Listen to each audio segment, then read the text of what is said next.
Ladies and gentlemen, welcome to the Ariel Helwani Show! Back in your life on this Tuesday, November 11, 2025. Hello again, everyone. I sure hope you're doing well. It is very cold outside. In fact, when we woke up this morning, at least where I live, there was snow outside. It was snowing. I was so depressed. My kids were very happy, though. You are a certain age, like you see the snow, you get excited about it, and then you reach a certain age when you're older and you're like, well, this kind of sucks. Summer is officially over. Heck, fall is officially over as well. It's no good. It's frigid outside, but I'm very, very, very happy to be inside. And off the top, I do want to say thank you very much to all the veterans out there. Today's Veterans Day here in America. Thank you for serving. Thank you for protecting us. We appreciate you very much. It is also Remembrance Day in Canada and in the UK. And so to everyone in Canada and the UK who served and who unfortunately, were casualties of war, casualties of military violence, we say, lest we forget, we say we remember you and we salute you and we appreciate you and we thank you as well. And so today is a very special day. There is a difference in each country. There's Veterans Day here in America. There's Memorial Day in May. I didn't learn about all of this when I was a kid growing up in Canada. We didn't learn about any of this, but Frank learned about all of this. So Frank, tell us what's the difference, shall you? I did not learn. You didn't learn? I need to revisit. You didn't learn about this? So we have Memorial Day in May. That's for those that we're remembering. And then Veterans Day, we're celebrating everyone who has served. Saluting, yes. So you got it. Awesome. You nailed it. Remind me to take that button away. Thank you very much. It is a great day. There's a lot to discuss. There's a lot going on in the world of combat sports. Big weekend coming up November 15th. We do have UFC 322 right here in the Mecca, Madison Square Garden. You know all about this. We'll be talking about it on the program. And then, of course, over in beautiful London town across the pond, you have the big Chris Eubank Jr. versus Conor Benn fight. Last night, we showed you, right before we went bye-bye, it felt like last night. It was more like yesterday afternoon, but it was pitch black outside. We showed you the face-off, the first face-off between Eubank and Benn. In reality, it's like their 10th face-off, dating back to 3 years ago when they were supposed to fight for the first time, and then, of course, back in April when they did, in fact, fight for the first time, and now they're fighting again for the second time, but really it could have been the third time. So we've kind of seen that before. We have yet to see the 322 participants, and I'll show you that in a moment because they did, in fact, face off. Let me tell you about today's program, though. Back into the show, Malcolm Wellmaker. Yes, one of the bright young stars of the Ultimate Fighting Championship, now 2-0 in the UFC officially. 2 right hook vicious knockouts. He fought back in April. He then fought back in June in Atlanta. GC loves him. He is representing today. Also had a vicious knockout in the Contender Series. He was a pipe fitter, now a full-time fighter. A lot of people think that he is the next big thing coming out of bantamweight, which I still maintain is the deepest and most interesting weight class in the UFC, despite the fact that their champion is so very dominant.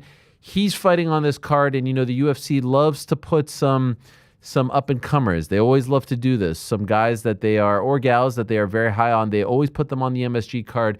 He's featured prominently on this card. He'll be stopping by in studio. He'll be joining us at approximately 3 p.m. Eastern in studio. Very excited to talk to him for the first time in person. We've had him on the show before. In fact, the boys in the back had him on their program before me, after his debut in the UFC. So this is a guy who was an amateur just 3 years ago, and now he is fighting at the world's most famous arena, maybe in front of Mike Brown, Carl Anthony Towns, Jalen Brunson, etc., etc., etc. Prior to that, we're going to be joined by Chris Taco Padilla. He was victorious this past Saturday against Ismael Bonfim. Bonfim missed weight by 5 pounds, amazingly. Took the fight, won the fight, finished him, was very emotional afterwards, talking about needing money to help out his mother, his family, Fascinating guy who our own Casey Leiden, EKC, videographer extraordinaire, trains with him.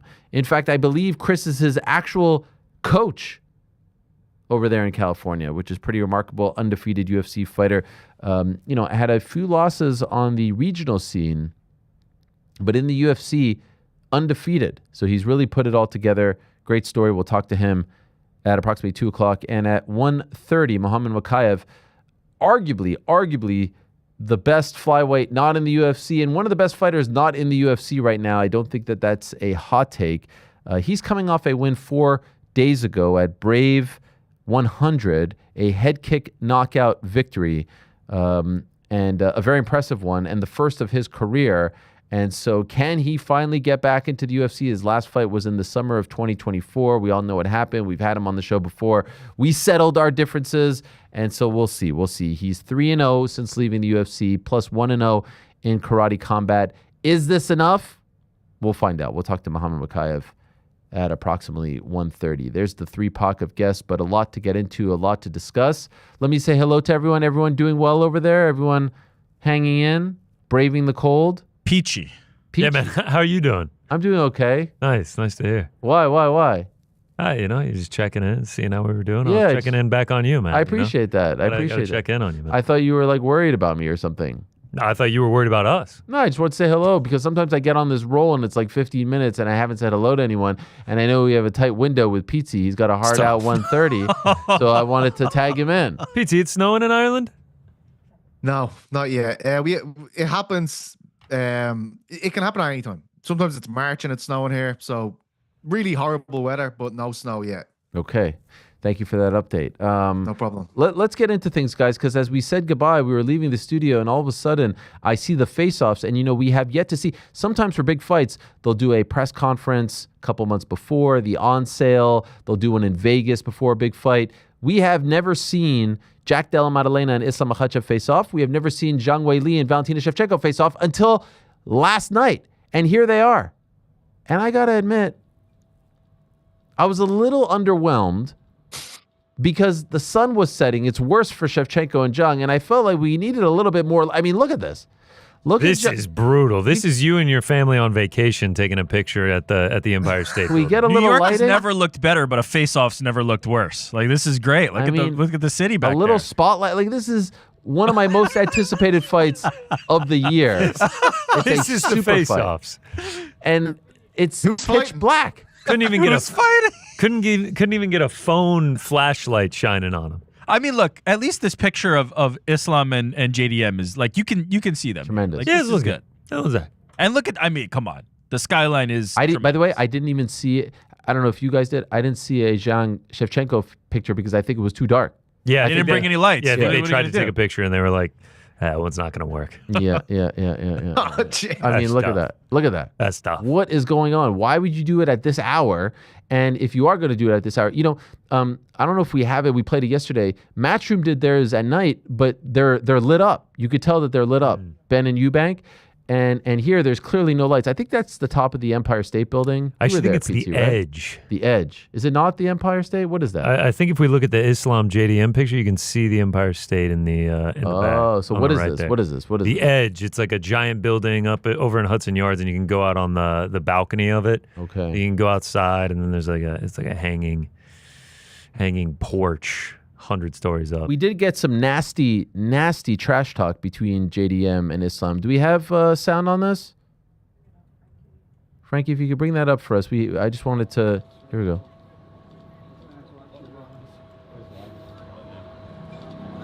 It's pretty soft. There's one point here where it gets a little personal. Oh, no. Islam, I think he said to him, it's cold outside or something like that. Yeah, intense stuff. Metaphor. Fireworks. Yeah. Metaphor. Do you think he Metaphor was that. trying to say something, send a message, PT? You think that's what it was? You're about to be cold when I knock you out. That's what I think. Yeah, You know what I mean? yeah. I mean, Get used to the cold, mate. yeah, Get used to it. get deep waters. It's cool down there, all right? Deep waters. We're taking you down. We drown. We're drowning you. Yeah. I'm still excited though, despite the fact that it's not great. Yeah, face-offs are tough. Face-offs itself, but I can't wait. Face-offs with no heat, just like they can't look bad, right? It's one thing if it looks great, but you get to see them staring down. When you can't even see what they're looking at, you can't see their eyes, you can barely see their bodies when it comes to Zhang and Valentina. It can't have no heat. It has to have some heat. Islam actually alluded to that by saying it's so cold. He was like, "There's no heat between us." I like this. Literally no heat. Yeah, there's no heat literally here. no heat. Yeah. We don't need to focus. I'm sure the press conference is going to be incredibly average. Yeah, for sure. It's gonna be huge. And then Saturday will be fireworks. Saturday will be sick. I mean, who's going to carry the press conference? Am I crazy for saying that? Who's going to? No. No, I mean, that this was is great. what we were talking about yesterday. gonna be All pleasant. incredible Personalities. fights and fighters, but there's no one that kind of breaks through as like a superstar promoter / trash talker. When they were facing off, JDM and Islam, did we get a sense for JDM being that much bigger than Islam? No. He doesn't look bigger at all. Yeah. They look like they're in the proper weight class. If anything, Islam kind of looks bigger, right? I mean, Yeah, that's always the thing with like the jacket, height versus yeah. the Puffer body, jacket, the puffer jacket. going there. Yeah. But no, Islam definitely does not look out of place as a welterweight. Let's just say that. and also, how much cooler are these photos and face-offs if they are both holding belts?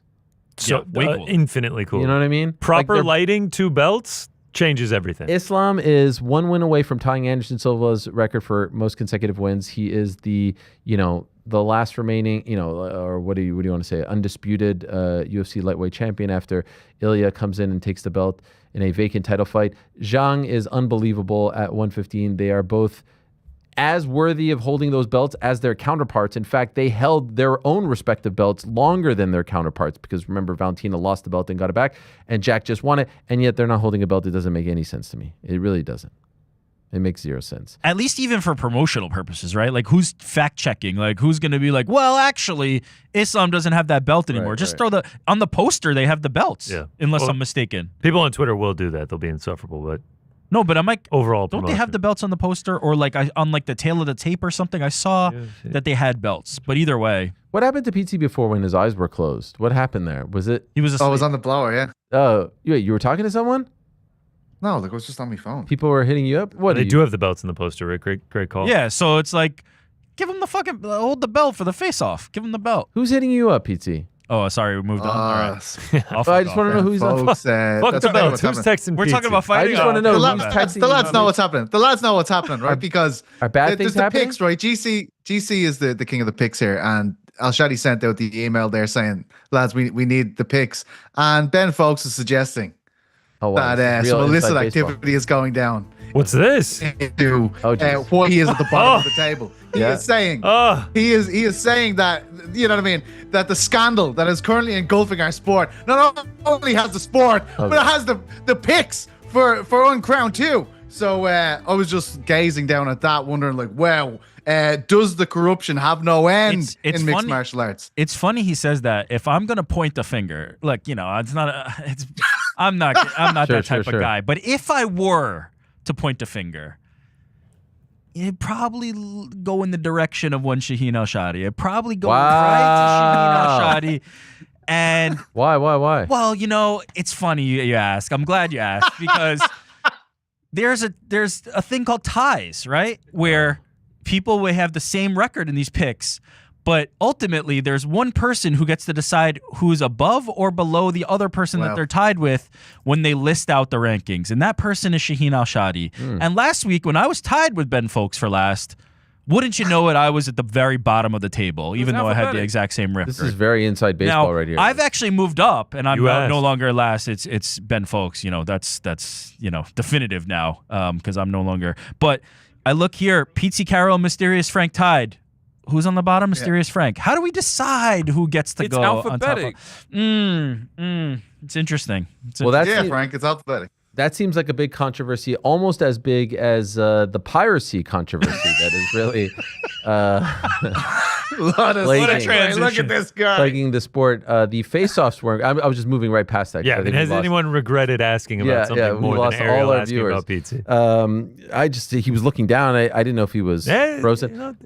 The face-offs were not good, but I do have to give them props. There was a campaign that was dropped yesterday, I think via UFC Russia, if that's a real UFC thing. Fight Pass Russia, I believe. Okay, and this is to try to stop people from pirating the UFC events, and it was absolutely brilliant. In case you missed it, check it out.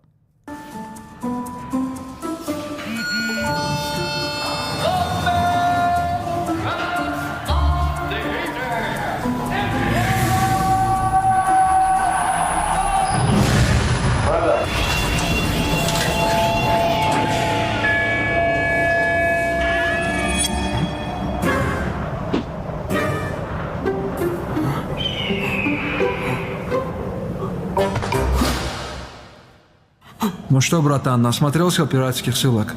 Добро пожаловать в Дагестан. Теперь ты 2-3 года тут будешь.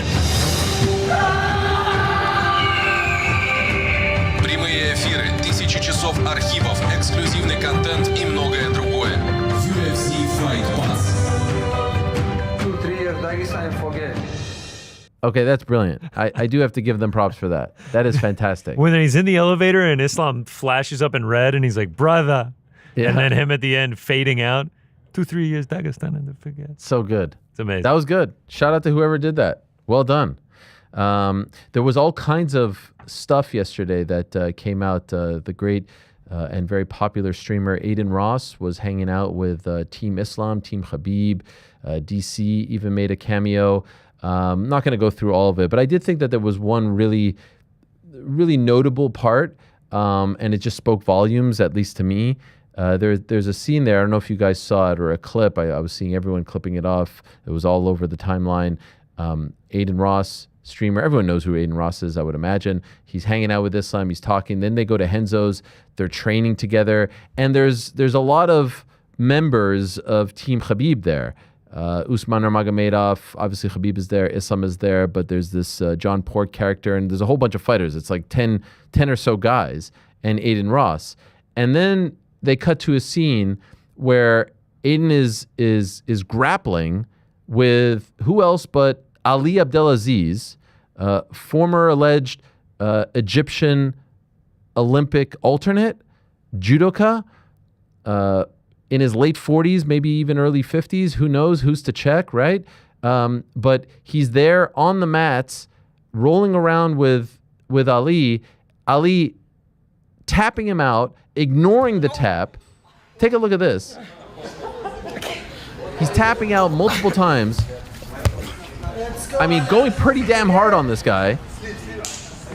A kid, an amateur, 25 years old. Multiple taps here, multiple taps ignoring. For what? To be hard? I see hella stars right now. Never seen a guy with a greater main character syndrome than Ali. You're in a gym with people who could probably use the rub of tapping out Aiden Ross. If Usman Nurmagomedov is in there and he taps out Aiden, now everyone's like, Usman Nurmagomedov, PFL champion, just tapped out Aiden Ross. But no, you volunteer yourself to do it. Why? I don't know, because you want the rub off Aiden, you want the clout, you want to be associated with him because you're dying to get this attention. And not only do you do it, you actually go pretty damn hard on the guy. You ignore his multiple taps, all to show that, you know, you're the guy. You're the main character. It's crazy to me. Like, this is the manager. This is the guy who should be in the background. This is the guy who should be orchestrating all this. This is the guy who should say, okay, Usman, like, we're trying to build you up. You roll with him. You, like, you know, you play around with him, and then you tap him out. And now everyone will clip off that you did it. Or even John Pork or whomever they're trying to push right now. Put that guy in there. Not you. Why are you doing it? Oh, my God. This is so, it's so classic him. And it's just so funny to see this guy who is so desperate to just be the guy, just to be the main character. As the kids say, more NPC than NPC, if you get what I'm saying. If you get the lingo, look it up, Google it real quick. But I just thought, to me, that was the funniest and most notable thing to come out of that whole live stream that lasted multiple hours, it seemed like. There was a very good interaction, though, between DC and Khabib, two longtime friends. You have to appreciate the friendship and the love between them. And my favorite thing about when they link up is that they start to bust each other's chops, bust each other's balls. But then DC all of a sudden starts speaking in very, very broken English, and we haven't heard this in a minute. And so I thought that the interaction was fun. It was wholesome. It was heartfelt. Take a look. Yours? I have one question for you. Tell me. No, for my Telegram channel. I have one. Yes, I have one question. Tell me. What year in your fighting career it was best? 2018. Double champ. I beat Volkan, then I beat Stipe, and I beat Derek Lewis in Madison Square Garden. One more question. Tell me. 2018, it was my best year too. Yeah. I become champion. I defend my title in biggest fight in MMA history. Who was better? You want me to tell you? No, it was. Yeah, I was no better. trash talk. Two double champ. I was better, but you know what the best? You know what the best? You know what the best? When you retire, Abu Dhabi, you talk, Right when you leave the octagon, you say, DC, I love you, brother. Last words in the octagon. DC, I love you, brother. I have to check this. Yes. No, don't change this. Leave No, this. I have to check. You have to check. I will show. check. Okay. No. After DC, I love you, brother. And I then never you- say this. I swear you say this. 1,000% you say this. DC, last thing Habib ever say octagon. DC, I love Last you, brother. thing Hey, what about Habib this? ever say. Whenever somebody fight and you translate her. You translate. This is crazy. Why this guy bring me like this? Honestly, I don't like You this. remember I go interview and I said, Khabib, come, you translate it. You say, whoa. You cannot do this. Why does he do that? And what's a Telegram channel? I What is feel that? like we all do that though. No, like when we're in our element with different groups, we do the code switch. Like he's like jumping into the language that they share together. I'm not hating. I actually think it's cute. I like it. But I love that. DC looking a little svelte, huh? He looks good. Yeah. A little. He's looking very svelte. Looks Yeah. great, man. He looks Shout great. out to that The beard? tangerine yellow Yeah. Ultimate Fighter. Love that. Sure, man. It's a good color. It's a good By the way, we've looked back and confirmed those were the words that Habib said. Yeah. He said, I love you, brother, Yeah, right? DC. sure. To DC. I love After you, the brother. Gaethje win, Yeah. that was it. Yeah. Final words. Love it. Well, nice stuff. You could see it everywhere. Go enjoy it. Some disappointing news out of Ireland, Pete. What's this? Kiefer Crosby Oh, parting yeah. ways with the UFC. Your reaction? Well, it's actually what he wanted. He asked for this after his, I think it was his third defeat in the octagon. He came back and he was kind of saying, "This is the end of that chapter." He's a huge fan favorite in Ireland. Sold lots of tickets in Dublin, 3 Arena for Bellator. I think people had very high hopes from it. He probably got to the UFC a bit later on in his career. There was lots of people that said he wouldn't. Do you remember he parted ways with Bellator and he had a great win over Alex Cowboy Oliveira. And that was really the catalyst for getting him in there. But he did have a little stint in influencer boxing as well. He fought Aaron Chalmers at the 3 Arena. And after that, I don't think a lot of people thought that his next step would be in the UFC. It turned out to be he didn't get a win while he was there. He took on short notice opposition. I think he was too small for 170 personally. But yeah, he's a fan favorite. It didn't go his way, but I do expect that he will compete again. And for any promotion that's coming to Dublin, I know Octagon have talked about it for a long time. They could do a lot worse than getting Kiefer Crosby on their books. Also, it appears as though, according to multiple reports, Kurt Hollabaugh and fan favorite Chris Barnett released. DC, distraught over the Barnett news? I know he was a favorite of yours. Yeah. I'm not saying one of your favorite, but a favorite. Yeah, also repped Athens, too. That's Sad to right. see. That's right. Sad to That's see. right. But obviously, after the last performance, it's not surprising. It's not surprising. Wasn't great. He'll be back. Yeah, but they CFL. the crazy They cut thing both is of them, Hamdi Hamdi and is also gone too. He know, won that I know. fight. Rightfully so. Rightfully so. Just because he won the fight doesn't mean he should stick around. Right. The Hamdi era ends. You've got to actually produce. You got to be entertaining. So boy next. We did see some shocking news last night. This on uncrowned.com, guys. UFC veteran Godofredo Pepe, 38 years old, found dead of an apparent suicide in Florida jail. Former UFC fighter and the Ultimate Fighter Brazil runner-up Godofredo Pepe was found dead of an apparent suicide this past weekend in a Florida prison cell. Did you not see this, Pete? No, I didn't see it at all. That's crazy. He was a big personality. That's right. Last fight in the UFC was 2018. Pepe's fellow UFC veteran and Tough Brazil castmate Honi Jason announced the news of Pepe's death Monday on social media. A spokesperson for the Broward Sheriff's Office main jail in Fort Lauderdale told MMA Junkie that Pepe was found unresponsive Saturday with a sheet around his neck. And, quote, the former UFC fighter was transported to a local hospital where he was pronounced dead at 38 years old. Brazilian reporter Leo Walker Guimarães first reported the news Sunday. Pepe was arrested this past June on a litany of charges that included kidnapping and domestic violence. So shocking stuff. If I'm being 100% honest, I didn't know about the arrest. He had not fought in 7 years in the UFC. So anyway, that's on uncrowned.com right now. You can check that out when you have a minute. Also want to give a shout out to MMAfighting.com and Damon Martin in particular, who reported that Paramount Skydance CEO David Ellison revealed plans for a price hike coming in the first quarter of 2026 for Paramount Plus. So you'll recall when they announced the deal over the summer that the UFC was headed to Paramount Plus in January, they touted the fact that currently it costs $7.99 per month or $59.99 per year for the essential plan with ads, or $12.99 per month or $119.99 per year for the premium plan with no ads. Well, it appears as though while they haven't announced the actual prices, there is going to be a price hike, and anyone who is involved in this world of sports, media, business, streaming, et cetera, all predicted that as a result of the deal, there was going to be a price hike. The question is, though, how great of a price hike? How high will it be? And how many people are going to do the $12.99 as opposed to the $7.99? Or I should say the essential versus the premium. Like, how high do you think they go here, guys? Do you think they go to $20 a month? Because, they have to offset those costs, right? I think they could.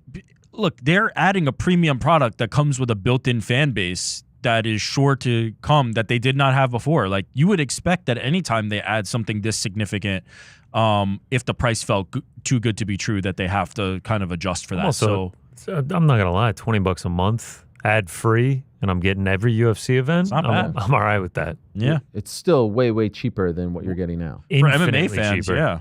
If you buy a pay-per-view and your ESPN Plus subscription, boom, right there, that's like $92 a month. If you're in the sweet spot of like people who consume MMA content, UFC content, plus like would get use out of a Paramount subscription, there's not a number that I think would be too high. Like it would be a pretty decent value for you to not have to pay for those pay-per-views. What do they have on Paramount Plus? SpongeBob? South Park. Oh, man. Well, Paramount Plus has Champions League. They have live sports. Europa League. Yeah. So the challenge. Islam 322 PT. Is it via pay-per-view? TNT Sports pay-per-view because it's a European star in the main event, or no? No, I haven't seen that yet. The Aspinall card was obviously because that was more in prime time. Yes, so it's very rare that this happens. It used to just be McGregor fights. If it is pay-per-view, I'll double check now. I haven't heard from it. Usually you see people kicking up shit immediately when it's said online, but I haven't seen that yet. And as far as I know, it is not in the pay-per-view portion. Okay, all right. Get on the blower real quick for us. Get on the blower here now. I do have some breaking news, guys, before we get to our first guest of the day. Just got this right now via text. Knucklemania 6 will take place on Saturday, February 7th, 2026, where the Xfinity Mobile Arena, formerly known as the Wells Fargo Center, Philadelphia, where you guys went. Oh, shit. Site of Knucklemania 5. So it's sort of like WrestleMania 4 and 5 back in the day. They were both held at the Trump Taj Mahal in Atlantic City. They're going back to Philly. They were there in January. You guys were there, or at least GC Rick. Was Frank there too? Frankie was there, man. Frankie was there. Yeah, we were all there. I guess we'll have to book the train tickets. Set a modern day local combat sports attendance record in Philly of 17,762. They haven't announced any fights just yet, but tickets are going on sale this Thursday. You guys going to pull up February 7th? I think that's the night before the Super Bowl, right? Oh, is it? Yeah. That might change things. Is that good or bad? We're still going. We got to go. It's tough. Yeah. Yeah, I mean, what am I going to do until 6 on Sunday anyway but ride a train back here? Stop by Shay's. Shout out. Oh, my God. Do we just let's watch it in Philly? Let's I was just going to assemble say the that shout out is going to get is worth like 10 texts from our guy Shay. I hope so. I just dropped my ball, my schlitter here, and it's bothering me. You guys just talk amongst yourself for a second. One second. Yeah, lads, it's not on pay-per-view over here. Not on pay-per-view. Oh, just thanks. Checked the Who'd you hit blower. up? Who'd you got on the blower? Just went on X, to be honest with you, GC. Google searched it. You know what I mean? I'll be right back. No. Good stuff, man. Ariel's actually left the entire studio altogether. I stayed up for Monday Night Football last night. Regretted very Jesus. Who even played? Packers-Eagles? much. Packers-Eagles. 0-0 at halftime. Okay, I'm back. The schlitter fell and it was bothering me. I like like I've when noticed. a pitcher comes in and he like works the ball, it's become my stress toy. Nice. So anyway, not on pay-per-view, Knucklemania 6. You got all that? Yeah, we got it all. Yeah. All right. You wouldn't have even known. The viewers would have said that was seamless. They were like, "Whoa, there's just a flow, beautiful." Other than I'm about to stand up and go grab my schlitter. Hold on. Oh no! I mean, I wanted to. Tell Pronunciation people. excellent there, by the way. Nailed it. Thank you. Nailed Thank you.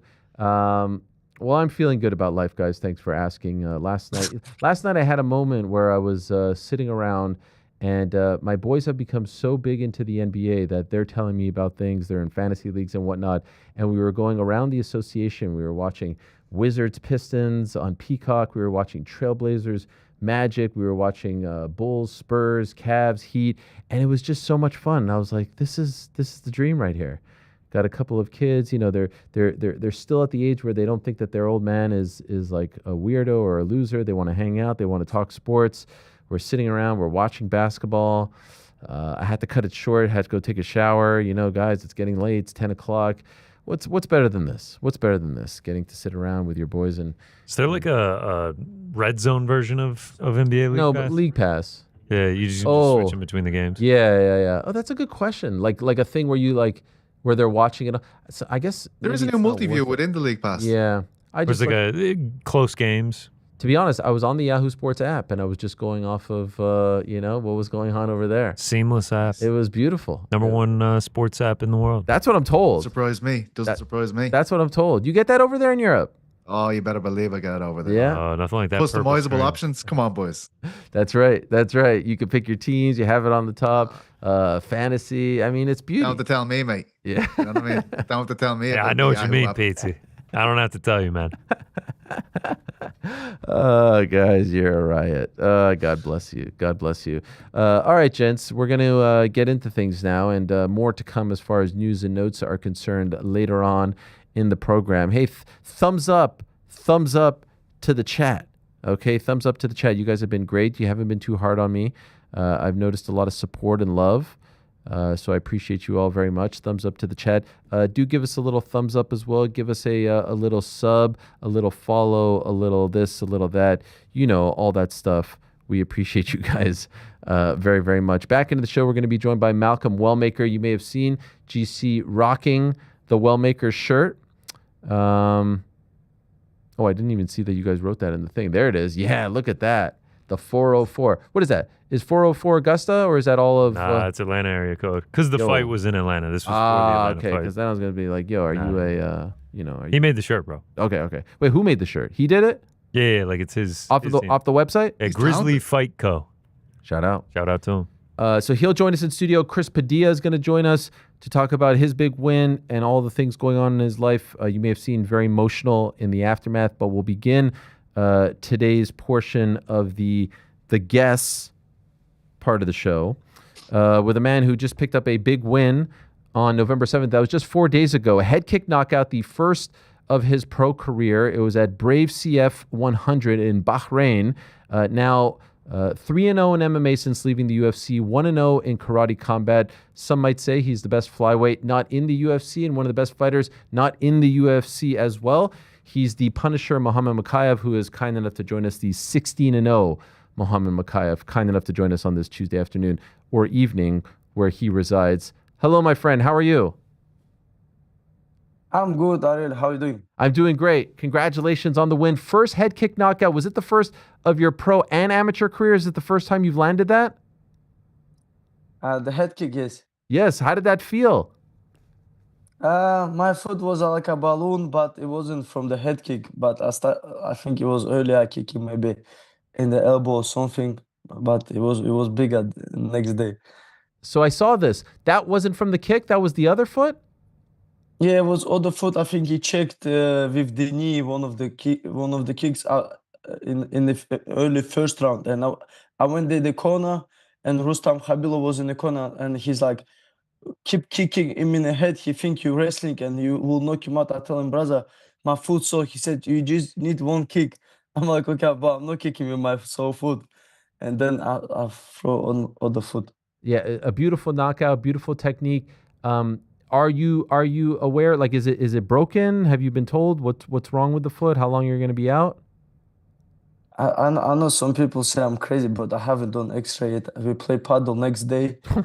we play paddle next day. But I said to my team, even if it's broken, so what? I'm just right now. I don't want to do any operation, even if it's broken. If it's not broken, I'm still like I'm still sleeping good. It doesn't bother me, so I will do it. It doesn't matter like when. So this was Brave's 100th show. How was it? How did they treat you? What was the experience like? It was great event. It was great event. I liked it, and like everybody treated me well. Even though I came back, I thought I wouldn't get like same treatment because I left when I was like 6-0. I went chase my dream. I went to UFC, and I thought they might get upset, but they treat me even better. And yeah, winning the belt at this organization means a lot to me. So yeah, you won their vacant flyweight title, and then afterwards you had a face-off with the bantamweight champ. Are you going to move up to 135 next? Yes, why not? Why not? Just wherever like big noise I can make, I will do it. Maybe I'm not as big as bantamweight, but I will go at it. You know, doesn't matter my skills, my mental game, and my physically. I feel like very good right now. So everything that you do, every decision, every win, every fight, would you say that's all towards getting back to the UFC? Is that your main motivation? Are you trying to win as spectacularly as possible, do all the right things to get back into the company, back in their good graces? Is that fair? If I say no, I will lie. Okay. Yes, yes. How much does this consume you? How much do you think about this? I just want to be the best in the world, and right now I believe I'm the best in the world. But by the results on the table, only guy to prove that is Pantoja. That's only name I'm missing on my record. Mm. Yeah, I saw that you posted a picture of you two training. It looked like at ATT. How long ago was this?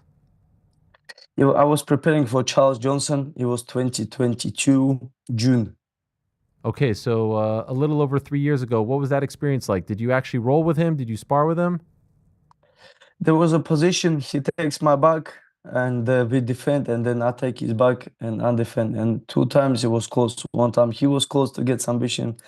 One time I was close to get submission, but we didn't submit each other. But it was close. But that time I was still young, and I'm much growing now, mentally, physically, and I'm different level where I was 3 years ago. But in my opinion, he's still same. You don't think he's improved as much?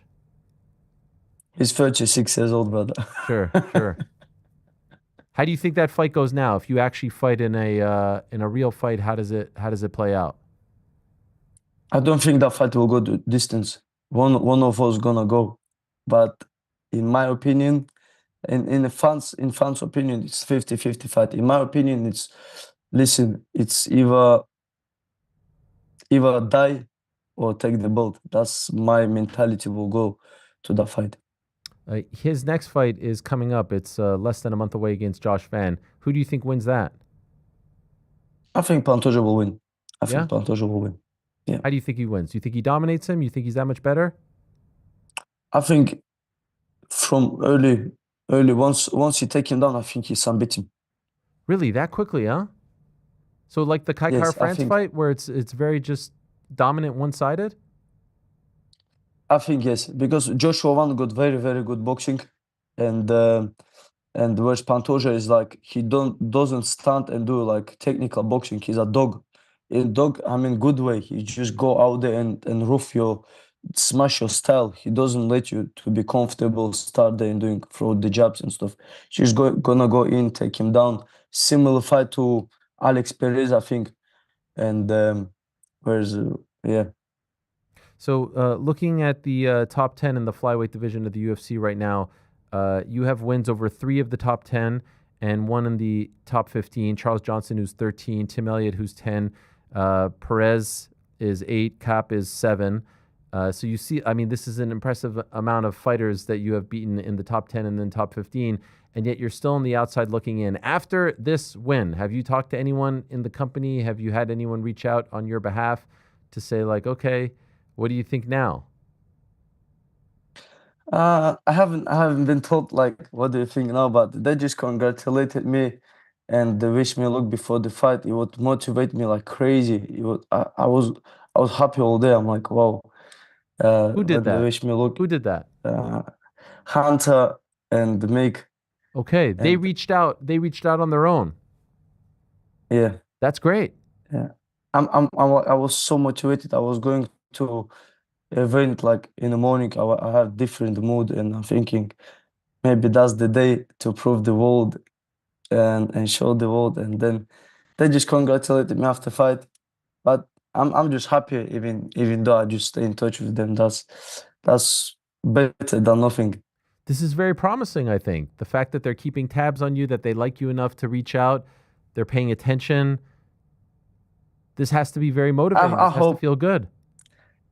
I hope, man. I was different mood that day, and when I'm in a good mood, I'm dangerous. Some days there's a fight where I didn't want to go in the cage. I didn't feel well. I didn't like, but I still grind out the fight by maybe sometimes like hard decision. But when I'm in good mood, I'm dangerous. Dangerous 125.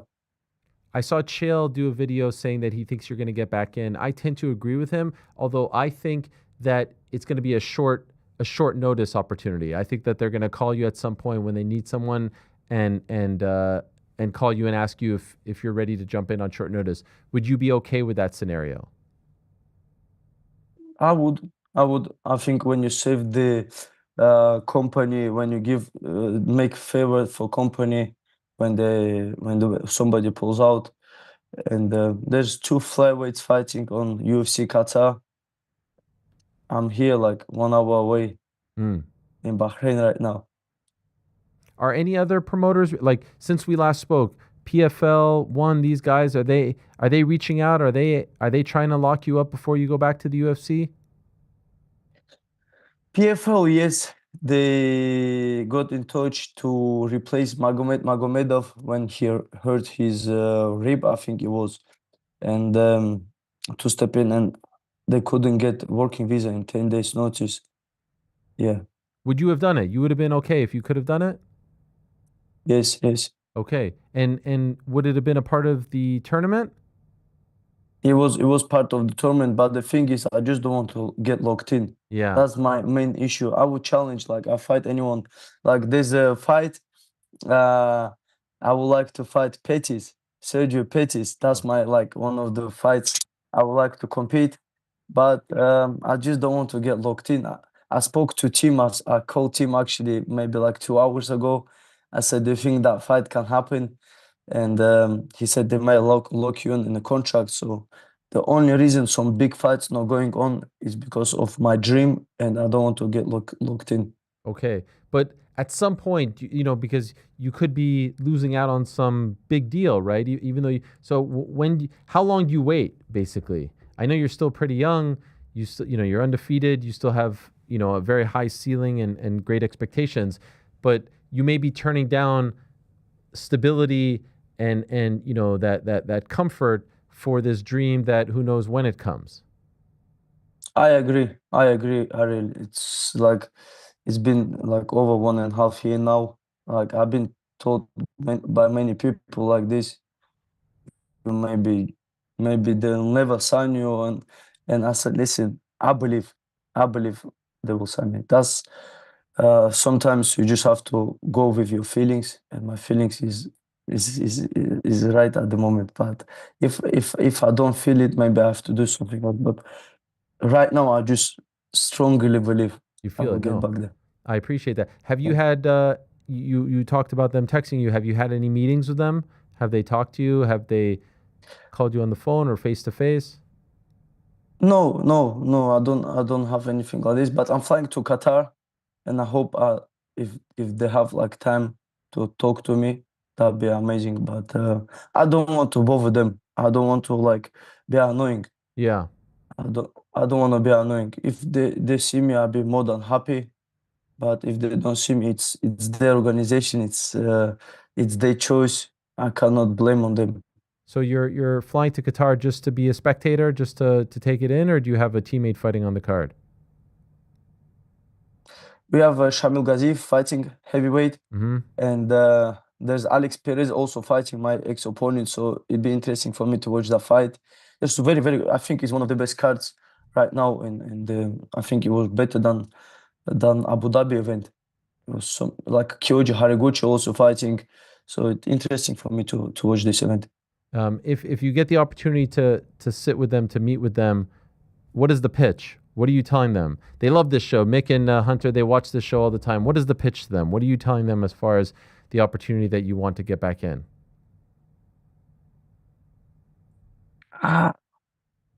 Just give me a last chance. Give me one more chance, and you won't see any mistakes in there. I've grown up since then, and then I just fight anyone. I never said no to my opponents. Never pulled out. Never missed weight in my 39. I know it sounds mad when I count my amateur career, but some amateur fights are tougher than some professional fights I had in my life. So out of 39 fights, I never missed weight, never pulled out, and never let organization down.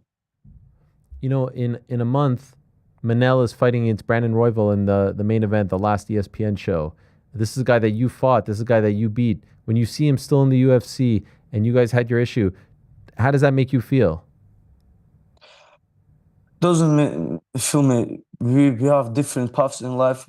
Everyone have something written in their life.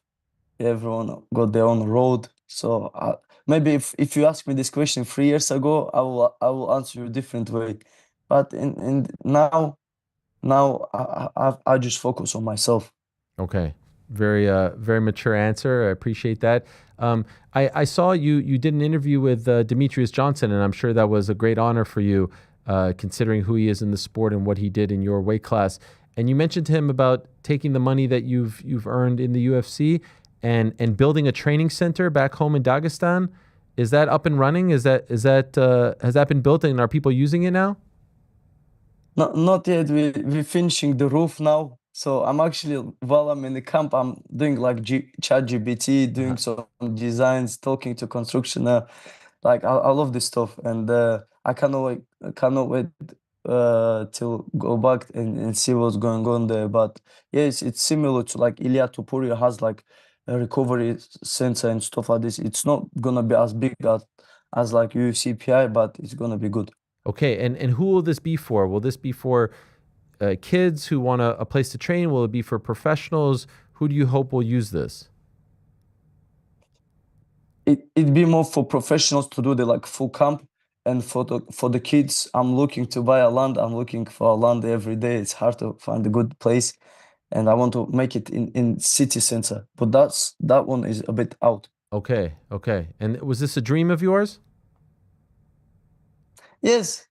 I'm not party man. I don't party. I don't do anything crazy to spend money. So that's my hobby, to spend money on stuff what I like, and like just go weekend, even weekend, make barbecue with friends, and place like this quiet. You know, one thing that I was thinking about, obviously this weekend, Islam Makhachev is fighting, and we see a lot of footage of the whole team and Khabib, and they all train together. Also from Dagestan. And I was wondering if Mokaev was a part of Team Khabib, I wonder if that would have made things easier for him to get back to the UFC. How come you were never a part of that team? Maybe because I had different manager from the early days. Okay. Yeah. Have you ever trained with them? No, I haven't trained with. No, I haven't trained with them. Would you like to? It'd be good, but we have different teams, and right now I've gone as far, whereas like I don't like to change stuff right now. Sure. Did you even reach out to them as far as like training together if you're both in Dagestan or something like that, or no? I think because we have like me and Tiger Ulanbekov in same division, I don't think they'd be happy with that. Okay. Yeah. All right. I was just trying to think of ways that could potentially help you because, you know, they're a very big and powerful team. Ariel, I have ways. I have the Royal family. I have a lot of people who can watch for me. There's Hamza Chimaev reached out to me. There's Tom Aspinall. I'm talking to Topuria. There's Mirab. I could possibly ask Islam. I remember he told me straight away, like, go talk to Hunter when it just happened. He direct messaged me. And so there's ways to get in, but I don't want to be annoying, like I said. Right, I don't want to like please, can you talk for me? Can you do? If I want to be good with organization, I don't want to get in there and not being same with the people, you know. Like I just got the hard way. I want they be happy with me. That's simple as that. And any organizer, any like the main guys, they don't when people keep calling them. Yeah. It's their business. They don't like people when they don't like when other people involved in their business. You know. No, I understand. But by the way, what did Hamzat say to you? What advice did he share? Hamza just said it's not fair, but just keep winning, and they will get back to you.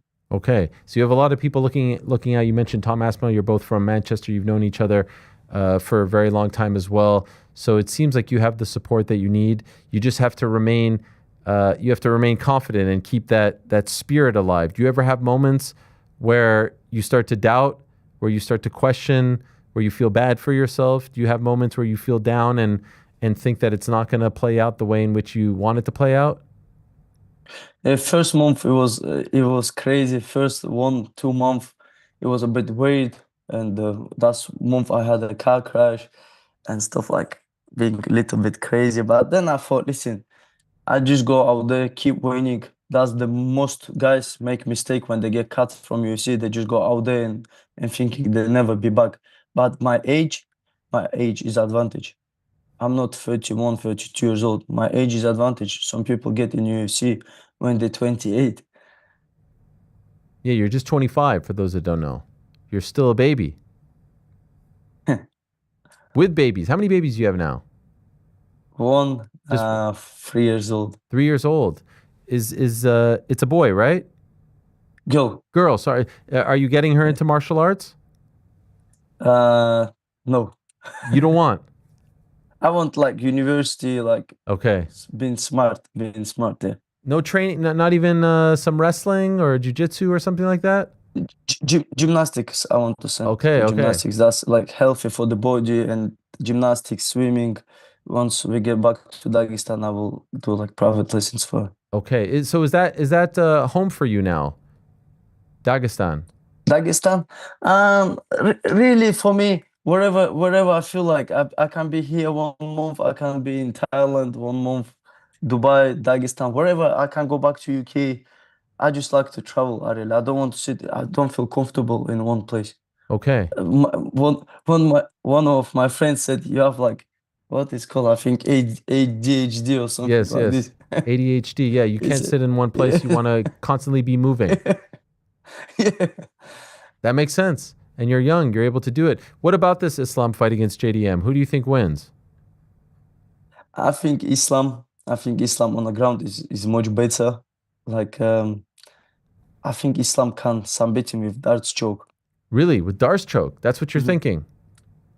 I think because I remember JDM versus Ramazan Emaev, and he got them very tight. And if you give that way to Islam, he will squeeze everything out of you. Did you see the footage of him as a 170 pounder training? He's looking very big, very, very thick. Yes, he looks big. He looks big, brother. Strong.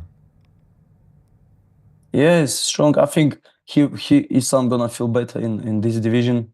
Like I see his injury, he say I only feel 60-70% in the lightweight, and I believe him, because when you cut so much weight, you're not going into cage 100%.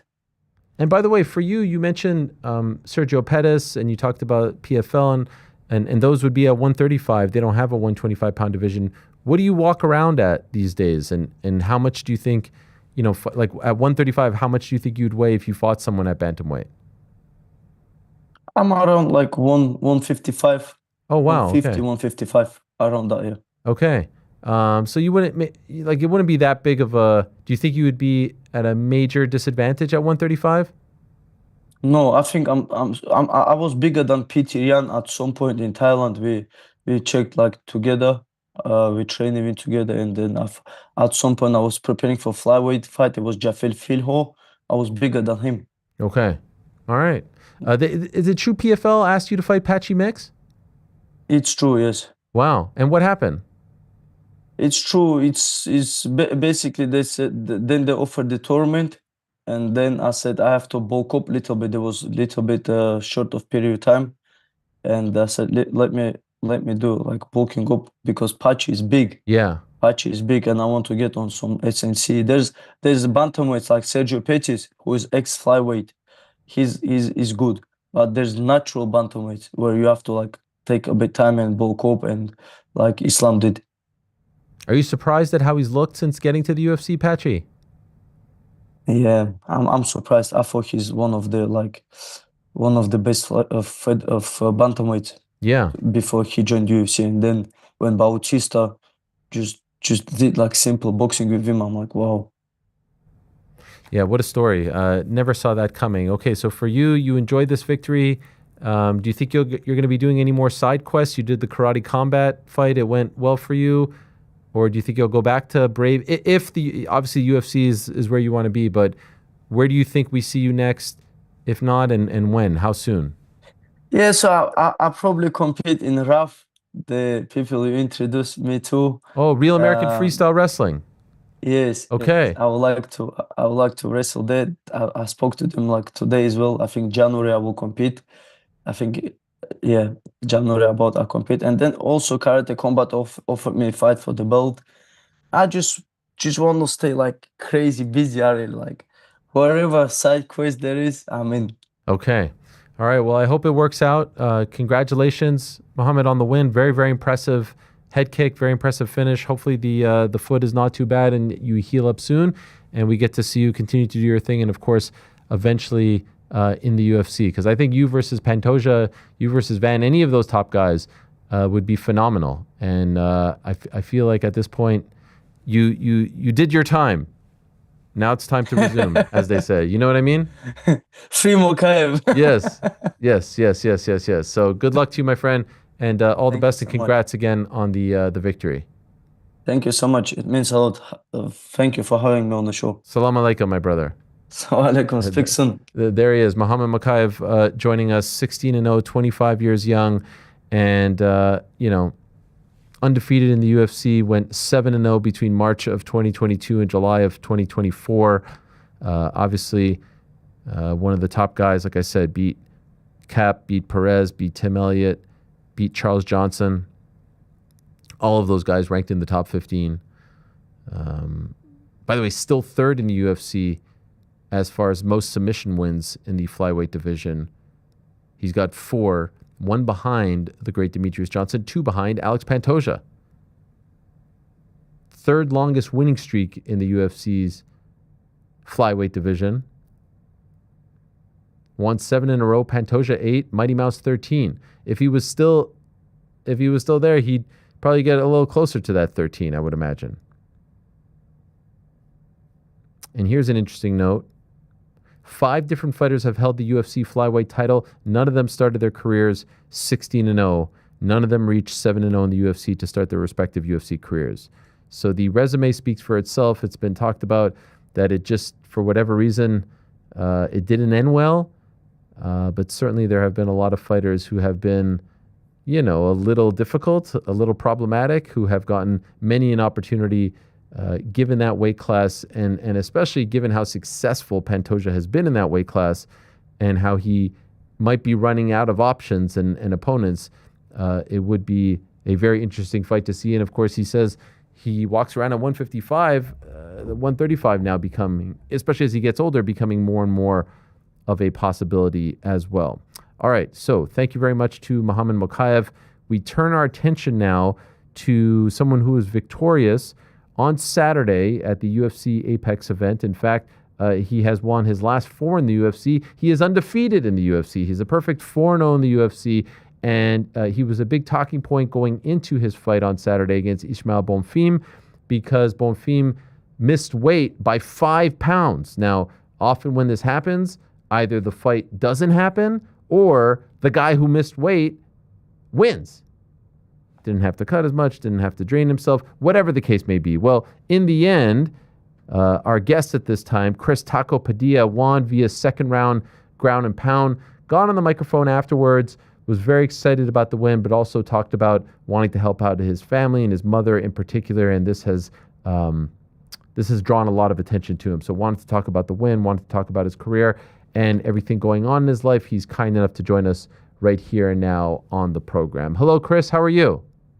What's good, Ariel? I'm doing pretty good, man. I'm here at the gym.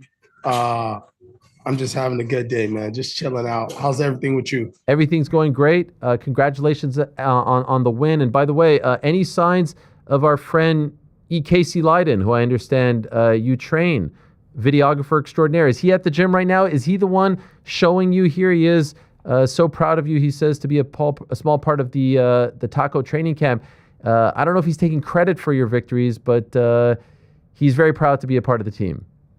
Yeah, he's actually on the mat right now. Just feeling, yeah, bro. This guy, hey, in another life, bro, or in another universe, he's fighting right now, bro, because this guy's in the gym just as much as the pro fighters, guys. So, yeah, he's in here. I love that. I actually didn't think he was actually going to be there. That's hilarious that he's actually there. That's amazing. No shirt on, flexing, showing off the muscles right now as I speak. Oh, my God. Right Let's see it. Let's see. Can you turn it around? Let me see if I can get. Hey, Case, get over here. Okay, just put on the shirt right now. He put on the shirt. He got all bashful. There he is. There he is. I'm all sweaty. I look horrible. No, you look great. You look great. That's amazing. I love that. That's the man right there. Well, Chris, congratulations. You're getting a lot of attention for the victory and obviously everything that you said afterwards. But I do want to go back to before the fight. When you found out that Ismael was going to miss weight, that he was 5 pounds over, what was the thought process there? Because we have seen fighters, and I don't blame them at all, who said, like, no, I'm just not taking this fight. What were you thinking, and how did you ultimately decide to take the fight?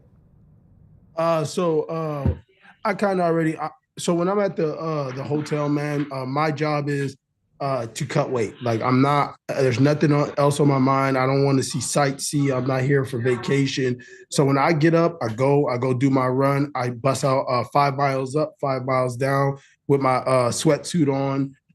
And that's my ritual. Every time I go to Vegas, that's why I tell people I love going to Vegas, because for me, the desert just hits different, man. It really does test you. I run in the hotel too. And I didn't see Bonfim anywhere in those locations. You know, I didn't see him running at the hotel. I didn't see him running outside. He just kept going to the PI. So I already knew he wasn't going to make weight, because that's the same thing Yontop did. They came here and they didn't do anything else but work out at the PI. So I kind of already had that feeling.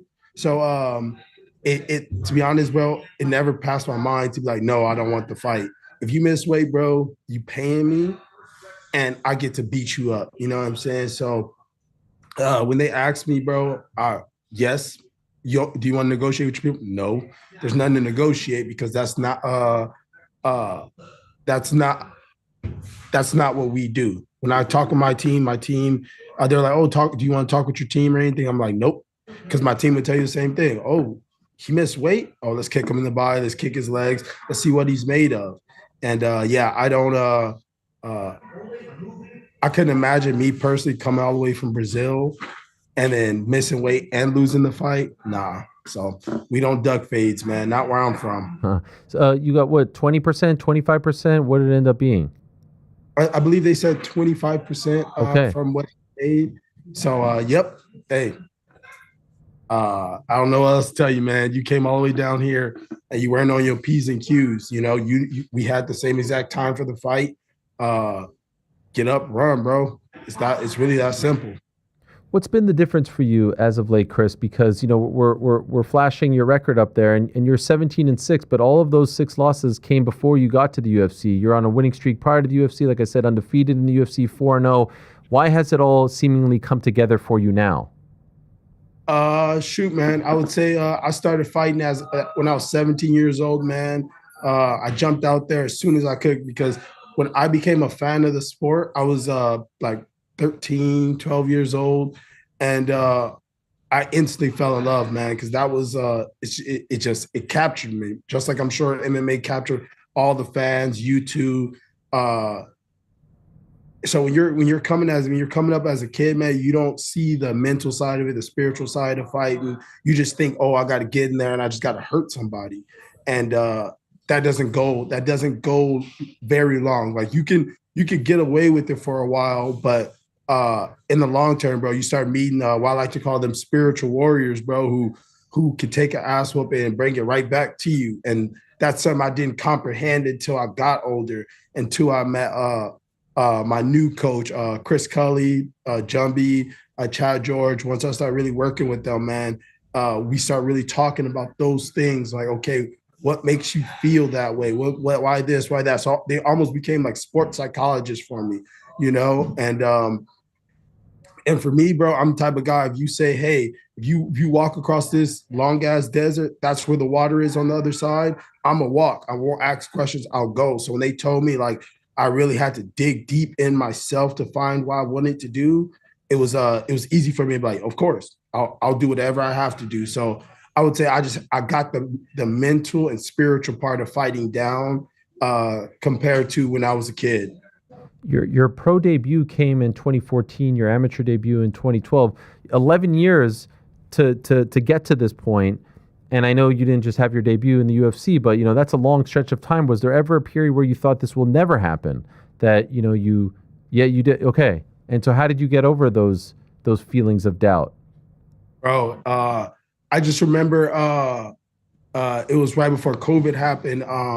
My fight fell through, bro, and like I was coming off like I believe 2 losses. My fight just fell through, and because of COVID, so I didn't know when I was gonna be able to get back in. And then I was having like these weird injuries with my hands, like I wouldn't be able to like drive for long periods of time because my hands would just start to like lock up on me and hurt. So like I was going through that, and I was like, I remember talking to my student Jake, and I was like, hey, bro, I think I'm done with this. Like, I don't know what else to do. Like, I don't know when COVID's ended. I'm actually making more money teaching privates. I'm doing things like that. So it was like, bro, what am I doing here? Why am I doing it? I just had a lot of questions for myself that I was just like, you know what? Maybe I can help create the future instead of, me being it myself. But what kept me in was the love, bro. Just still watching fights, still studying, still seeing the guys, do what they do, and thinking like, man, I'm way better than that. Like, I know my skills are better than that because I've done this my whole life. Like seeing guys make silly mistakes, do silly things, and I almost felt like a couch warrior where I was like, bro, I'm better than that, but I just can't. When I get in the cage, I don't know why I can't prove that. So that was one of those things for me, bro, where I just really sat there to myself and was like, you know what? I'm going to put there's something I'm missing. Like, what was that? And I think it was just that mental, spiritual side of it. I had to get past all the physical stuff. So I just found proper trainers, man. And then my trainers just they pushed me to that limit of like, when your skill, when you get so tired, like, you can barely hold your hands up and things like that. That's what I think tested me more physically and spiritually, because then it started making me question, like, okay, what is my real skill level when my brain is telling me to quit? My brain is telling me I'm tired or this and that. And that's where, like, once I got over that hump, it was like, okay, you can still be great. You can still do this. And then I came back. I ended up losing a fight. So I went 3 fights down. I was like, bro, like, I never wanted to go 3 fights down. Because, MMA, you go 3 fights down, you're a bum, you're washed up, you're all the names, man. And after I lost that 3rd fight, I sat there and I was like, you know what? I still feel good. Like, I don't feel like I feel horrible because I'm on a 3-fight win streak, but my mind just says, get back to it. Let's do it again. Let's do it again. So I just climbed back on the horse, man, and I just started slaying. Took a few more losses. Then that's when I met Chris and start working with Chad full time, and here I am, bro. And the debut came on short notice, right? It wasn't exactly perfect circumstances. Yep. Like, how long was it? How long did you have? 10 or so days? Shoot. Oh, for the Yon Top fight, I had less than a week, basically. I think I had like 4 or 5 days. But like my manager had told me weeks earlier, like, okay, we're gonna take this fight, and you're on the radar, so just keep your weight low. So I already had a matchup, and again, I was on full routine. I wake up every morning, run at 4:30, or get up at 4:30, run at 5 o'clock, get on the mat, warm up, stretch, Muay Thai until about 9. From 9, I'd go down to my other gym, Fight Science, train from like 11 or like 9 to about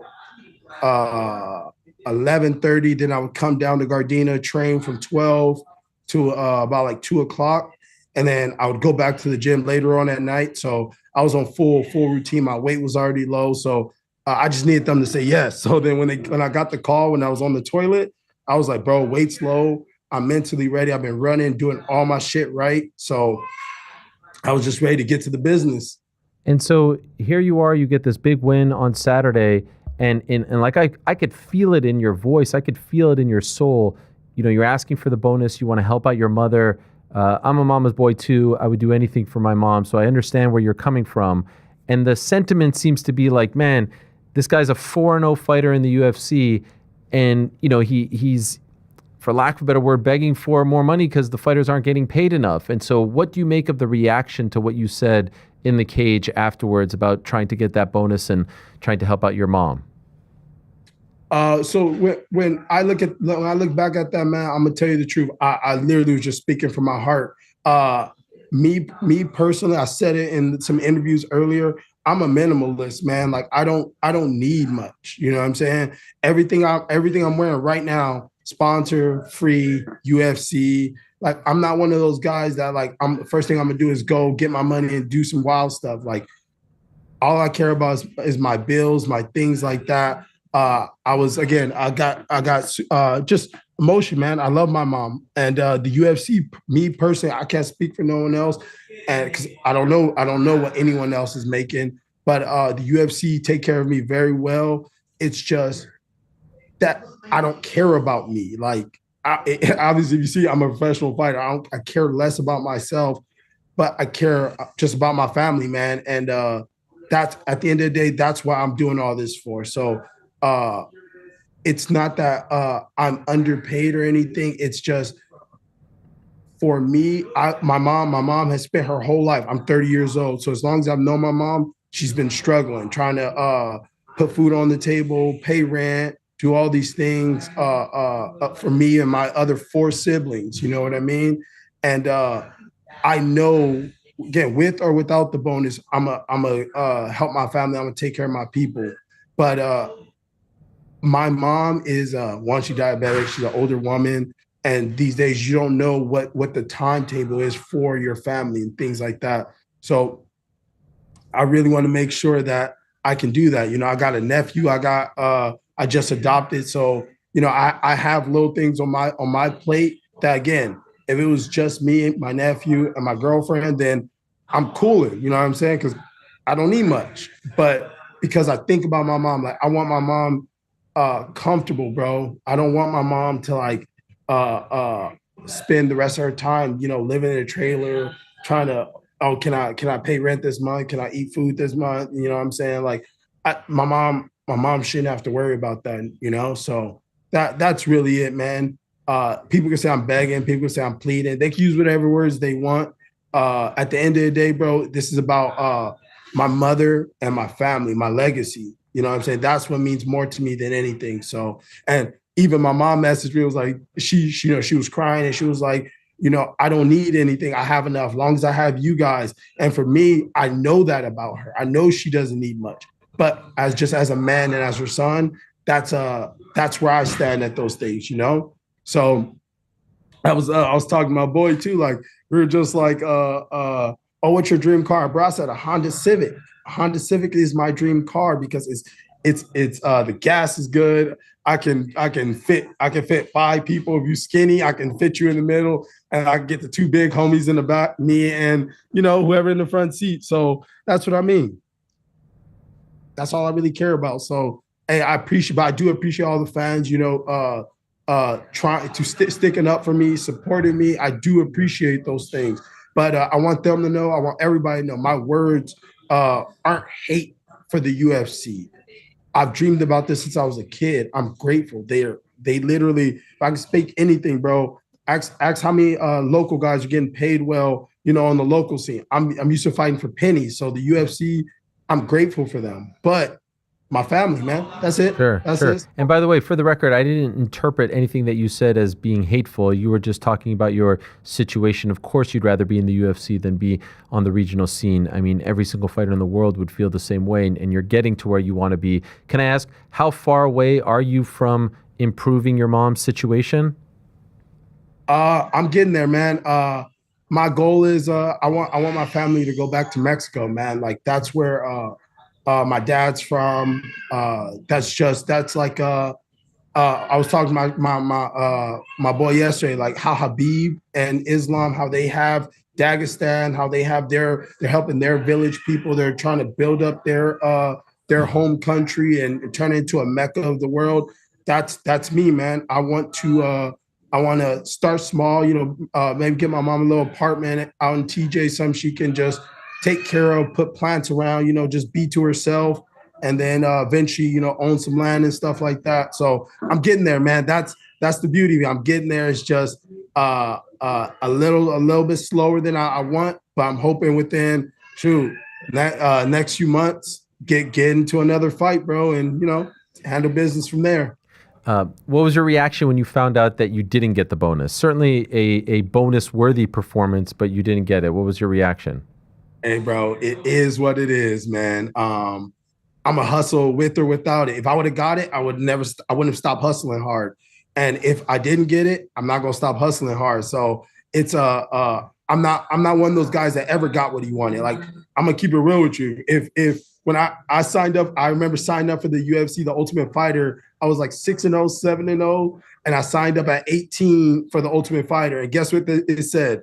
Oh, we're not accepting anyone that's under 21. So then I was like, okay. So after I went on some losses, I checked the Ultimate Fighter again, and then now they're accepting people under 21, 18 and over. So if that right there, that's a summary of my whole life, essentially. I've never been the lucky one. I've never been the one that I could buy 20,000 lottery tickets and probably still lose the lottery. So it is what it is, bro. I'm just one of those guys that have to work for every bit of it. So when it's all said and done, I work for everything I earn, period. So it is what it is, my man. There was a sentiment that I don't feel like this is true, but I don't know if you feel otherwise, that the UFC isn't going to give you a bonus if you ask for a bonus. I don't mean you specifically, but fighters who do it. There's people who pay attention to these things. Do you think that's true? Shit, I don't care, man. I'm still asked for it next win, bro. I'm not sweating any of that, bro. I don't sweat the outside talk, bro. There's so many people telling me like, oh, you're not supposed to smoke weed before your fight. There's so many people telling me Bonfim was injured. There's people telling me, oh, he lost 5 pounds. This. I don't really listen to the outside word, bro. I just like I said, I speak on what I know. And if I don't know that for sure, then I don't know that. But, and even back to the thing where it's like, I know you said you didn't perceive what I said as hate for the UFC, but like if you've been on Twitter, a lot of people on Twitter definitely they think that's a shot at them. So that's why I wanted to be like, nah, man, it's none of that. It's just shit. I was speaking from my heart, man, and that's what I'm always gonna do. And yeah, so I don't know, maybe. And if that's the case, well, I guess I might not get the bonus on the next one either. So because I'm gonna ask. Speaking of the weed, I saw a clip of you talking about this. So how close to a fight will you smoke weed, and why do you feel like this isn't a hindrance? Well, I'm gonna tell you this: how many joints take away 10 miles of running? You know what I'm saying? Like if I ran 30 miles in Vegas within those few days, is there like a number of joints that's gonna stop my cardio from being good? You feel me? So like I train, like I said, I think I do over 10 hours of training a day, man. So it's like, how many joints will ruin that? So I smoke shit, I would say up until fight day. I just can't show up to the I smoke as much as I can. Hey, wow. So you could do it on the Friday before? Like you could do it the day before? Is that okay? I can't show up to the event. So as long as I don't show up to the event, don't do anything like that, I should be pretty good. So are you doing it on weigh-in day? On weigh-in day? Shit, yep. Wow. How long have you been doing that? As long as I've been smoking, essentially. I it's never hindered me. Like I said, I haven't felt anything. My cardio felt good during the fight, as you can see. So hey, ask Nick and Nate, man. I know, yeah.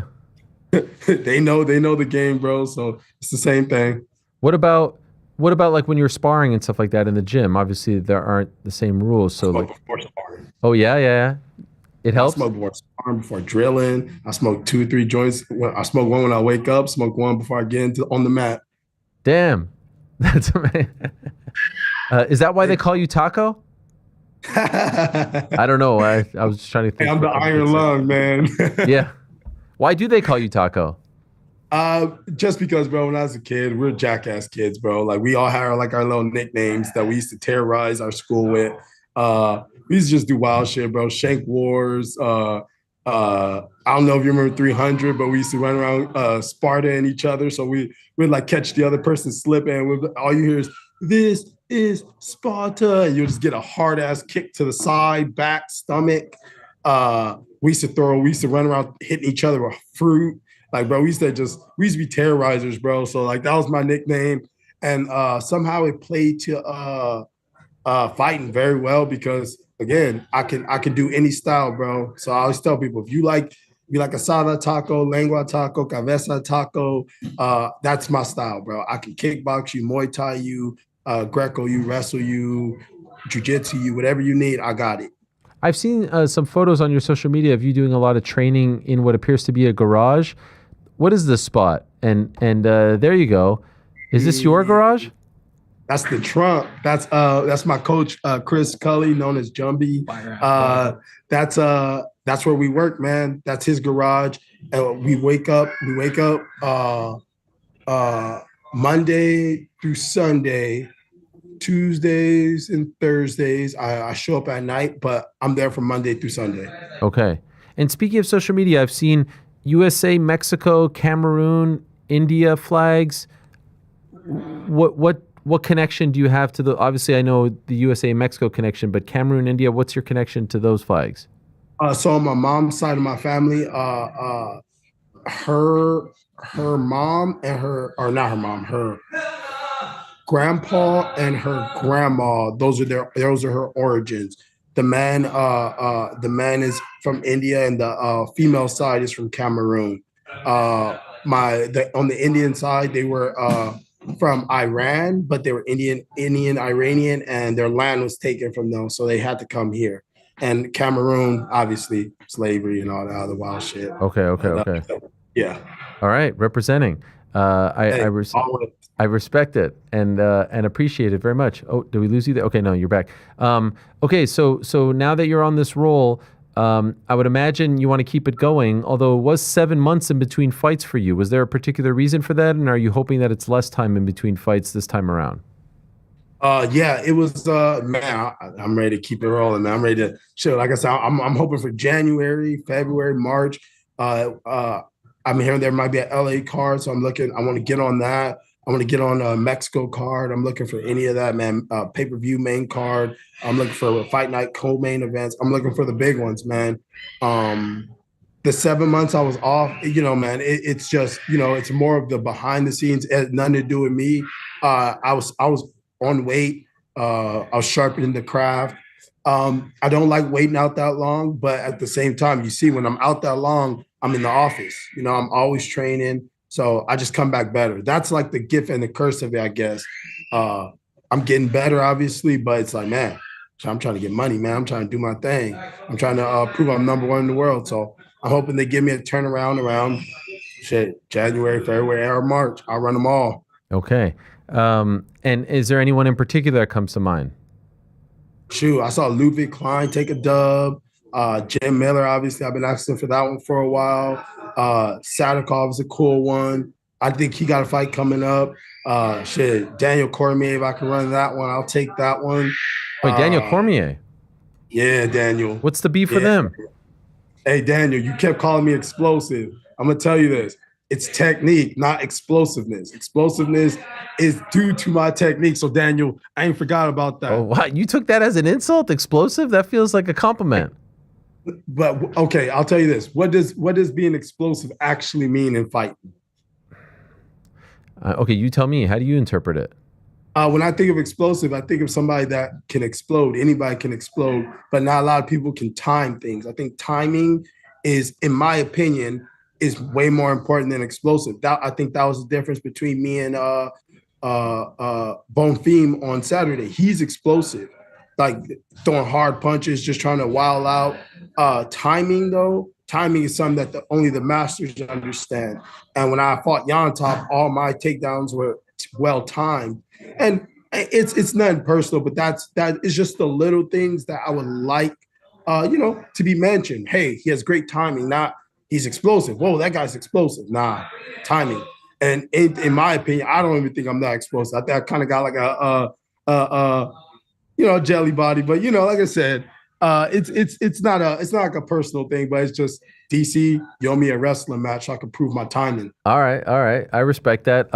Also respect the merch, man. Your merch is pretty great.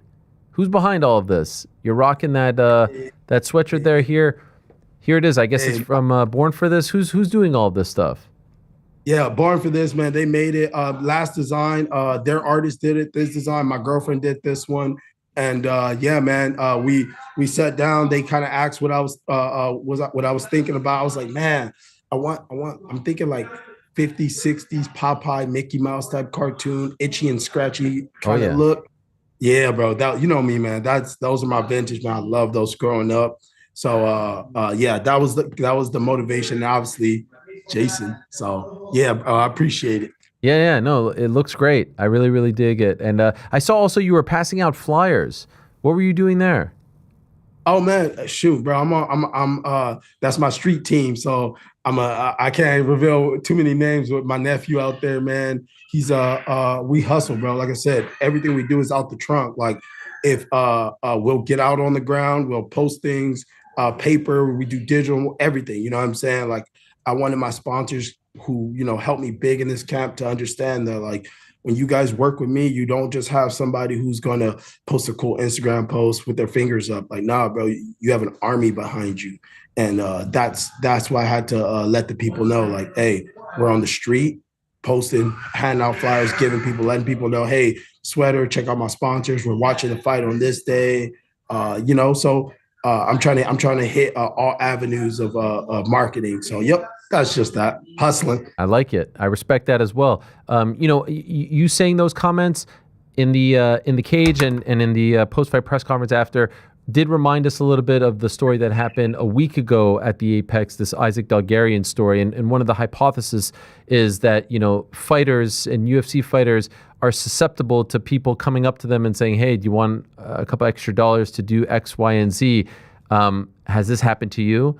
Now that you've talked openly about this sort of thing, have you experienced something like this at the gym where someone is trying to entice you to do something like this? Hell no. I don't, bro, I'm not gonna lie. If someone says some shit like that to me, I almost smack them, bro.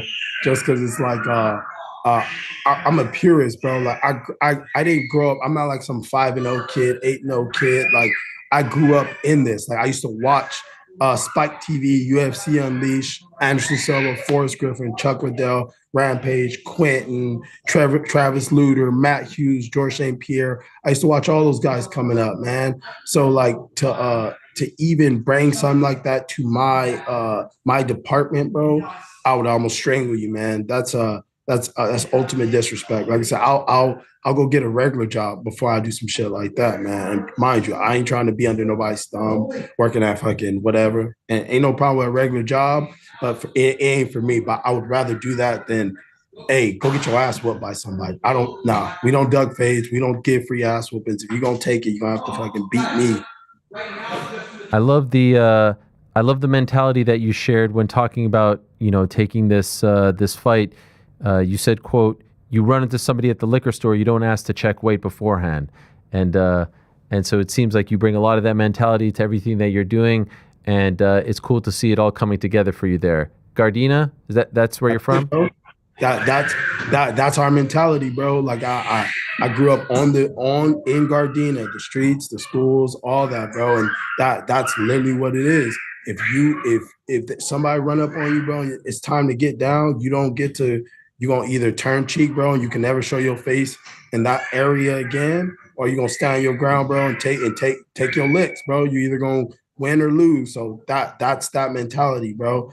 And I want to say shout out to Coach D, my coach Steens, bro. They're two of West Coast, East Coast guys of LA, and they really do instill that mentality into not just me, just all the guys around them, man. We don't duck no fades, period. Chris, congratulations on all your success. Congrats on the big win. Hope everything works out for you and your family. Appreciate you coming on and talking about your story, and looking forward to your next one. Thank you, brother. Thanks for having me, Ariel. I'm just geek out a little bit because that's just what I do. I remember watching you, bro, from just you holding the mic, you talking to Rampage, bro, you showing up to the shows, you doing what you do best, man. And it's a dream, bro. This is part of my nerdy dream, getting to talk to you on your show, bro. I'm super happy for you, bro, that you've blew up as much as you did. I know how much you respect combat sports in general, all the such, bro. So again, I'm humbly grateful for this opportunity, bro. Keep doing your thing, man. Keep growing. And next time you see me, man, I'll probably either be UFC champion or I'll be 8-0. Whatever comes first, bro. I appreciate that very much. And the funny thing is, the guy holding the camera for all of those interviews that you were talking about is the guy in your gym right now that you're training. So it's all connected. It's all connected. Squad deep, bro. I love it. Looking forward to the next one. Thank you, Chris. I appreciate that very much, and congrats again on all your success. God bless, bro. You have a good one. There he is, Chris Taco Padilla. Very easy to root for. Now 17-6 as a pro, but 4-0 in the UFC. And there was a time where, as he said, won a couple here, lost a couple here, lost a couple in a row, this, that, and the other. But it's been a minute since he last lost. In fact, his last loss was in May of 2022, and since then, 7 in a row. So he's rolling right now. And I really think he did a great job of talking about this, because look, you can come across, if you're asking for this, bonus money and all this stuff, like, oh, you're ungrateful, you're unhappy, and the UFC could take it the wrong way. But I think he did a great job of explaining that, look, he's very happy, he's very grateful, he's very appreciative, but he's wearing his heart on his sleeve. He loves his mom, he loves his family, he's just trying to do what he can, and he has no shame, and he's going to ask again. But that doesn't mean that he's disgruntled or upset or feels like he's underpaid. He's just essentially shooting his shot, and I appreciate that. As they say, closed mouths don't get fed, and he's doing his thing. And of course, that can be misconstrued. I get that. And you look at the UFC and you say, hey, they're the major leagues. We shouldn't be in a position where fighters are talking about this sort of thing. First thing that comes to mind on the microphone after a big win with such passion and such emotion. And we do hope that with this new lucrative TV deal that's about to kick in with Paramount Plus, and again, the Paramount Plus deal that we talk about time and again, $1.1 billion a year, 7.7 over the course of 7 years. That's just in the United States, and that's just TV money. That doesn't include all the other markets. That doesn't include the deal that they announced with Australia and South America. And of course, those are going to be less than the US, but there's, the UK out there and Canada and other parts of Europe, France, etc. And that doesn't include sponsorship, which is a huge revenue generator. That doesn't include gates, ticket sales. So there's a lot, we focus so much, and that's the big one, no doubt about it. Merchandise. All these other facets of what they make. There's so much out there. If it was just that $1.1 billion a year, 7.7 over 7 years, it would be tremendous. But it's actually way more than that. Even Chael was talking yesterday about a $20 million gate on a random Saturday in November at Madison Square Garden. It's a pretty good place to be for Dana White and company. Speaking of Dana White was on a podcast called Him and Her. You're a big fan of this one. Oh yeah, this is appointment viewing for me. Yesterday we learned that GC was a big fan of the No Corners podcast. No Script podcast. No Script. Yeah. I only listen to Him and Her when I'm done with my No Scripts episode. Okay. Well, a couple of these clips, and really, these people have only one person to thank. It's really all Jedi. I feel like Jedi, our guy Jedi, whomever he may be, is the one who finds these clips. I don't know how he finds these interviews and then he cuts them up, and then he disseminates them, and then they explode. And then so today, I'm seeing people like Pablo Torre and Van Jones and a whole bunch of other people reacting to all kinds of Dana White Jedi Goodman clips. If Dana White is speaking in his backyard, Jedi Goodman will have a finding clip of it. Yes. There's an investor call here with Mark Shapiro. He's finding it. Automatic. There's a random podcast in Riyadh. He's finding it. There's an appearance over in Qatar. He's finding it. It's unbelievable. I know we have one of the clips. Yeah. We have one of the clips that a lot of people were, getting all excited about, where he was talking about not being political, which was obviously a very interesting comment to hear, considering, if you've been watching the UFC for some time or covering the UFC, you would probably think otherwise. Anyway, here's the clip and we can react to it. I'm probably not as far right as everybody thinks I am. Everybody thinks I'm like far right. I literally, up until the world lost its mind, considered myself to be liberal. I leaned, a little left. But I would say that's probably the biggest misconception. Everybody thinks I'm like some far right, I'm not really even that political, to be honest with you. Okay. Of all the comments that he made just there, it was the last one that I think you should probably take the greatest issue with. Look, far right, mid right, whatever the case is, he's clearly very right. And there's nothing wrong with that. But like to say that's a misconception about me is silly when you've spoken at both of the last two, the 2016 and the 2020, actually the last three, I think it is. It was the 2016, the 2020, and the 2024 GOP conventions on behalf of one Donald Trump. In at least two of them, he was like the guy introducing him. So like that's as prime time of a slot as possible. And so, okay, you can then say like, hey, he's helping a friend. And I do believe that when he boils it down in his brain, he's like, I'm just helping a guy who helped us out. I'm loyal to a guy. That's my most important word. That's the most important trait in my life, loyalty. I'm loyal to a guy who was loyal to us, who was loyal to me. I think that's the way he rationalizes it, for lack of a better word. But to me, what is the point that you should be like, yo, come on, like, let's chill. It's like when he says that, like he's not a political person. There is probably no greater sporting organization, certainly not in North America, and I would argue in the world, that is as political as the UFC. The UFC is arguably the most political sporting organization in the world. And when I mean political, I don't mean like the politics in pro wrestling. I mean politics like left, right, Democrat, Republican, conservative, all that stuff. And why do I say that? Well, when Donald Trump is campaigning to be president of the United States, they don't just have him in attendance and they're like, oh, look who's there. It's the former president of the United States, number 45, hoping to be number 47, or, oh, look who's there. He's the Republican, nominee, all this stuff. Like, no, they have a whole drawn out, really long, 5-minute long entrance right before the pay-per-view. Not on pay-per-view, right before the pay-per-view usually. So on free to air or on cable television, not behind a paywall, him walking out, everyone stands, everyone, pays respect, pays homage. The broadcast does that. Subsequently, all the fighters then essentially like pay homage, pay respect, kiss the hand. They'll do the thing with the celebrities, and it'll be like this person, and number 45, 47 is there. And then an hour later, it's like, this person's here, this person. And like he'll be showed multiple times over and over. That's political. That's not your friend in that moment. That's political. That's you endorsing someone. That's political. And I'm not saying it's bad, it's good. Personally, I think it's a little bit much.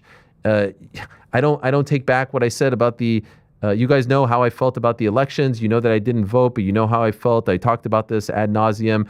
I see people still calling me a snowflake and all this stuff. You could say whatever you want. I'm not offended by any of this. Let's be very, very clear. I'm not going to get on here and make a whole 25-minute rant about how this is horrible, disgusting. I personally think that we should try to keep it a little bit more down the middle, like Dana White used to say back in the day, which was, no politics here. This is a sporting event. This is an escape. We're not trying to alienate anyone. We're not trying to, endorse anyone or turn our back on anyone. This is going to be a place where you can come and watch sports and have fun and forget about all the craziness going on in the world, all the issues going on in the world. But to suggest that you're not political when you do more of this than any sporting organization on the planet, and certainly in America, is this. I mean, this is laughable. This is disingenuous. You guys, you don't even just have him there as a quick cameo hello. You actually have him while he's campaigning. While he's like, it's one thing for him to show up in the booth on Sunday, NFL on Fox. He's already the president. He's not really campaigning for anything. Of course, doing that, your influence, I get it. But now you're a part of like the actual election. You're a part of the campaign, and it's not equal time. There's no walkout for his opponent. And I know they'll say, oh, if they wanted to come, if Barack Obama wanted to come, if Kamala Harris wanted to come, of course we would do the same. No, you wouldn't. We all know you wouldn't because you're not friends with them. And you could do whatever you want. I was always a little bit surprised that ESPN was so okay with this, because this is way more than you would usually get for any candidate, for any sitting president. But while you are campaigning, while you are out there trying to sway people, that is all very calculated. Notice you don't really see that as often these days. Of course, he's a lot busier, but you almost saw it every single month for a year, every single pay-per-view for a year leading up to that election. That's political. So to suggest that that's a misconception, or to suggest that the UFC isn't political, is very disingenuous. They have made a conscious decision to go all the way. You don't see other heads of sport or other heads of league or teams do anything even remotely close to this. They all kind of try to stay out of it. They all try to stay as neutral as possible. The UFC has not done that, for better or worse. Some will love it, some will hate it. Some will try their best to ignore it if it bothers them. Some will use it as a reason as to why they love the UFC so much. But that even Pablo showed this really long list of all the donations that have been made, and that's stuff that's being done, in his private time. That's fine. Oh, there it is. There's a lot of R's there. Yeah, Pablo is saying that this is according to Open Secrets DC database since July 2011. Yeah, a lot of R's. And again, he can donate to whatever he wants, but don't insinuate that people suggest that you're too political or too right-wing or anything like that. Again, please be very clear here. I'm not trying to say that any of this is bad. It's just the comment there. I'm like, really? Come on, man. Yeah, it's like a skirting of the responsibility, right? We've highlighted these political affiliations, and then to say like, yeah, but that's their thing. That's not necessarily my thing. Like, we're just friends and putting in that position. It is a little bit of washing your hands of something that you're involved with. Yeah, you show up to the White House. You're a part of these committees. You're doing dinners. You're sitting with the president in the front row at events. You're together in his booth. At presenting him at national conventions is very obviously pretty much as political as it gets. That's as political as it gets. Yes. Somebody who is not in the political world, I can't think of a more political step or measure than introducing somebody at a political rally. The only issue I have with it is just own it. Just say this is my guy. I believe in him. I like him. I support him. I like what he believes in. That's my guy. And again, even if it was Dana White shows up and introduces him at the convention. All right, that's you're allowed. You are a human being. You can make whatever decision you want. You can endorse anyone you want. The stuff that I always felt was a little bit too much was the walkout, the music, the sitting in the front, the multiple mentions, the multiple cameos on the broadcast. That to me felt like you were now using your platform, your sporting organization, which is supposed to be neutral, which you've told us for many years was going to be neutral and not a place where any of this stuff was going to be allowed or highlighted or tolerated. And now you are using this to endorse someone. It's very different. I know Dana White is synonymous with the UFC, but ultimately he is not the UFC. The UFC lives and breathes without him. If he quits tomorrow, if he gets fired, if he whatever, that thing continues. It's its own living, breathing organization. And so to use that multiple times a year, almost on a monthly basis, to endorse a candidate, to me seems a little bit much. What's going to happen the next time? I guess we'll find out when he doesn't run. If he doesn't run, who knows what's going to happen there? But are we then going to pick someone else? I don't feel like a sporting organization should do that, especially because it's just so divisive. The one thing I'll say is we do have to also acknowledge, though, that sometimes these, like, I was about to state the very obvious, and then I backtrack, but sometimes it is motivated by the business side of it. Sometimes it is motivated by the money as opposed to necessarily like support for a candidate or another. As an example, right? When you want to legalize certain things in Nevada, or when you want to get a huge market like New York City opened up, if you're the UFC, you do have to do some political, ring kissing. You do have to figure out how to navigate the political space. And so certainly some of that is at play and has been at play at previous ventures. As a more current and relevant example, right? When you want to make amendments to the Muhammad Ali Act, and when you're pushing a bill, the Ali Revival Act, that is motivated and will help your business, there is politics involved in that as well. That just doesn't happen on its own, where it's like we out of good faith, we put in a bill and everybody just got behind it. It was great. You need political supporters. You need people pushing those things forward. And so there is an element of this that is beyond just like, I am right or left leaning, and in the interest of the business and the interest of your aspirations. Yeah, I took a quick gander at the chat, and of course, everyone gets very upset. I'm not criticizing being right or left. Which choice you made is irrelevant. Here's the thing. I can guarantee you the people who are getting upset about us just talking about this as human beings, not being even emotional about it, we're just talking, we're reacting to something you said. If for whatever reason they would have done the exact same thing, but they would have done it with someone that they didn't like, that they didn't believe in, that it was Joe Biden or Kamala Harris getting this royal treatment, I can assure you they would have felt differently. So be level-headed here. Be level-headed. This is no endorsement of one or the other. I'm trying to say to you, the only issue that I have is him saying he is not political. Of course he is political. Of course he is political. And the dumbing down of these actions is only fooling the likes of you. Of course, you are sitting there as a UFC fan, you're like, that's fucking cool, man. The former president and the potential future president of the UFC likes my sport. That's exactly what all of this is. That's why politicians make appearances at certain things to make you feel like you are on the same level, that I like the certain thing that you like. Now we're pals. Now will I get your vote? I mean, like, come on, man. This is all very calculated. You all know it's very calculated. And the only issue that I have with it is saying that it's not calculated, that it's not political, that you don't do this on purpose, that you don't have a history of showing up at these conventions. Like, that to me is just, for lack of a better word, a lie. It's just a lie.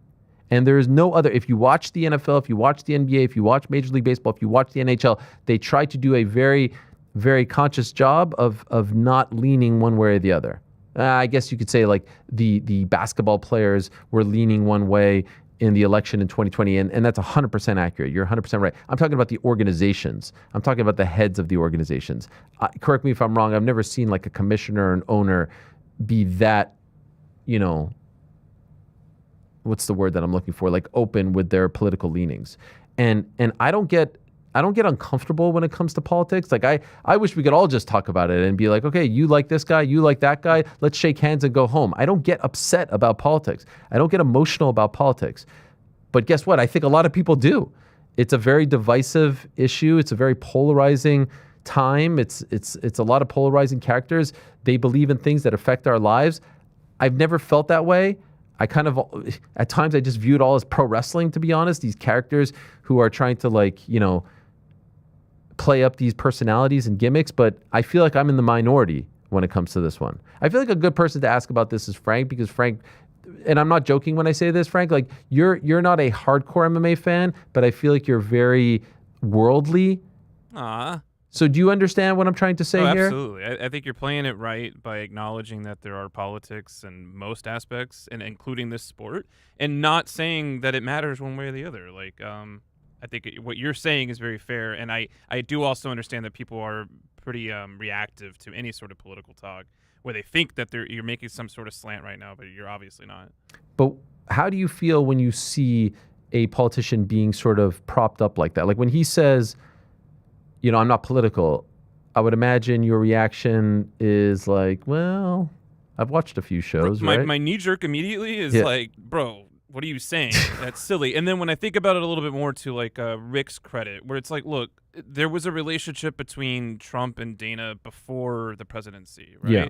And that relationship is still there. So there is very well a possibility in Dana's mind that it's like, this is just my bro. It just happens to be the president now. Now, do we need all the here's him walking, that sort of thing? Do you do that for all your friends?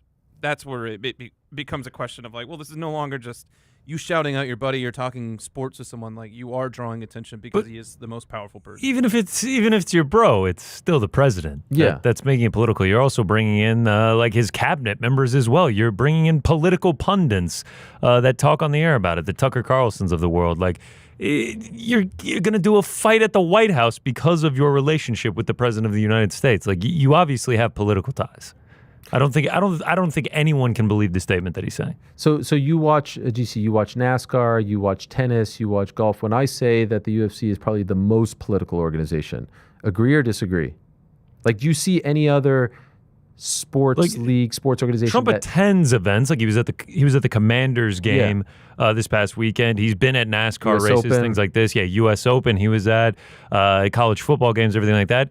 He doesn't get as welcomed of a celebration over and over and over as he does at UFC events. I mean, if I'm not mistaken, was it last year's MSG when they did like the promo package for him after he won the election? It was like a 3-minute video. Absolutely, yeah. Yeah, and again, to say there's no political ties is crazy. And even like when he gets shown on the broadcast, and again, this is not a commentary on Trump. We're talking about whether or not they are political, and he is political.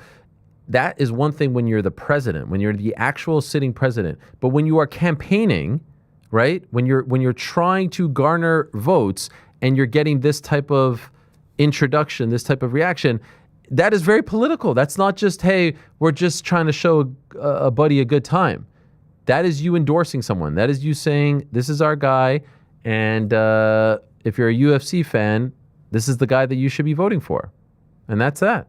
And that is used. And I always was very surprised that ESPN would be okay with that, because they try. I feel like, I guess maybe others would disagree. Who the hell knows?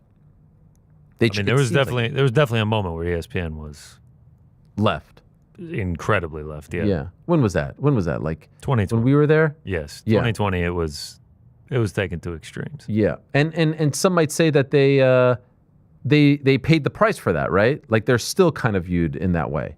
It's probably best to stay out of it. Even us. Maybe we should take these 20 minutes back. Again, I don't need it. I don't need the political talk. Yeah. When Dana White says he's not political, Connor's not political. I am not political. I cannot stand political discussions. When you saw that clip, did you have any sort of reaction to it? I just like yeah, right. Okay. Yeah. So pretty much what I'm saying here, but over the course of 20 minutes, I'm just kind of going on and on. The point is, of course he is. Of course he is. He did speak to Nick Torturo, of all people, about the Islam Ilya fight. Got another great show, Breaking Bread with Nick Torturo. Big fan. Okay. I heard you talking about this one a couple weeks ago, and there he was. In case you missed it, take a listen. Now, what about the Poria and Islam? Could that fight happen? Yep. That can happen too. I'd like to see that fight. I think everybody wants to see that fight, including Topuria and Islam. So. Yeah. He's a different bird, that Topuria, huh? Yeah. I thought he was just cocky at the beginning. But he's the real deal. He really is. Man, those hands are like, he's almost like a regular, he hits like almost a real fighter, like a prize fighter. Yeah, really. Because a lot of the UFC guys, I mean, McGregor was a good boxer, but this guy is like razor sharp. I agree. Only time I see Torturo usually is like him ranting and raving about the Yankees, so it was nice to see him in a different light here. Tino's ball, baby. Yo, what is going on in that clip? Absolute highlight of the clip. Well, it's Breaking Bread, so they have to be eating, but the highlight of the clip is the Dana White. Yep. I've listened to that one about 15 times. He's a real fighter, huh? He's like, he actually fights? Shop. Yeah.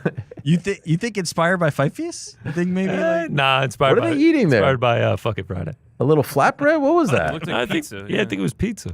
Oh, that was nice. What's the gimmick? Do they make it? Like, what are they doing there? You break bread. You eat with them. Okay, but I didn't know if there was a gimmick where like they had to actually bake the bread. If you're a fan of crisp, clean audio, Yeah. the show is not for you. Frank, do you have an aneurysm when you hear this audio? I made a note for later. It's a combo of ASMR and thoughtful discussions. So that Ilya Taporia. No. He's a different bird, eh? Yeah. It's great. It's fucking great. But between that clip and Islam telling, like, he was kind of giving props to Aiden Ross about Ilya, it kind of makes me feel after our conversation yesterday, like this is a real thing. Maybe Chael's right. Maybe this is the White House fight. But why wouldn't it be? Again, I mean, they were both in the same weight class, and then they both left. But that's my point. When they were in the same weight class, the talk was that this was the fight of the century, and we missed out on it, and the UFC blew it. That's what everybody was saying. It's still here. It never went away. Like, these two guys, regardless of what weight class Islam is in, him versus Ilya is still a fight that can be made. Now, granted, I wonder what Islam's body is going to be like after this venture up to welterweight. He's discovered creatine apparently, and so who knows what he looks like on the other end of that. But is that a real thing or is that a joke? No, that's what he said. He said it? 5 milligrams a day, baby. Oh, Just a little bit of creatine and protein. Pat. That's all it. you need. Pizzi loves this. Like, I wish Hard-boiled Pizzi was eggs. here. He loves the Islam has discovered creatine because he's publicly said that he didn't use it for a long time. And by the way, like, I'm half joking about that as well. You do have to imagine that he had to really suppress his nutrition to be able to stay at 155 because he is a massive man, as we can see when he's facing off with Jack Della Maddalena. I do think he probably had to minimize a lot of these things in order to remain as a 155er. But I don't know. Like, if you thought, if you're out there, if you're an MMA fan out there that thought that Ilya Taporia was going to knock out Islam Makhachev, it's still possible. It is still there to be made. So I think this fight has legs. I think this fight makes a lot of sense. Honestly, if Islam can win the 170 belt and if Ilya were to fight Paddy and then they fought after that, I think it'd be even bigger than it was going to be. There's one guy saying that all along. There's one guy. What'd you say? Islam should go up to 170, Yes. win the belt, make it a bigger fight? Yes, Someone that's pull the exactly clip. what I Jedi, said. Yeah. Roll the Jedi, pull tape. Where's the clip? That's Jedi. actually literally what I said when you guys Roll were the losing your tape. minds. Oh, Ilya and Islam, we didn't get it. Oh my God. I mean, that's literally what I said. It would have been pretty big in gonna be a June of bigger fight. 2025. Would have been It'll massive. be bigger now. Still haven't gotten it. Still haven't Still gotten need to it. get over these hurdles. There's one real big hurdle coming up in 4 days, and then we presume Ilya will have at least one fight before this could be a real thing. So yes, there's a lot that could happen, but it is nice to see that he's on board with it. I kind of wish that they just did it when they were both in the same weight class for a brief period of time there. But that was promising, and even Ilya putting him in his top 5 and giving him props and saying that he'd be interested in the fight, I thought was promising as well. Did I say Ilya? I mean Islam. Islam also said that he thought that Kamaru Usman would be a good first title defense. Yeah, so I don't know about that one. Yeah. Here's where honestly, I understand when we keep talking about the welterweight division, I always forget to bring up Kamaru Usman. Yeah. I always talk about like the 8 guys fighting over the course of this week, and even Gabriel Bonfim. I always forget about Usman. I just don't feel like he's consistent or active enough to be a real player. He's been very inactive, but by design, right? Like you do have to pick and choose a little bit when you're at the latter half of your career in the way that he is. I get it from the perspective. If you're much like John Jones and Stipe, wasn't a fight that anybody wanted to see. But for legacy purposes, if you're John Jones, to be able to say you beat the best UFC heavyweight, possibly heavyweight of all time, has some significance as a fighter. If I'm Islam, to be able to say I beat arguably number 1, I don't think most would have him. I think a lot would have GSP. I believe Dana White is still kind of like on the Kamaru Usman's the best welterweight ever camp. He's at worst the second, right? Like, I do have to think that has some significance. So I understand it from Islam. If you're trying to go from I just entered this division and now I'm going to knock off one of the best guys, top 3 of all time in this weight class, Kamaru Usman kind of does make sense. It doesn't make sense from a meritocracy perspective. It makes zero sense when you've got all these contenders lined up, but it does make sense from a legacy kind of defining standpoint. It's a great name to have on your resume. Sure, but these guys are active out there. I don't disagree. I don't disagree. Same manager. It's just such a stacked weight class, and like he lost 3 straight, and he's coming off a win over Joaquin Buckley. There's more deserving guys. 100%. I do see a quote from Khabib on the Weighing In podcast saying, I think Islam versus Topuria is the biggest fight right now, not Jones and Pereira. Hard disagree. Yeah, we were debating yesterday Ilya and Patty being akin to Jones Pereira. No. By the way, all of these are good things, and there's a chance that none of them happen, but they should happen, and they could easily happen, I think. If you have matchups that people are salivating over, like, oh, wow, this is a dream match, you have to make happen. I guess it depends. Like, Dana White has never... Every time Dana is asked about John Jones, he's really asked about him fighting on the White House card. I've yet to see someone say, like, okay, forget the White House card. Are you interested in just bringing him back? Or is the bad blood so great that they're not even going to offer him a fight? I'd also be interested in hearing from John Jones. Are you interested in Alex Pereira if it's not on the White House card? Forget Tom Aspinall for a second, which I think is, kind of absurd. Obviously, Tom versus John would be the most significant. Not the biggest, but the most significant. But if you're John Jones, would you come back to fight Alex Pereira? You're talking about how great he is. You're talking about his legacy. Would you fight him on a September card? That's interesting to me, because if John would say yes and you could fight Alex Pereira then, that's still a massive, massive fight. That does not have to be at the White House. And then you could do Conor McGregor, or you could do an Ilya versus Islam on the White House card and do that another time. I'm totally down for John versus Alex anytime. Yeah, those are two big questions. If John doesn't get the White House card, is he retired? Is that it? Yeah. Is it only for the White House? And then if John says, I will fight, is Dana so mad at him that he just doesn't want to be in business? That seems a little bit crazy. But I feel like the John one is real. Like, if John just says, like, yeah, I'm not interested in fighting in some regular fight, that's it. I don't know. I think Dana's anger with John Jones is dependent on what that calendar year looks like. If, man, Ilya couldn't get back in the first quarter because he was nursing something, or if all of a sudden, all these dominoes that they've lined up perfectly don't play the way that they thought they were going to play, I think all of a sudden John Jones looks like a much better dude in Dana White's eyes. I think all of a sudden John Jones is back in that he's #1 best ever territory. If they're having a year from the gods where Conor McGregor's back, he fights on the White House card. We've got Ilya versus Patty. We're doing Aspinall versus Gane. It's a massive win for Tom Aspinall or Cyril Gane. Oh my God, the new heavyweight champ is crowned.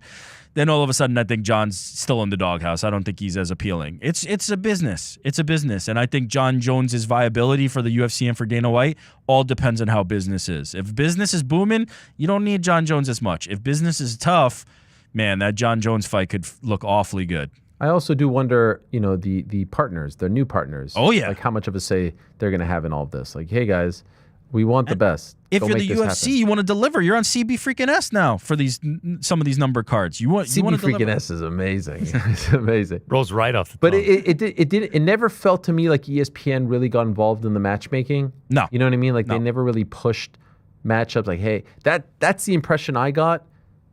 Whether it was informed or not. I wonder. My gut says that they won't be aggressive in saying, like, hey, we want to see X, Y, and Z. But when it comes to some of these big platforms, I do wonder how much of a say, or if they'll weigh in, if they'll suggest things, if they'll push for certain matchups. Certainly, I think when it comes to the White House card, I have a feeling that there will be people wanting to weigh in on that one. That's my feeling. That's my sentiment. Hopefully, Probably some people outside CBS too. Probably some people who that's what I'm occupy talking the about. Oval Office. Oh yeah, that's what I'm talking about. I feel like if there's ever going to be a card where there's going to be like strong suggestions, Yeah, made other cooks in the kitchen other than the UFC. as to who will be competing, it's going to be that one. I did want to bring up a quote that I saw from Herb Dean.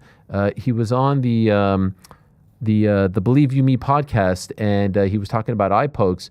This graphic, courtesy of MMA Fighting, he said, so we made a rule. It's a foul to extend the fingers towards the eyes. That's the rule we've already had in place. So that rule has been there, but we haven't been enforcing it. So we're going to move forward on that. What? Moving forward on what was already in place? That sounds right. They're moving forward with a rule that's already in place. Then what was the point of the rule to begin with? Yeah, just like all rules. How many other rules do we have that we don't enforce? All of them. Yeah. All of them. Yeah. Grabbing the cage, grabbing the gloves. Restarting fights. Restarting fights, kneeing people below the belt, not getting a point taken away for a eye poke. I mean, it's just a crazy thought. I did check in with our good friend Andy Foster about the meeting that they had last week regarding the intentional and non-intentional, and he did say that they're working towards it. They're trying to redefine what this all means, but it just goes to show, like, you know, for a respected referee who's been in the game as long as he has, to say, like, look, we had this rule, we just didn't enforce it. Mess of a situation. Absolute mess of a situation. And we haven't heard much from Tom as far as like how he's doing, what his timeline might be, all these things and more. But yeah, I maintain eye poke, immediate point deduction. We saw an eye poke this weekend. Did we not see an eye poke this weekend? I remember seeing it. Which fight was it that there was an eye poke? Or was there something? Was there a foul? I think Brown and Bonfim had an eye poke, right? Am I crazy? Oh, yes. And then yes, he yes, kind of yes, shook yes. it off, though. Yes. Bonfim. Bonfim shook it off quick, and then they went back to it. Point deduction. I agree. By the way, I don't think there's ever been a more universal sentiment or time for that sentiment than now. I think everybody's kind of sick of this and is definitely on the train of foul means immediate point deduction. I think like that's got a high approval rating right now at this time. And it'll be interesting to see how the fighters react. I'm honestly in favor of bringing the yellow red card system like Herb Dean does over in one championship. I love that. Old school. Pride. I mean, come on. Yeah. I know, but Herb's got the experience with it from one. There's nothing better than the Herb Dean holding up the. Are you being serious about this? Would you like to see it? No, absolutely not. Why? Wait, what? I do. I actually kind of think it's cool. Yes. Stalling. Let's start with taking a point. Taking a point. No, I like a card system for inactivity. Let's give them whistles too. Okay, not for a foul, but for inactivity, I actually think it makes sense. I don't mind that. Yeah. Maybe just to flash the yellow and then for stalling. What's the red? Fight over? What fight was it in one championship? That Arjun. Yeah, he pulled out the red. Yeah, yes, that's right. Also, if we're gonna do this, let's go ahead and get the IFBs in for the horn for him. Oh God. Right, so they can't say they heard the horn. Yeah. Oh, from Migliotta and Company. Yeah. Early, late. 3 seconds. Let's just get a direct 5 seconds late. Yeah. I feel like. Oh, actually, it's in WWE where they have the earpiece. They have the earpiece in WWE, but that's really because like they're telling them to finish. Yeah. They're like, hey, let's go home, guys. Oh yeah, I guess if someone troublesome tapped into the IFB line, something crazy could happen. Yeah. Who's to check? Why does that one hit so well It's so good. all the time? So good. I actually hit you guys with a who's to check earlier, and you did? Every time I hear it flashes me to like the image of Bob. He sounds like a guy at a deli being like, they charged me an extra $2. Who's to check? There you go. He's a real fighter. And I flash back to that. Oh my God. Someone said some crazy shit in the deli line. You know what, Frank? That might be another one to add. So he's like a real fighter. No, I cannot stand hearing that. I wouldn't mind the Dana White though. Yep. I feel like Connor really likes a mouth noise. And prison. Frank hates it. I think it's hilarious because he gets all nasally with the breath. Yeah. Skin is crawling right now from just your copying of it. It's just such a nonchalant, I don't give a fuck type way to have a conversation. It's really, and also like I feel like he's so unmotivated to have this conversation right now. Like Nick's just hitting him with the random fanboy questions, and he's like, "Yup, big fight." Also, like you are talking to like the guy for UFC who like knows the roster incredibly well. So like when asking the surface level Islam and Elliott, just like different bird, eh? Yeah. He's Imagine Dana was just he's like a different bird. Nah. He's ordinary. What's his claim to fame, Nick Tortoro? Wow, he looks so He's different. an actor. No, I know, but like, what's his biggest Breaking Bread with Nick Tortoro? NYPD Blue? Shout out. Longest Yard? Adam Sandler? Yeah, Longest Yard, legendary. Do the Right Thing, Mo Better Blues. Do the Right Thing back in the day? Yeah. Love Do the Right Thing. He was in Malcolm X. He was in Malcolm X? Yes. Love Malcolm X. Who is? He was in Frank's favorite Hellraiser Inferno. Jungle Fever? Man, he was in all those Spike Lee joints shout out back in the Spike. day. The Rosie Perez. I randomly saw a trailer for one of her movies from Love Rosie. 1994. I could only name the one that she was in up until last night. White Man Can't Jump? Yeah. Legendary. Up was in until the last night, it legendary- was some Nicolas Cage cop movie where he wins the lottery. I now pronounce you Chuck and Larry? Oh, He was in legendary. Now 06. Pronounced You Chuck and Larry. Yeah, Yeah. He, might have been, he was in the Sandler Sphere for Paul a minute. Blart Mall Cop 2? Oh, Two? fucking hey, he got called up for the sequel, wasn't in Yes. the OG? Here Comes the Boom. Referee. Shout out. MMA Connection. That's Yeah, actually this how is he got actually- Dana Should we have on him the on? horn. Black Klansman. People love that movie, right? It's a good movie. I never saw it, no. I always You seem say very excited about that when one. I'm doing my well, why do people talk about Black Klansman? I've heard that one mentioned a lot. Oh, Spike Lee, okay. When I'm doing like my mouth exercises before going on air, I always say Paul Blart Mall Cop 2. Paul Blart Mall Cop 2 in theaters now, rated PG. Because the first time I ever had to host on Fox, that was the sponsor, and I was so nervous about being the host. I wasn't a traditional host, like, going in and out of the commercials, and every segment had to be sponsored by Paul Blart Mall Cop 2, and so I've used that as my, I don't know, as my tongue exercise, if you will. Starring Nikki Forturo. Start adding Yes. that to it. I think it's Tortoro. Starring Nikki Tortoro. Close enough. Throw that in there. Close enough. Frank, do we have any super chats? And by the way, Malcolm Wellmaker is going to be joining us in studio. He is en route. A ton of traffic in New York City today. It actually took me really long to get to the studio. So he is going to be joining us, and we do appreciate the effort that is being made, that is being made, that is being made, that is being made, that is being made. People think their podcast is just... Sorry. What do we got, Frank? The first What one do is we from Jake from Windy City. This ESPN YouTube TV standoff is frustrating. got? I'm not a YouTube TV guy. Anyone here a YouTube TV guy? No. Nah, but Damn. I have DirecTV, and last year we lost ESPN, and it was So what's the issue here? YouTube TV and like You can't get ESPN right now? ABC. Yeah, no, you can't get it. Wow. We're trying to crank up the prices, and Damn. it's this whole thing. And everyone's out there tweeting saying, please go to this website right now. Let them know how much you care. Yeah, like keep your favorite channels on Yeah, your. I feel like they know how much people care. They want people to pay more money. Right. Who's at fault here? Who's the bad guy? I'll just blame ESPN. All right, fine. What else, Frankie? What Trend else? Daddy says 12 months of Helwani. Can we get a 1.5 or 2 year badge? Oh, okay. I know Trindaddy. Shout out to him. So what does that mean? Like when you get to... You see how it says like member for 12 months? Yes. He wants one that's like member for 18 months or member for 24 months. Are we doing that anymore? Or did Ant take all of that proprietary information? What is the deal with that? We are capable. We should use Who's to Check for cover for everything. I don't even know how you do that. How do you do that sort of thing? I thought it was an automated thing that YouTube does. No, we gotta. No, we can upload art. I made the badges for Ant. Okay. We can. Well, it sounds like you've got a new assignment we on can your cook hands. something up. That's What are we doing? 18 months, 24 months? What are we doing? I'll love to Ant, but I mean, every other day it was a new emoji request. Gout request. Never forget the gout. Yeah. He's going to chime in the next 15 to 30 Yeah. seconds. I'll get a podcast voice note. We'll work on it, but most importantly, we do appreciate. I did notice, by the way, speaking of the chat, there's other things now. There's like, let me see here.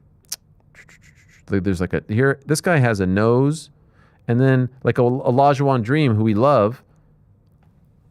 He has a crown with a number 2 next to it. What does that mean? Frankie, this is your world. It is? I thought you knew this stuff. Yeah, the crown. What does that mean? If the crown means he's a member. The crown is a year, I think. All right. Can't remember. It's been like a year since. Ace Boogie writes. Okay. Wow. I didn't even hit you with the. What else, Frankie? What The else? fighter going up should bring their belt. On brand for Walia Islam. There aren't great promoters of themselves. No way Ilya doesn't bring his belt. Yeah, I guess he would just. Ilya is the kind of fighter that would just actually just bring the belt. You know. Yeah, he brought the BMF. Yeah. Even though the BMF wasn't even on the line, right? Yeah. Yeah. I wonder what would happen. Like, what would happen if Islam showed up with the belt? Nothing. They'd let him. Nothing. Yeah. I'm sure they'd let him. But Ilya shows up with BMF belts Yeah. to press conferences. He just said that. There are. Oh man, sorry, I zoned out for a second there. 30 seconds ago. There are.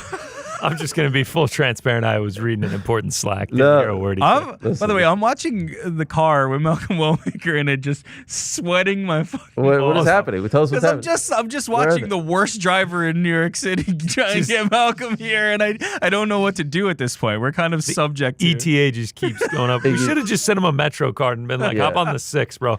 We'll see you in a, Poor we'll see you in a Malcolm, few man. minutes. I feel actually bad think- for Malcolm. I think this might be Malcolm. I think it might be one of his first time, if not his first time I'm in on New the York. phone with Malcolm. Yeah. I'm on the phone with Malcolm. He's like, I told him, I'm like, oh, the driver's gonna be there at 3, and then the ETA goes up to 3:05. I'm like, oh, no, sorry, Malcolm. I'm really sorry. They're gonna be there at 3:05. He's like, no worries, brother. Then the time starts creeping up. Calls me at 3:07. I'm like, yeah, they're across the street. They're coming right now. He's like, man. He's like, but I'm inside, and I don't want to leave the hotel because there's like a mob of people who are waiting. So I'm on the phone with him. He leaves the hotel to go to the car, and it's just like, yeah, let me take a picture with you. Let me take a picture with you. Legitimately 30 of those before he gets to the car. Now he's at the He's got car. no one with him? What do you mean? Like security? Yeah. Nah, he's got his crew. He's got his crew. Uh-huh. And we're on the phone, and he's just like, New York's not a real place, man. It And really I just is. started cracking up. I wonder if this is actually his first time, and now he's getting It is. It is. Makes Oh sense. my Oh, dear. it definitely is. Oh, Can yeah. we keep breaking the fourth wall, especially Sure. inspired by me not hearing anything? Yeah. Rick, this morning we're sitting outside in the kitchen area, and Rick's like, "Is Frank here yet?" I was like, "Dude, Frank just walked by like 4 minutes ago, said hey to us. You responded to him, and then he walked off. It's tough. And, Wait, what did I say? Actually, he didn't respond. No, he he didn't didn't respond. respond. See? He didn't I was see? like, well, damn, all right. Connor made his joke about me being late. Well, the time keeps it And keeps then moving up Rick and up. just didn't say anything, and I was like, damn, I must be in trouble. Is Frank here yet? I didn't know Frank was here. Frank, how do you feel about this? That your entrance didn't make much of an impact. I Oh, no, I got It's hyped either a up. plus or a minus. A plus is like, I'm so upset with you, I don't even want to look at you or acknowledge that you're here. Or the Yeah. other one is, damn, my deck is really good on That- magic yeah, right that- now. that one. And I'm like, hey, it's He's going like- to be a good day. He's like, who? That one. Whose food is this next Yeah. to me? And I was like, Brad also just left that and said hey It's to you funny as well. It's because like, I asked the same thing about the food. Brad and Frank are here? And then Okay. I creep down. He's holding the phone like right here. I get the glance. He's in the middle of a magic. Okay, yeah. but here's the Locked important in. part. I did acknowledge Brad. I did not acknowledge Frank. I did acknowledge Brad. That's all good. What else, Frankie? What else? Duncan says, we all love both Weili and Valentina, but let's be real. Valentina gets clinches and takedowns whenever she wants and gets massive, heavy top control minutes. All right. Yeah, that's fair. Valentina is a great grappler, as we saw in the fight with Manon Ferro. But like, Zhang Weili's takedown defense against Tatiana Suarez looked pretty damn good. Like, I'm banking on her being able to be competent in the takedown defense and also in the grappling realm. And when it comes to the hands, like, I know Valentina has some knockouts in her career, but I give the power edge to Weili. We're gonna have to see how it translates when she goes up to flyweight. But I don't think this is gonna be like a takedown heavy game plan from Valentina. Famous last words. Maybe that's the way she goes. But I think Zhang Weili's sprawl game was really on display in that last fight, and it was very impressive. What else, Frankie? What else? Beelzebub wanted to say, who's to check? With a nice okay. little shrug emoji. I really like the shrug emoji. Rick analyzing his balls off over here for the co-main event. And I was just like, what's next? I'm trying, man. I'm trying. No, because I was thinking, While he's got one eye over on the Uber thing. He's just like, wait for that sprawl and stall game from Zhang Weili. Listen, I'm trying right now. What else? You know What that else? you know that picture, the meme of the cook after his crazy ass shift, where he's just got the head down and he's got the apron still on. That's gonna be me after this day. No, you know what I was For sure. thinking? I was thinking, okay, Jimmy Butler hanging. very, very clearly, we're trying to kill time here until. I mean, Yeah. it's been almost an hour since Yeah. we said Yep. goodbye to Chris Yep. Padilla. Yep. So I wanted to go to the chat and be like, give us. This is an impromptu on the nose, but don't waste it. Okay, now just hit us with it. Hit us with good questions. Okay, Don't but waste we're too it. Close now. No. What do you mean? What do you mean? We're too close to having our guest. What's the ETA far now? out is Listen, it's close. We've told them everything. He's we don't have close. to lie. He's close. He's close. Okay, he's close. He's close. Give us one. Give us one. I tried to do a Q&A thing, but I don't know if I did it right. Can we also talk about? Look over. It says hi. It says hi. Can we talk about Casey being in the gym with Padilla and just like making an appearance? That was pretty cool. Slito did ask a super chat. Oh, let's hear it. It just says, but it doesn't have... you ever use the same side of your Q-tip? Oh, wow. This is a good question, Slito. Never. I've been actually Absolutely dying not. for someone. No, that's... I used to be, if you must know, I used to be an avid Q-tip user, and then I started to see these videos and stuff. Yeah. So now I try to limit it, but I think I was like addicted to it, the sensation. Oh, yeah, definitely. And so but I've had to slowly like do it. Now I do it like once or twice a week. What? When you were avid. Yeah, no. This explains a lot. Every single shower. After every single shower. But when you were, Yeah. did the seam side No. ever go in? No, No, that's no, crazy. I won't even double dip. I don't care if they Are have you to an cut down everyday? every redwood tree to support my Q-tip habit. Yeah. It's happening. You have redwood Q-tips? You ever notice that on actual Q-tips it says nothing about ears on it? Yeah. Yeah, you're not supposed to do it. What are they Because used some for? dummy I stuck don't it know. and It's like damaged for like their cleaning eardrum. your keyboard. Yeah. Huh. Do your thing. Yeah. If it feels good, do it. You're an everyday guy? Every day. In fact, Every now- day? Is that what you every tell day. your son? If it feels good, do it? Just about. Feels like dangerous advice. Let's see here what the people said. Ariel, have you been given which sports you'll cover in the Winter Olympics?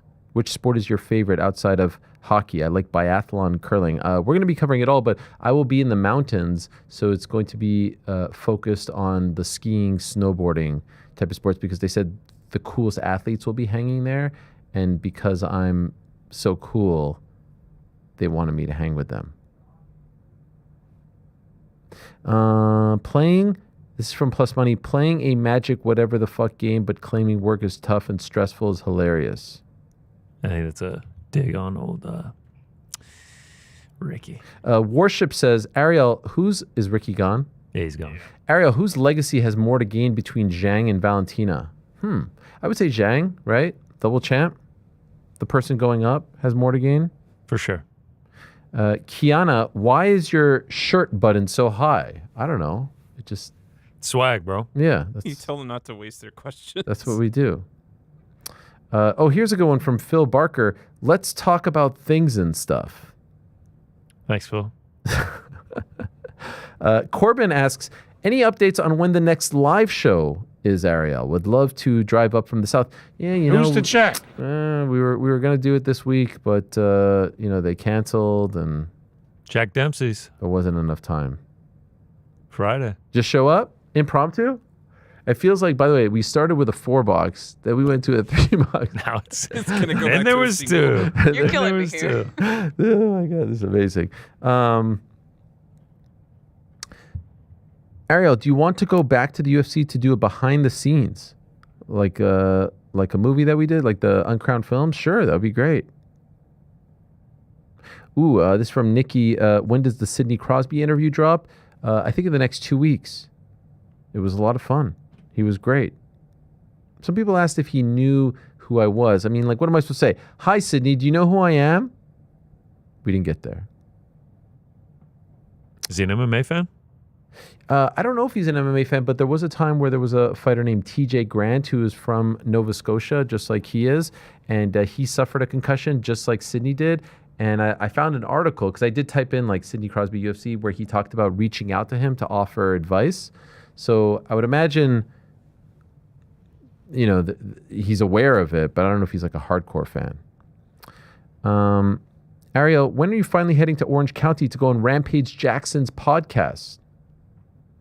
Oh, Jackson Pod. You love that. Yes, he has actually asked me several times, but I'm not really in the area, but I told him I'd be happy to go if I'm ever in the area. Be a good time. Do I get to watch too, like everyone else? Alec in the Slice. Thoughts on ESPN getting rid of the $10 off pay-per-views after the Paramount deal was announced? Is that true? I haven't heard about that. Thomas Curran says, when is the Sydney Sweeney interview to promote Christie? Needs some help. Yeah. Box office numbers down. Yeah. Let's get her on. Yeah. Do you have an in? Yeah, I got her number direct. I'm going to hit up Scooter. Scooter Braun? Braun? Isn't that her boyfriend? Oh, is it? T-Bone says, please get Dana on the show. Similar vibe to you and Dennis would be gold. You know what? I didn't think of that. That'd be a good idea. Right? Auto-generated experiment from Sleeto. Quality may vary. Viewers in the chat are discussing... Oh, what? The AI does a chat summary. They were copying and pasting. Got it. Ariel, who's the biggest patriot in the chat? Frank, who would that be? In the chat? Yeah, who's the... Mel Gibson. Okay. No, in the chat. Salvarius says, GC, what country would you most like to do a fight feast in? We're actually going to it, Georgia. Oh, yeah. Number 1. When are we going? Next summer? Oof. Who the fuck is we? No. Sorry. You're coming, Frankie. I'll be Frank, there. Khachapuri, dumplings, the horn. I want to chug the horn with Marab. Frank, remember when we did a roll call in the group chat and everyone responded but you? That never happened. That was tough. Yeah. That was tough. You're skimming.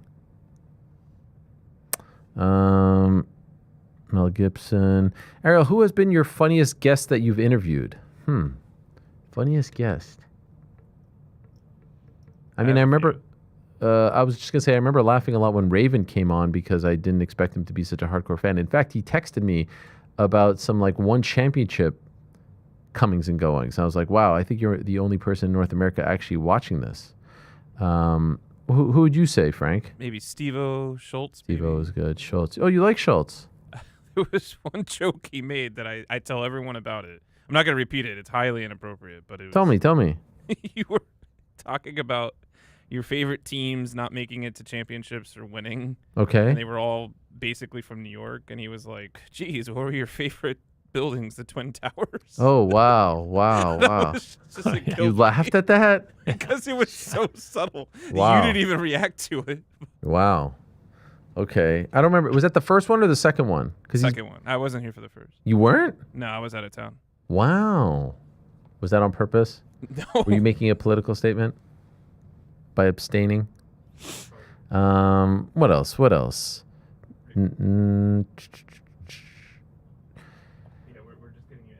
Oh, hey. Here's a super chat from JK. Ariel, why has MMA in Japan never really recovered? I actually kind of feel like it's enjoying a renaissance right now. I mean, obviously it was super... I watched the Dark Side of the Cage, or is it Ring? Well, I think it's Dark Side of the Cage, but Pride was in a ring. Anyway, it's the series on Vice about MMA, and they did a good job of talking about the heyday of Pride.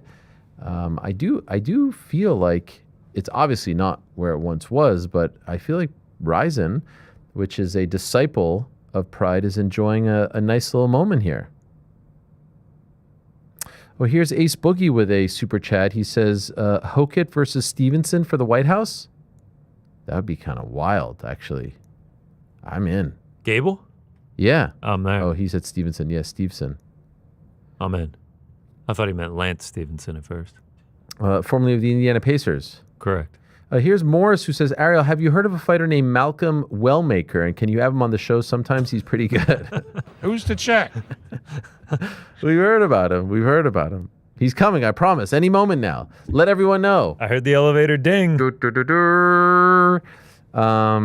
Hey, T-Bone asks, where did we land on the Sean Brady GC bike contest? He ducked me. He's afraid. He's not going to do it. Yeah. He's in the city. Wouldn't come. Scared. I think he actually suggested it. Scared. Darren says, Ariel, do your kids brag about your job to their friends all the time? No, but I am starting to get more and more. Like I was at my son's basketball practice on Sunday, and one of his friends said, oh, I saw one of your shorts on YouTube. And I said, did you like and subscribe? Oh, man. And he said, yes. I said, what did I talk about in the video? What was I talking about? And he's like, I don't really know. I was like, well, you weren't paying attention, kid. You know? Here's Maya Taboli. So is Wellmaker going to be on the show today? Yeah. Oh, he's in the building, Andy says. Oh.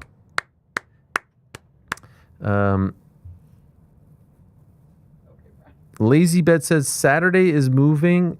Oh, Saturday's moving night at the top of the 170-pound division with 3 welterweight main card bouts. Of the 6 men competing, who has the most to prove and why? I actually think it's... Oh, I guess...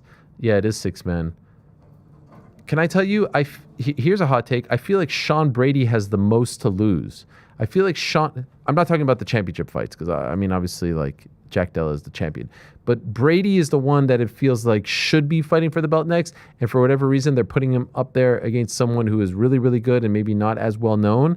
And I kind of feel like he's the one that if he loses, he's going to the back of the queue. Leon's already climbed the mountain. Carlos they really like. Morales they like.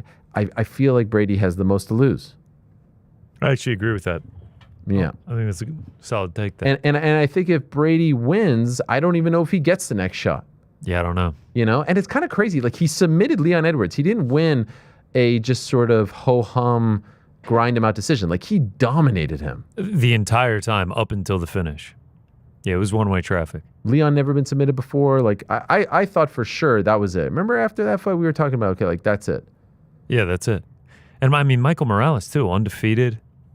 Sick prospect on the rise. Like, if he's able to stop him, he should get the title shot, but it's just so stacked at the top. You just don't know where they're going to go. Right.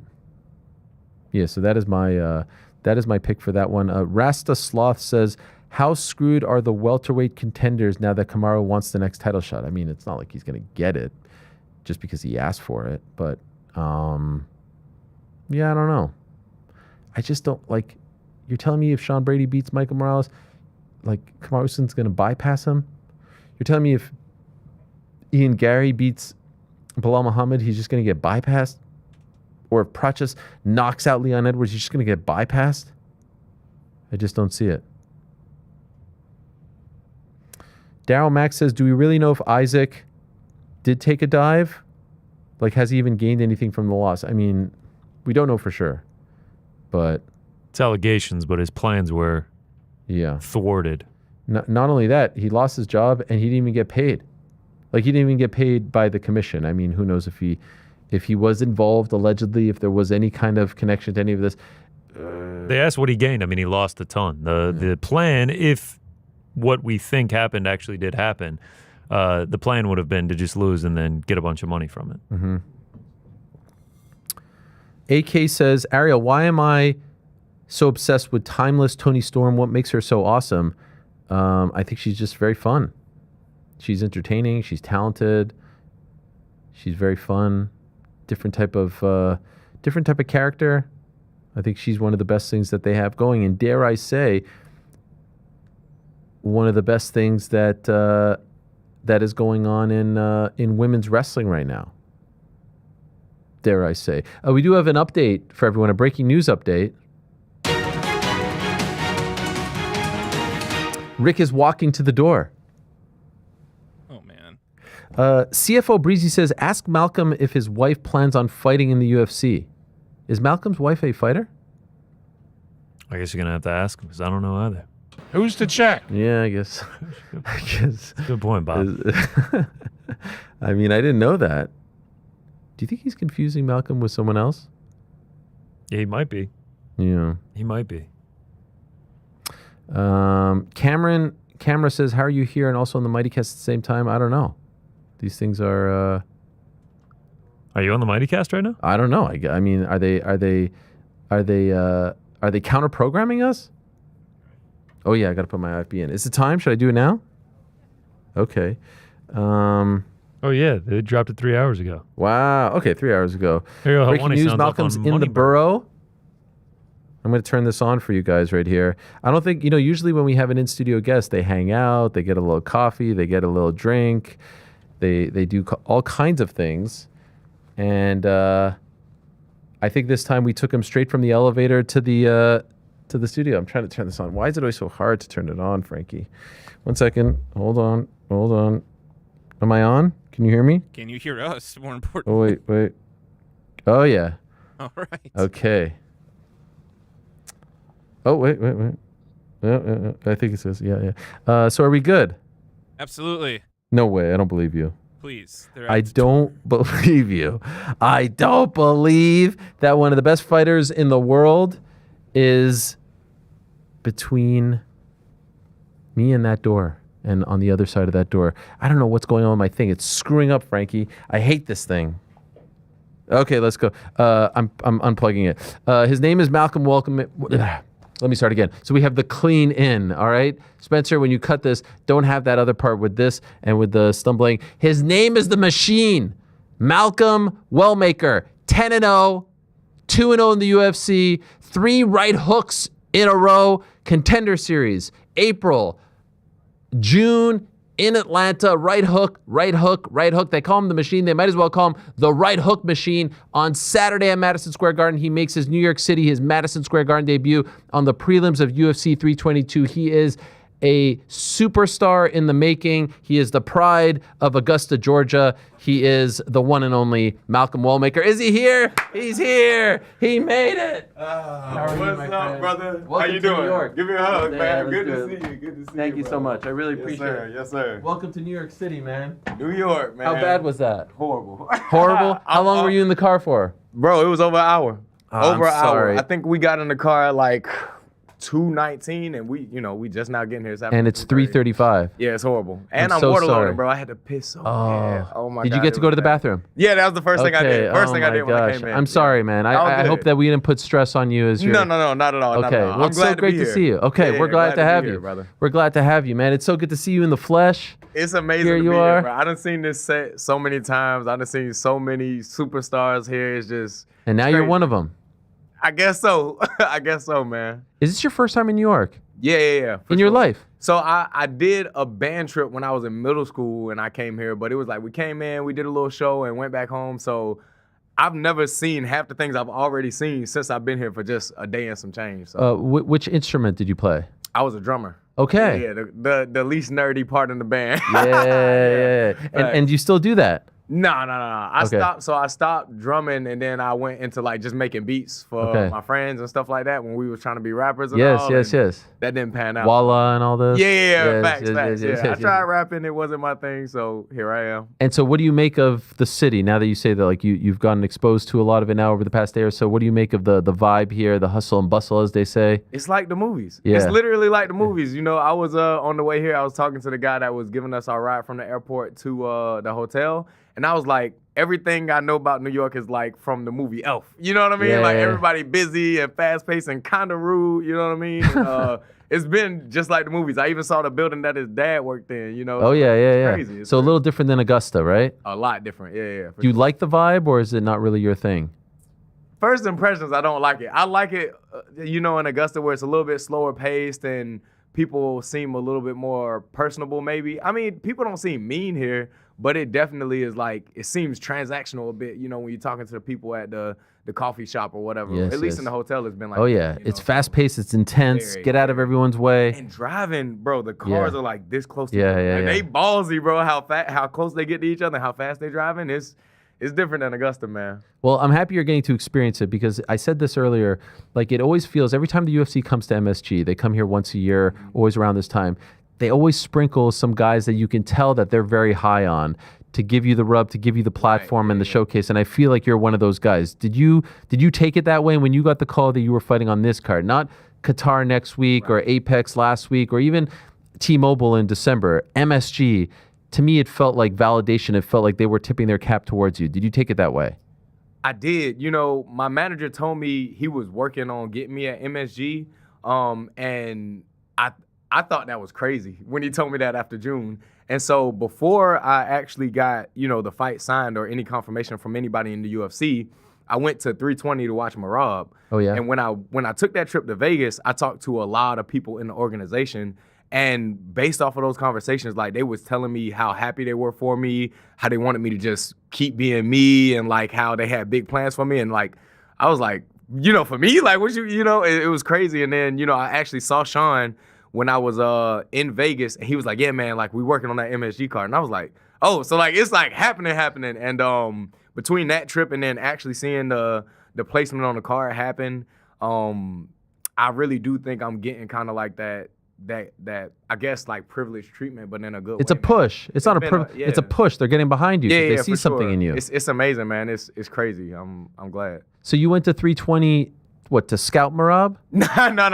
It was they asked me to be a guest fighter. So it was okay. my first opportunity to be a guest at a fight. And so I went and I did some like some media stuff. Like they took some pictures of me, posted it. Yeah. Another, moment of me realizing like, oh, they like promoting me. It's Yeah. crazy. What's it like being a guest fighter? Like now there's people who are lining up to take pictures of you because all this is still so fresh. Like 3 years ago, man, you're like fighting in the amateur scene. Yeah. And now here you are getting this type of attention.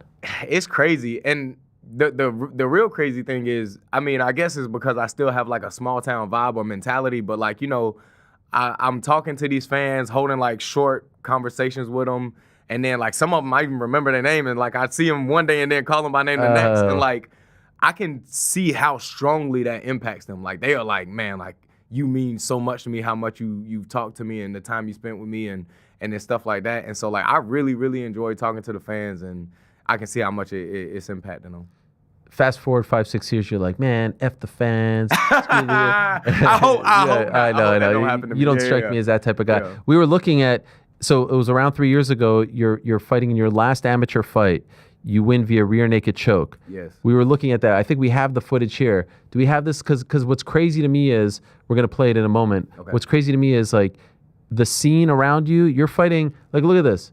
Look at this right here for Conflict MMA. There might be like 50 people there. Yeah. And now you're about to fight at Madison Square Garden in front of like 18, 19,000. Like how many people are here? Like there's the wall right there. Yeah. I see the wall. I see the wall. Space in there and everything. That's your last amateur fight, right? Yeah. That was my last amateur fight. Yep. Where is that? Is it in some kind of warehouse? Do you know all those people?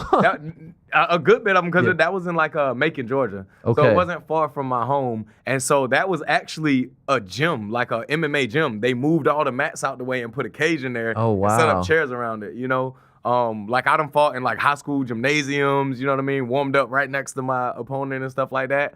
And I don't know, man. It's crazy because in that moment, when I had my 4 or 5 amateur belts, I still felt like a superstar. Like jumping on that cage and the 8 people screaming, you know what I'm saying? I felt as huge as I feel today. I feel like the same guy. And so, like, if we would have talked that night, would you have believed it would happen so fast for you? Absolutely not. No, it's happened really, really fast. I went pro in 2022. So being in the UFC this soon, like, I got in 2 years after going pro. And then within the first year, having all this stuff done in the UFC already is crazy. It's insane. Do you remember getting the call that you had been signed by the UFC? Yes, I do. I was on the way home. It's funny, Jason House got a picture of this, but I was on the way home. I was still in my work clothes. Jason House, he texted me. He was like, I'm about to FaceTime you. And most of the time, like he's a fast-paced guy. He'll text me if he need to. He'll make a quick phone call. But to stop and say he was gonna FaceTime me, I knew it was something interesting. And so he FaceTimes me. I'm in my work clothes, and he was like, hey, bro. I was like, what's up? He was like, you fighting for Dana White's Contender Series. And like, it was just almost like everything went mute, everything slowed down. And I remember I had tears in my eyes, you know what I mean? And we took a little screenshot in that moment and I just was smiling and couldn't believe that, I did enough to get that opportunity. This is when you were still working as a pipe fitter, right? Yes, yeah. Man, there's like, even like looking at some of the pictures, like we found this one picture of you and I guess your coworkers, your boys. Yeah. These guys, I would imagine, like here they are, right here, right? You're on the right. Yeah, that was a sick job. That plant in the back is a zinc processing plant, and they take steel mill dust and they put it in a real hot furnace and process it and remove the zinc out of it. And so that whole plant is covered in that black dust. And all the employees that work for the company walk around with respirators on. Me and my guys, none of that. That's why our face is like covered in black stuff. Why? And like 30-40% of our work was at that place. I hope I'm not getting them in trouble. No. But yeah, it was dirty work, and that was a shutdown. That was like 16-hour shift, nasty work, rebuilding a chute for that zinc. It was nasty work. Wow. You still keep in touch with those guys? Yeah. I talked to that same group of guys, that same crew, within the last month. Wow. We just talked. Yeah. Do they get together to watch you fight? All of them. Everybody in the trade, it's even people working on the road, Texas and Florida. They have fight parties on the road because everybody in the construction industry knows who I am. So even if they don't know me personally, the guys on the job will do a fight party. They'll send me videos. It's crazy, man. Do you feel like you're representing them? 100%. Does that give you pride? 100%. Because it's a lot of those guys in the trade.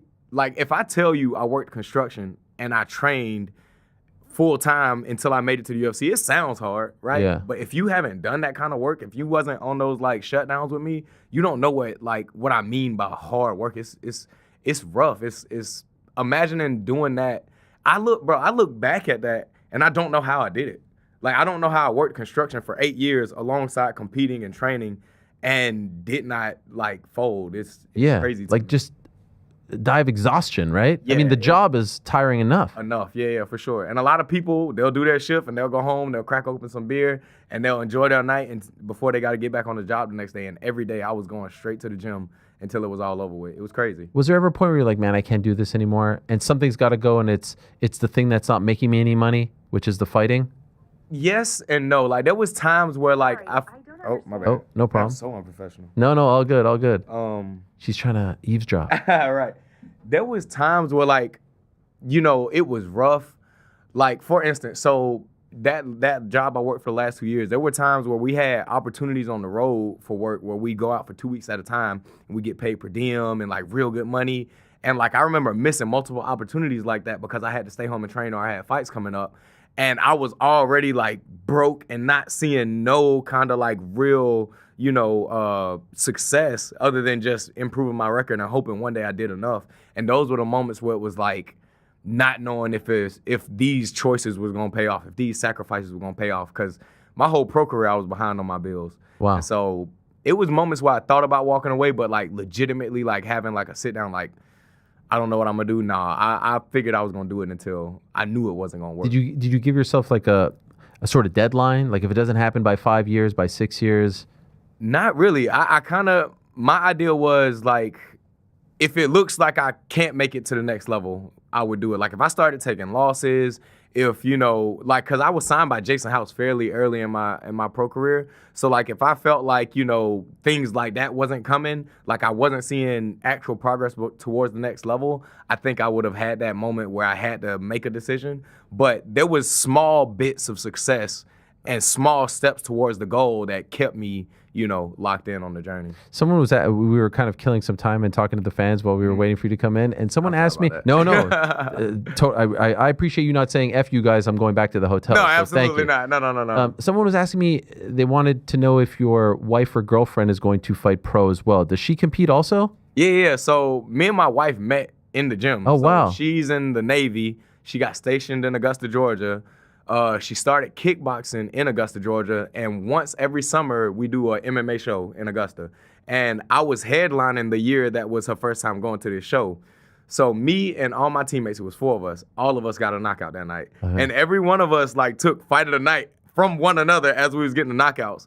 Well, anyway, that night was like so huge for us that we had a lot of people who decided they wanted to come and try out our gym after that, and she was one of them. Okay. So she decides to come and try our academy out. Obviously, we was kind of eyeing each other and we started dating and then obviously had a baby, got married and all that stuff. But she gonna kill me if I get this record wrong. I believe she's 5-0, maybe 6-0, but I think 5-0 with all but one knockout. Wow. So she's a really good kickboxer. In pro MMA? No, amateur kickboxing. Amateur, okay, right. gotcha. And so she's planning on making her transition into MMA after she's done focusing on the baby because we're going to breastfeed for a year. Yeah. And then after that, she's going to get back into competition training, which she's already training way harder than she should be. And then hopefully pursue a professional career after Wow. And how do you feel about that? I love it. She's I admire a lot about her. She does so much for me that people don't know to make my life work how it is. Because, before I was in a relationship or had a child, like making my life work was just being selfish and putting everybody else on the back burner so I could achieve my dreams. But now that I have a child, I have to have a wife who's accommodating for me in so many ways so that I can be a present father and that we can have a low stress relationship. And bro, she does so much for me. So I admire her in that way, but her work ethic as an athlete is incredible as well. It's not many athletes, let alone female athletes, that I've seen like just commit to training and show up to so many sessions that are not necessary. And she's like very similar to myself in that aspect. So when you see her compete, like do you corner her? Yeah. I cornered her in her most recent fight. When was that? Pre-baby? Yeah, right before the baby. Yeah. Baby was born in May, right? Baby was in May, so she got pregnant right after the Augusta show the year before. So Okay. I cornered her in that Augusta show and the fight before that. What is that feeling like, though? Not bad. Honestly, I get a little bit nervous, but for her, with the level she's at and how good she is, how hard she works, I don't get too nervous with her fight. Okay. She did really well. And if she transitions to MMA, which weight class do you think she'll be in? She fought 115 in the last one, but I don't think she'll ever go back down that low again. She Okay. had to live hard for that. So probably 25, I would think. Okay, so almost close to you. Yeah, that's right. Training partner. She can't do nothing with me though. Yeah, Don't get it wrong. You guys you don't roll. You That's don't. right. No. We do. Like we roll a lot. We spar a lot, and it's funny because I don't know how many people like have relationships with their sparring partners, but it's a complicated dynamic. You know what I mean? Because it's like every time you hit her, she take it on an emotional level too. But like I'm the type of guy as well to where like I feel like I need to give her best work. You know. So I don't take it easy on her. I'm not trying to knock her head off, Sure, you know what I mean? sure. But it's a complex relationship. But she's good. She's a good student. I saw UFC was posting earlier today pictures of fighters checking in and signing, and you're here with your son. Yep. I saw a picture. Okay. So I guess when you fought in Atlanta in June, was he there? Yeah. Well, so Because that was like a home game for you, kind of 2 hours Right. away. Yeah. But he didn't go to the fight, right? No. So he didn't go to the fight because at the time, he was born May 19th, so he was like a month old. Wow. But he rode with us and he stayed at the Airbnb in Atlanta when I fought. This time will he come? Nah, he not Still gonna be too there. young. Yeah, still a little bit young. Yeah. We don't quite want to bring him. I was nervous about bringing him on a flight, but he did really well. So Was this his first fight? first flight ever. Wow, how'd he do? He did great. And me and my wife didn't even get sat next to each other. So we was like, I was kind of like, looking around trying to see her, but he did good. Wait, you He left her slept. with the kid? Yeah, of course. Of course. But she's independent, man. She takes him everywhere. He goes everywhere with us. And he did good on the flight. So What about at the hotel now? Are you sleeping with them? Yeah. And how does that affect your sleep? You a full-time dad, brother. You Yeah. gotta do what you gotta do. So I mean, I'm still like my wife, she takes majority of the work, especially throughout the course of the night. But it is what it is. You There are might some work a people little bit fight here and week there. will they'll say like, wife and baby will be in another Right. room so I can get my sleep. You don't feel the need for that. I'm all right, bro. It's fine. good? Yeah, we're gonna get some sleep. We're gonna rest. I'm gonna have a good time. And I don't think it's gonna impact me so much that, I'm not gonna do what I'm gonna do anyway. If I'm a little bit more tired on fight night, it's not gonna be significant enough to change the outcome on. Will she be in your corner? Absolutely not. No? Why not? Why not? offense by I that. mean, you're in her corner. Why isn't she in yours? Yeah, because I know what I'm doing, bro. Oh my God. Oh my God. But no. Like, Oh my God. My coaches that You're gonna been, hear it. day one coaches, they've been cornering me since the beginning. They still corner me now. What if she what if, she's watching and then she's like, I think the right hook will you were a little bit. That's cool. Will you take that? Yeah, now go to sleep, baby. Yeah. She You gives know what you I'm pointers? saying? Is she that bold? For sure. You could, yeah. I mean, she gives me her opinion. We like watch my opponents together sometimes, and she'll be like, "Oh, I see this, I see that," and I'll run my thoughts by her. But like, it's not like a dynamic where like she's giving me actual advice. It's more so just talking about what's in front of me. Will she go to the fight? Not this one. She's gonna be with the baby. Okay, she's gonna stay back. Yeah. So she came all the way to the trip, but she doesn't get to go to MSG. She'll be all right, brother. All right. Like I said, my wife accommodates in many ways for me to make sure I can do what I do at a high level, and I love her for it. Look, I just want to go back to the pipe fitting job. How do you even get into that? Like, how do you even get that job? How do you go down that path? So this is a funny story. I'll kind of condense it, but my mom works at a pediatrics office, right? Okay. So she was working the front desk at a pediatrics office for a long time, and there was this lady in the office that was bragging about how much money her boyfriend made, and she always was coming with gifts and all this other stuff. My mama like, what your boyfriend do? And she's like, well, my boyfriend's a pipe fitter. And so my mom was like, well, what do you got to do to become a pipe fitter? Because at the time I was working like call center jobs and food line as a buggy boy and stuff like that. And so turns out they do an application process once a year or twice a year. Back then they did it. And so my mom finds the information, sends me the internet link. I get the date that you got to show up down to the hall. And I show up in like my khakis and like a little tie and button down, which nobody else did. They was like country boys and jeans, right? Yeah. But I show up and then you fill out paperwork and they send you to the Department of Labor to do some tests like math and reading and writing. And then you come in after that again to do like in-person interviews. And they want to know about any mechanical background that you have and then just kind of fill out your personality, how you work with others and stuff like that. And I smashed the math portion of the test. I always been good at math. I had no mechanical experience. Like, they asked me what a crescent wrench was. I didn't know. You know what I mean? It was bad. What is it, by the way? I have It's no just idea. an adjustable wrench. Oh, Like, so okay. if you ever see the wrench that got that little threaded, like, spinning little gear in it that changes the size of the handle, that's what adjustable wrench is, or crescent wrench. Crescent is the brand, and it's an adjustable wrench, but everybody call it a crescent wrench. But anyway, I didn't know what that was, and everybody know what that is, except you. But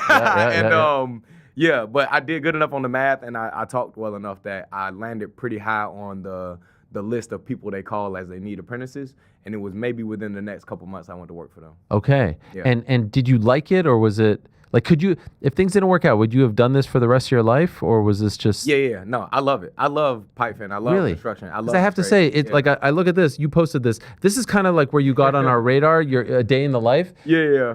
It looks kind of miserable in the sense that, like, it's tough, man. It is. Look at this. Look at like you're all hunched over and stuff. Bro, me and my apprentice Wyatt was like 3 months into the trade, did that job by herself. I was up in the air. What is that job? What are you doing right now? So I'm changing out a butterfly valve. So those bolts go to a valve that opens and closes the flow on that pipeline. It's called a butterfly valve, and it's very slim. And it's installed in the piping line by what's called a flange. The flange has the bolts that go into the valve that keep it in place. So the one that was there was old and it needed to be replaced. So we had to remove the old one, cut off the old flanges, install new flanges, and bolt up the new one. All while I was above the line, like above those lines up there, and that's Wyatt right there. Oh. And he was up under it. And we got it done pretty quick. I got that job done in a couple hours. It wasn't too bad, but Damn. You got to know what you're doing, because you can mess some stuff up, and a 2-hour job becomes a 4-hour job, becomes a 6 hours more stuff. And where are you? Where is this? So that was in South Carolina, Jackson, South Carolina. And like, what is the building that you're in? Oh, that plant. So that plant was called Union Agner. Union Agner is a plant, and they do chemical processing, and it has something to do with the agriculture industry. Like, when you pull up to that plant, it's a big statue of a cow in front of the plant.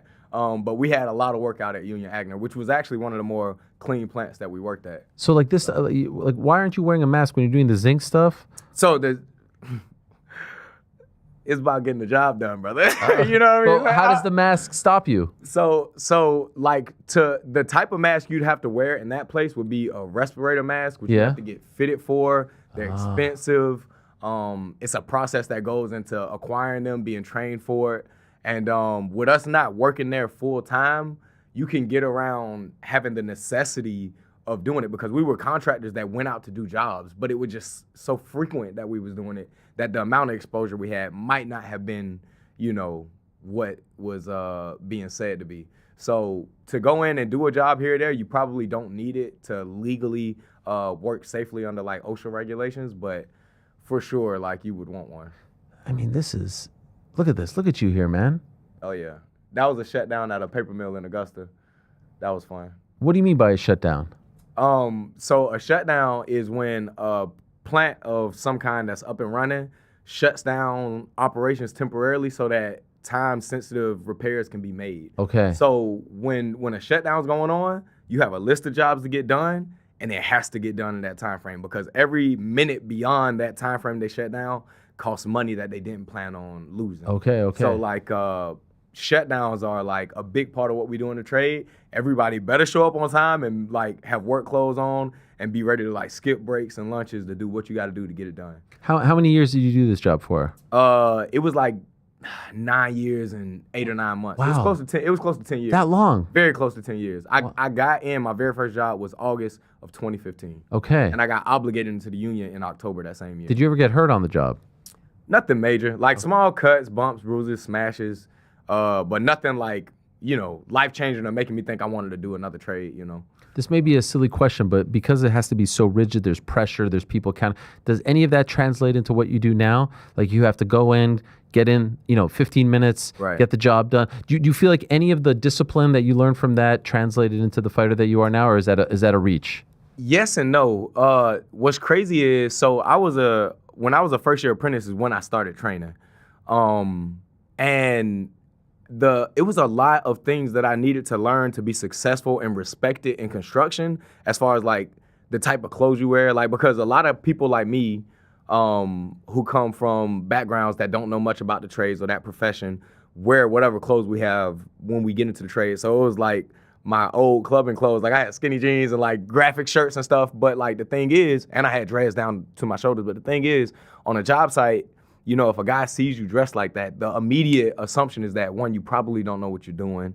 And it's just that, you know, to be respected and be, you know, productive in that trade, I had to learn to dress the right way. I had to get the knowledge, and it's just a whole package. But I say that to say, I learned a lot of stuff about construction, manhood, respect, work ethic, alongside learning it in MMA. So like the things in MMA was kind of helping me outside the trade, and I think the trade was kind of helping me within the trade, but they work both together, I think, to make me who I am today. So who gets you into MMA? Like, did you do martial arts as a kid? No. So anything? Never. I played Little League basketball, rec ball. Okay. And I had to stop when I was going to 6th grade because I got into a magnet school because my math scores, right? So okay. Good.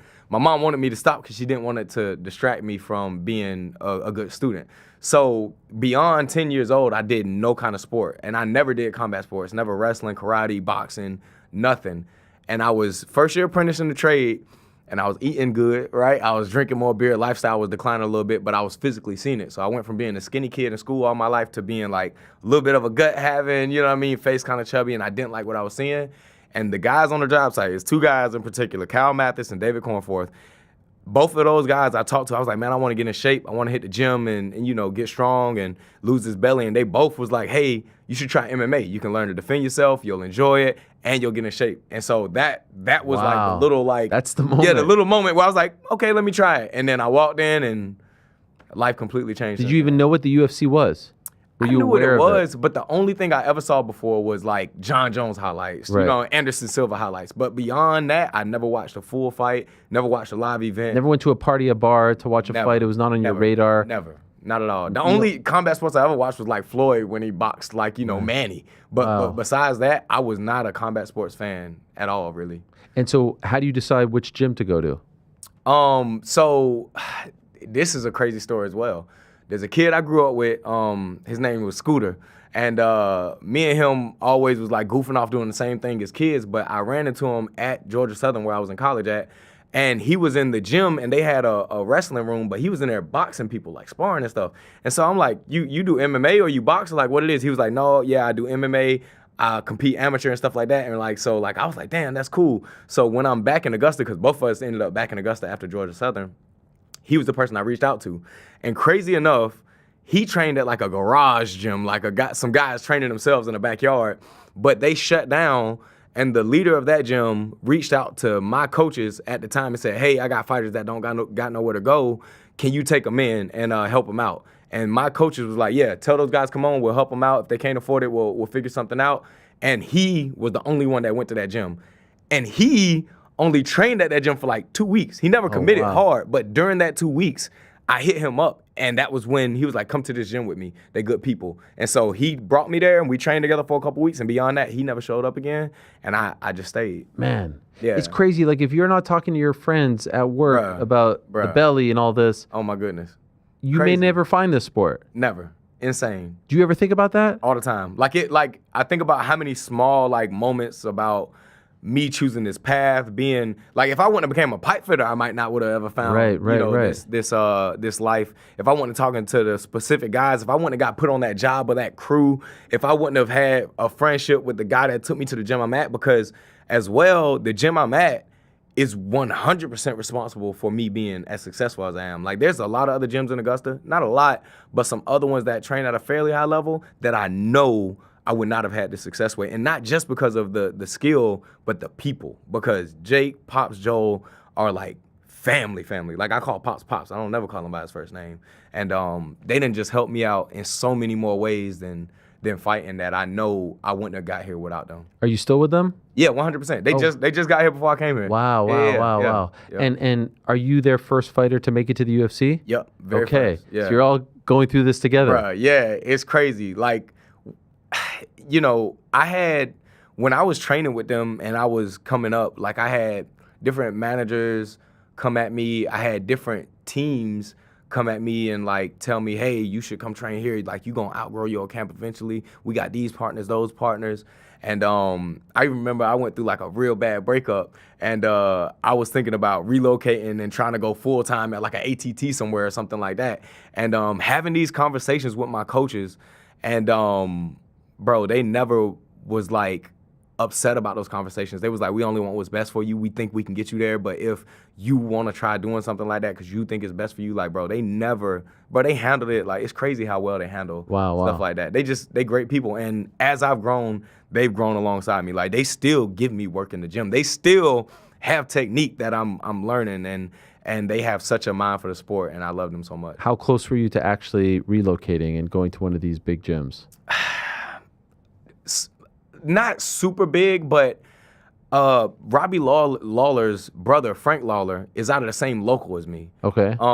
Frank. I never heard of Frank before. I mean, like, So I've heard of have you ever heard of Robbie say when he was growing up, his brother used to beat him up, and that's kind of like what started that demon? Yes. That's the brother. He's huge. He's huge. Like, he's literally like Robbie plus 100 pounds. Like, dude is tall as can be, big old head, big old hands. And I've worked a few jobs with this guy. Okay. And every time, like, when I was fighting on the local scene, he would go out of his way to come up to me and give me positive words and all that stuff like that.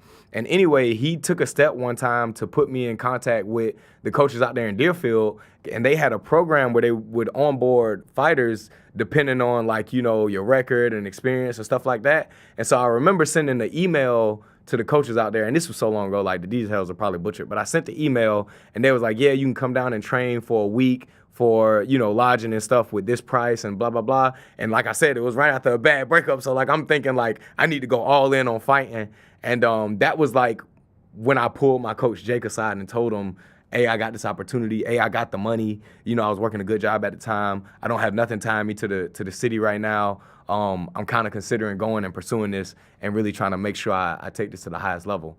And it was that conversation I told you where it was like, I could see how heartbroken he was, but like, he was like, man, I would hate to see you go, but I would never hold you back. Wow. I That's decided special. to stay. Glad I did. Yeah. I mean, it's amazing when you think about all the things. Like, you probably don't meet your wife, right? Yeah. If you don't go down crazy. this path, right? Like, if Brother. from the job to the gym to training MMA to, right? Like, everything was so like, it's just so many small things that had to happen right that just makes me believe like it's from the higher power, bro. Like, it's not by just so happenstance. It's a plan, you know. By the way, you mentioned Georgia Southern. You were once on the other show that we have here with the boys in the back, and our guy Connor went to Georgia Southern too. You know this, which is crazy. Yeah, I think at around the same time probably as have you. walked by each other at some point and had no idea. He's repping you back there. Connor, you there? Yeah. There you go. Got the shirt on. Let's go. Had to wear it. Got the Grizzly merch on. Yeah, I love it. Fight go. And he got that from my boy Dill in person. at Like, the fight. Yeah, so shout out to you, my The boy. shipping didn't make it in time, and so he met me at the arena and gave it to me. It was incredible. Yeah, for Just sure. in time for the knockout, too. Bro, and we got another shirt that we gonna release right after the fight. We had to iron out some details, so we didn't get enough time to push it before the fight, but the design is sick, and it's gonna come out after the fight, so it's gonna be fun. Where's the spot, Connor, that used to hang out? Georgia Southern. Oh, shit, I don't know. Dingus McGee's, you remember that Yes, I spot? remember Dingus McGee's. What dorm did you live in? I lived in Eagle Village. So I stayed at Eagles Landing. Okay. Was the first one that I stayed at. But you remember the Ave? Have you ever? Oh, yeah. That's where me and my friends hung out the most. I lived in the Avenue my second year. Okay, Paid $250 a month in rent. Cockroaches climbing all over my walls and everything. Right. Yeah. It's No, crazy. the Ave, bro. Like how you say roaches crawling everywhere. Like that's like the projects at Georgia Southern, bro. And what year is this? What year is this? 2012, 2013. Yeah, time. bro, I 2013 is when I graduated was at the Avenue. 2012, and I went 2012, 2013. I made it a semester, so I made it a year. I got kicked out, and I appealed it, and came back my second year. And then after the next semester, I got booted for academics. And so my second year, I spent the whole 6 months just chilling in the Ave doing nothing. First, did you get kicked out because of the 3-strike program? No. I had like a big old thing. Oh, okay. that All right. happened. Something Yeah. serious. Whoa, what's that? So long story short, they do fire drills on campus housing. Eagles Landing was an on-campus housing. Okay. It's an apartment complex, but it's on campus. And so when they do these fire drills, they always open the front door to make sure nobody's in there, and then they close the door. That's it. But at the time, I wasn't there. But I was doing a lot of stuff on campus you weren't supposed to be doing. So they open up the front door. They see a lot of stuff they're not supposed to see. And so they lock it, but it's a lock the bolt lock only the campus has access to unlock. So I literally was chilling in the Ave. I come home to try to get changed so we can go to the club that night. Like me and my homeboy sitting in the car, and I can't get it open, and so I drive up to the lobby of the apartment complex, and it's a cop car out there, and I'm like, something like, yeah, this don't look right. And I walk in, and as soon as I walk in, bro was like, I've been waiting for you, and I'm like, oh my God. So he walks me to my dorm or my apartment, and he say, you can either give me permission to search it, or we just gonna go through the processes, and the dean is gonna give me permission to search it anyway. So you can sit here and wait for a couple hours, or you can just let me do what I'm gonna do anyway. So I'm like, all right, bro, you can search it. So he opened my door, he started searching it, he started finding a bunch of stuff that he ain't supposed to find. He started pressing me, getting aggressive, being a cop, and I'm being a young, dumb kid. I'm cussing back, and oh no, I'm trying to like fire up a cigarette in the apartment in front of his face. No. And it kind of got physical. Like he say I pushed him. I ain't push him. I just tried to get around him. You know what I mean? And yeah, it ended up, he arrested me and took me to jail. And damn, I had a hearing with the school, and they say like it's up to 72 hours for them to come up with a decision on the punishment they're gonna give you. And within like 2 hours of me leaving the hearing with the school, they told me I was expelled. And then I obviously had charges with Bullitt County too that I had to get situated, which that's a crazy story. But yeah, I appealed it, and they let me come back to school but banned me from on-campus housing. And so I did one more semester at the school, and then I failed out for academics after that. And then I had 6 months left on my lease. So for 6 months, I was just chilling at Georgia Southern with my friends, just playing games, working at Wendy's, and then how come the academics? You're so good at math? Yeah, but I wasn't going to class, bro. No. Like, Connor will tell you, bro, like, Georgia Southern, they notorious for partying. Like, every day of the week, you can go and party, and it's not like an empty bar or club. Like, it's a lot of people, a lot of house parties all the time. And I had no direction. Like, I didn't have anything I wanted to be. I was just in college because my mama told me that you either gonna pay bills or you can go to school. And, like, I'm not finna get a job and pay bills in your house. Like, if I can go to school, I'll do it. So I took out a bunch of loans, went to school, was having a good time. And, had some loans I had to pay because of it. But, it's so crazy hearing you talk about this. And this is not that long ago, right? Like, this is like 13 or so years ago. Yeah. And then the pipe, and now you're fighting at Madison Square Garden, man. Bruh, it's so crazy. Like, I say this all the time, but if you look at all the stages in my life before this, like, almost up until I fought on Contender Series, you would never say that this was in the cards for me. Like, if you stop and say, Madison Square Garden, X amount of years, is it happening? Absolutely not. Nobody gonna bet on it. And you can do that all the way up until maybe after my UFC debut. But before that, like, I was nowhere on track to being in the shoes I'm in today. It's outlandish. Did you get nervous? For what? All of this. Like, this is a big stage, a big platform. Do you get anxious? Not really. So the Contender Series fight I was nervous for. That was the most nervous I've ever felt because, you know if you walking away with a contract or not that night. Right. So I was nervous about that. But Kansas City, Atlanta, this one, bro, I feel good. Really? I feel good. I don't feel, it's kind of weird. I've been waiting for the nerves to hit me and get that gut feeling, man. I ain't felt it. Like, I feel good. I feel excited. I'm ready to go out there. I want to cut this weight. I want to get on that stage. You know what I mean? Hopefully Joe Rogan there. Yeah, he will be. Yeah. Oh, yeah, because you haven't done a Joe fight yet, right? I ain't never met the guy. Never met the guy, bro. Forgive me, but I saw Joe Rogan for the first time at the 320 ceremony weigh-ins. I said, bro, he's short. Like, I didn't, but his arm's so long. He's big, yeah. Bro, I watched Joe Rogan's podcast. So there was a job I worked for years, 45-minute drive to and from. I watched his podcast religiously, while I was working that job. And I admire him so much and respect him so much, but I've never seen him. So when I finally see him on stage and he's next to like these athletes, I'm like, bro, it's crazy. So yeah, you win. He's interviewing you.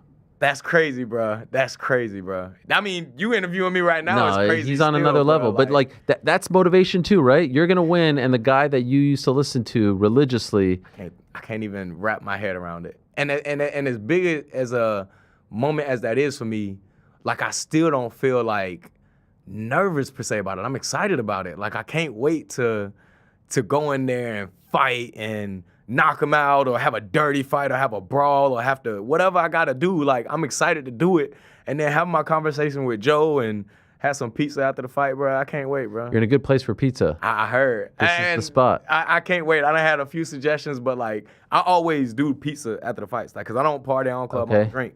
So the pizza after a fight is something I've been doing since the local scene. Oh, I wow. did it in Atlanta, Kansas City. But like this one's gonna be special. Yes. This is New York pizza. Yeah, so, like, yeah, bro, yeah. I can't wait, bro. Do you feel so 3 straight right hooks? Mhm. Is there any part of you that wants to keep this going? 100%. Okay. I want to knock him out within 3 minutes with a right hook. Oh, my God. That's what I want. Like, you know what I mean? I hope it happens. I don't know. Obviously, I can't predict the future. But a first round knockout is what I look for in all my fights. Now, I'm not necessarily going out hunting it, but like I plan on seeing an opening and committing to it in the first round. So When did you realize that this thing was lethal? Like, right hand? Yeah. To be honest, man, after the Contender Series fight. Okay. You know, I've always had power in my hands. I've knocked guys out. I've knocked guys out with straight lefts. I've knocked guys out with right uppercuts. I've knocked guys out, you know, with right hooks. But I never thought one shot in particular was like, this is my death shot. Like if I hit them with this, they die. Yes. But now I think that after my last The two way you fights, set it up too, like the way you set up the last one, it's just it's so clean. Man. It's crazy. You just watch it over and over again and be like, I yeah. can't count how many times I probably watched it more than anybody on this planet. It Oh, was good. I don't doubt it. It was good. Like I can't even imagine how many times because it was textbook. Pitch. Yeah. It's better than textbook. Yeah, yeah, yeah. It's like there's like not a. Did your coach say anything about that afterwards? There can't be a single thing. Yes, like I mean, not well, of course, not like yeah, actually. Really? yeah. What of is there to course. say? What is there to critique about that? I got a little wild when I hit him with the left. So I hit him with Okay. the left earlier in the fight, and his knees buckled a little bit. And in my defense, I thought that shot was good enough to do him. And so that's why I kind of went guns blazing and like threw like this heavy combo. But I don't think it wasn't necessarily criticism, but like it was us looking back at that moment like, okay, like looking back in 2020, I was a little bit, you know, trigger happy with deciding this the moment to go for the finish. But Okay. again, I thought that left hook. So now that it's a thing, you have to be careful of that, right? Absolutely, Because yeah. now you want that fourth in a row. Yeah, of course. So how do you stop yourself? I've been wanting to knock people out in the first round all my Okay, life. You know okay. what I mean? Every fight I've ever had. And it's funny, I remember for so long in my career, amateur all the way up through pros, me and Pops would always be like, first round, 60, 70%. First round, 60, 70%. And every fight afterwards, we'd be like, that wasn't no 60, 70%. Yeah. Every time we say that. And it was like I think maybe my second pro fight, it was the Jorge Masvidal fight. And afterwards, I went to Pops. I was like, I think I hit that 60, 70%. And my desire to knock people out fast has never changed, but my ability to control my composure and pace has. So I think even now with me wanting to continue this hype streak of knockouts in the first round, I don't see issue with me controlling myself and compromising, you know, any openings by doing so. How's your wrestling? How would you assess your It wrestling? depends on who asks me. If I'm talking to somebody seriously, I think I can wrestle really well. Okay.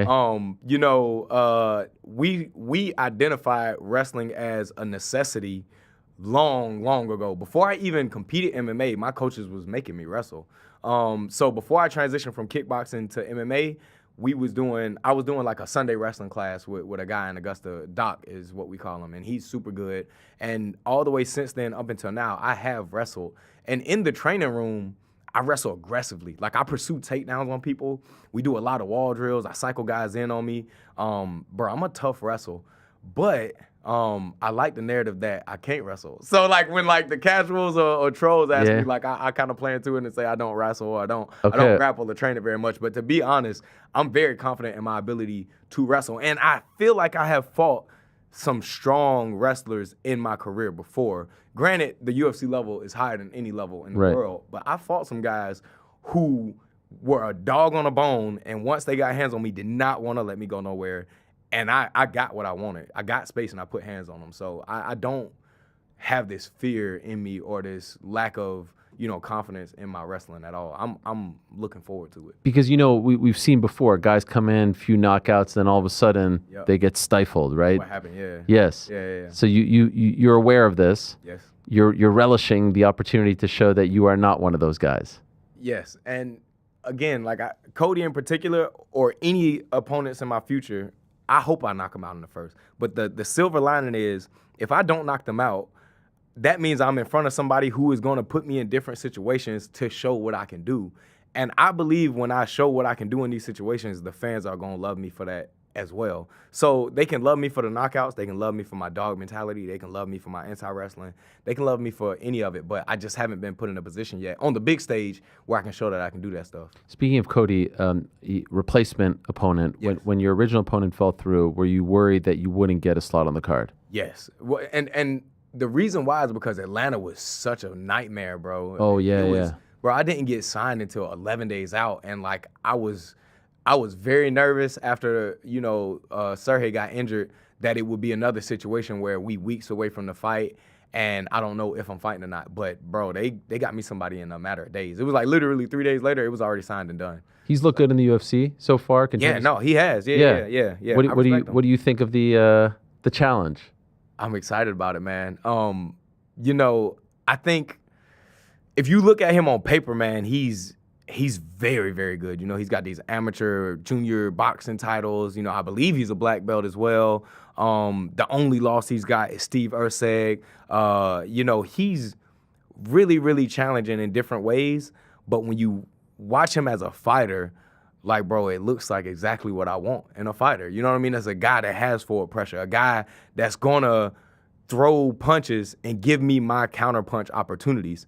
And if I don't get that Cody Haddon that's giving me punches and giving me counterpunch opportunities, then, again, I end up in a situation where maybe I get to create an opening like I did with, Chris or, many different ways. But I think he's a great palette for a fighter tonight, 100%. How far away do you think you are from, like, the real big tests, the big dogs of the division? Not to diminish any of these tests, but you know who I'm talking about, right? Like, how far away do you think you are from those guys? Names. Yeah. Everything's happened so fast for you. Bro, it could be the fight after this one, honestly. You think that quickly? Yeah. And look, I'm not comparing myself in any way, but I'm pretty sure Hamza, after his first 3 dominating performances, they gave him Gilbert Burns. Right. And that was like Gilbert Burns. Like, I remember seeing that and like, wow, that's crazy. And so it could be a fast track like that. Would you be okay with that? Absolutely. Yeah. Do you want that? Yeah. Like, okay. I was halfway hoping, like, after the fight with Sergey got canceled because of the injury, like, I was like, I wonder if they're gonna throw me a bigger name, like somebody that people know well, and I was kind of looking forward to it. But I also know that was like a long shot, and still even now, I think Cody is a good fight, man. Like, it's. Yeah, I'm not trying to put him down. Yeah, you already know. You know sports. I mean, you know Cody. It's a good fight. No, it's a great fight, and it's the proper, like, the stage is proper, the opponent is proper, Absolutely. but at some point they really get behind guys, and they seem to get behind you, and they push you. Yeah. When you watch Merab right now, you're obviously not in that conversation just yet. We have to take some time, but, like, do you start to compare yourself to him? This is how I would fight him. This is what I would Absolutely. do. Yes? Yeah, 100%. Yeah, like when I watched him, I've watched him for years, obviously, but even most recently watching Corey, like, bro, Corey did so good. Like, there was so much Corey did right. He got up every single time he got taken down. I mean, to the last bell, he had that fighting spirit. Like, he did so much I admired. And, like, unfortunately, if Merab is conscious, bro, the problem doesn't go away. You know what I mean? I feel like you got to knock him out. And so me and my coaches all are like, man, I know I got the power to knock him out. Like, what would be the shot? How would we beat this guy? And what's the plan? So, like, I definitely watch him with that thought in mind.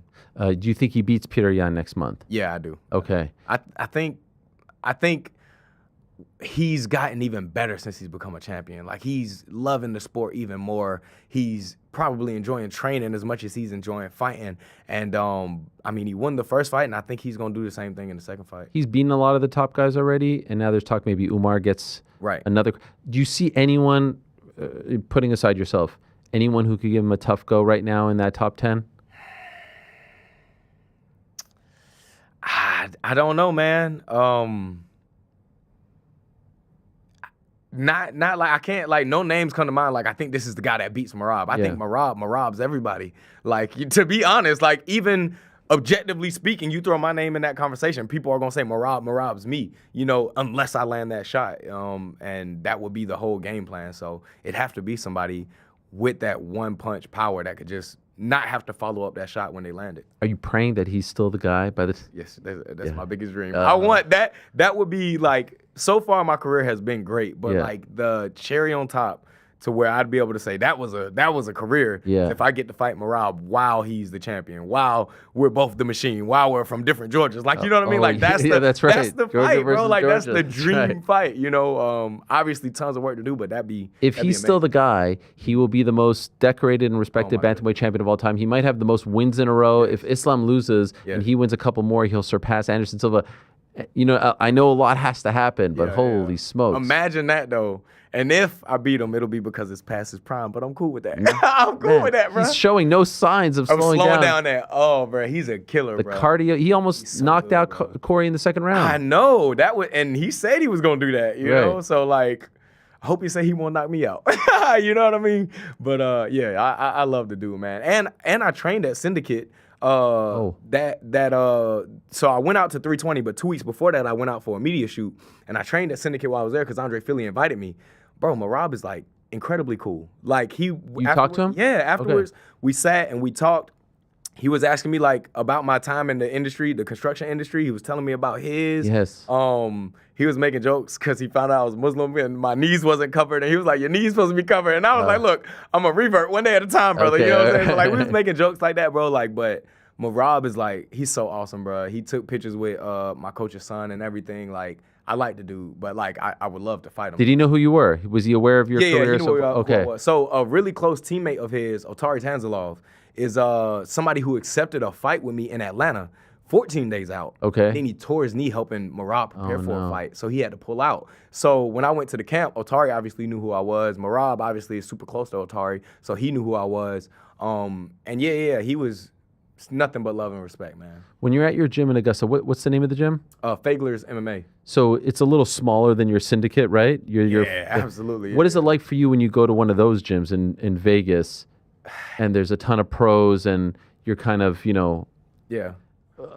one of many fish in the sea? Right. You know, I used to go to these big gyms and be like starstruck by just the equipment and layout of the place. Like they got front desks with receptionists. Like, you know what I'm saying? Like they taking mat fees. They know if you a member, you scanning stuff to get in. Like, bro, we don't have that for real.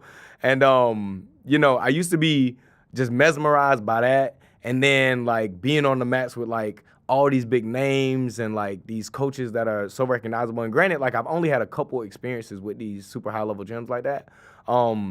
But now I feel like I like my gym and my team. Like my coach moved around with one of Merab's teammates who was preparing for a fight and a very accomplished wrestler.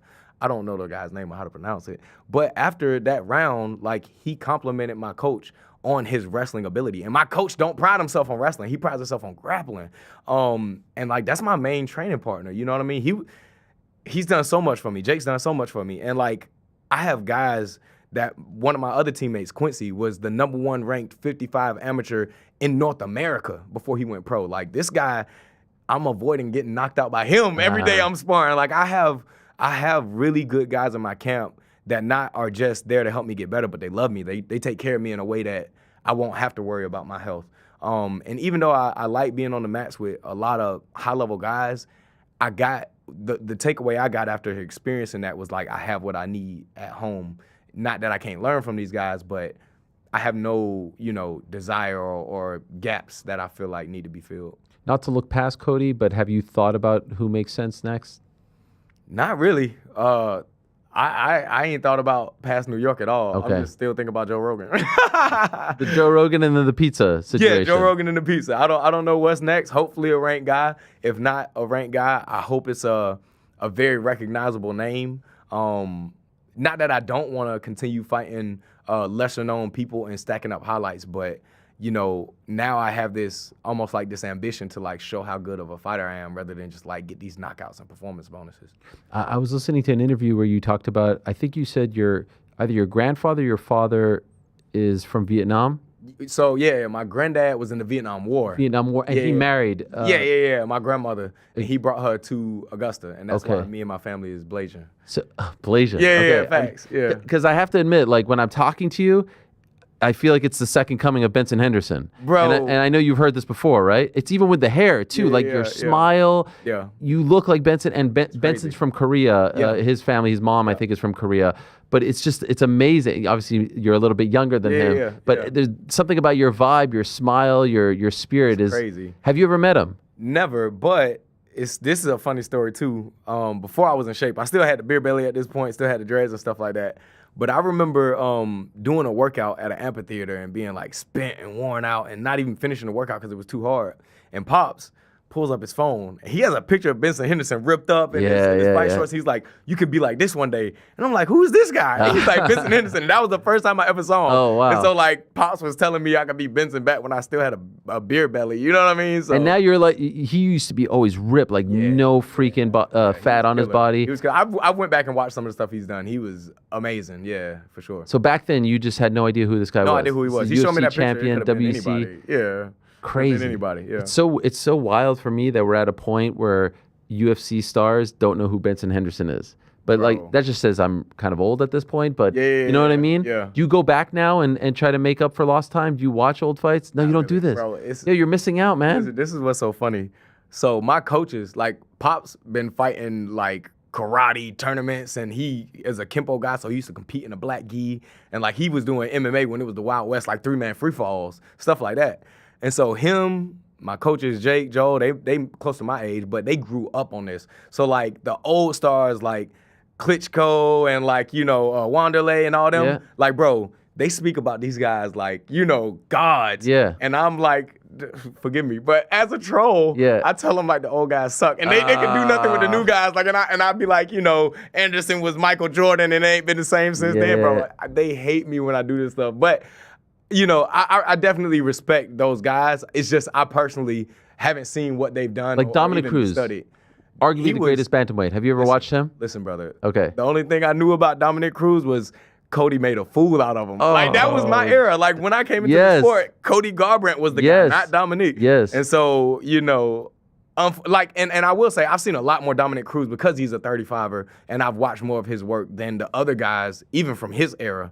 But again, like the thing I knew him for was getting beat up by Cody, getting trolled, and that's how he became did the robot on him. and became the world champ at 11-0, like from Team Alpha Male. Like that was the guy. Like I was in love with what Cody Garbrandt was doing. Wow. Yeah. And there's a scenario where Cody's that name that you're talking about. I know you've been asked about this, and you'd rather not, right?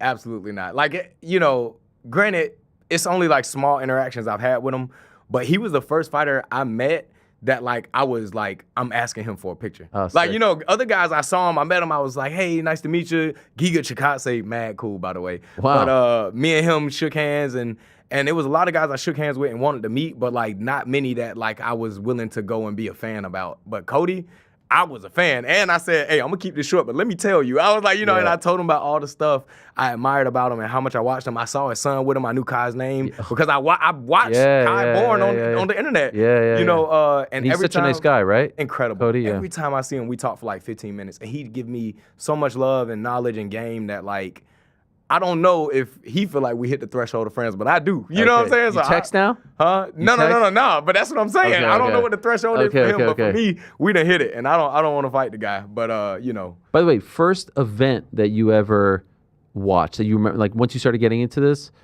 like live UFC fight. Yeah. I'm just curious, like how new you are to the game, bro. Was it like UFC Let me 300? Let me explain this. The first.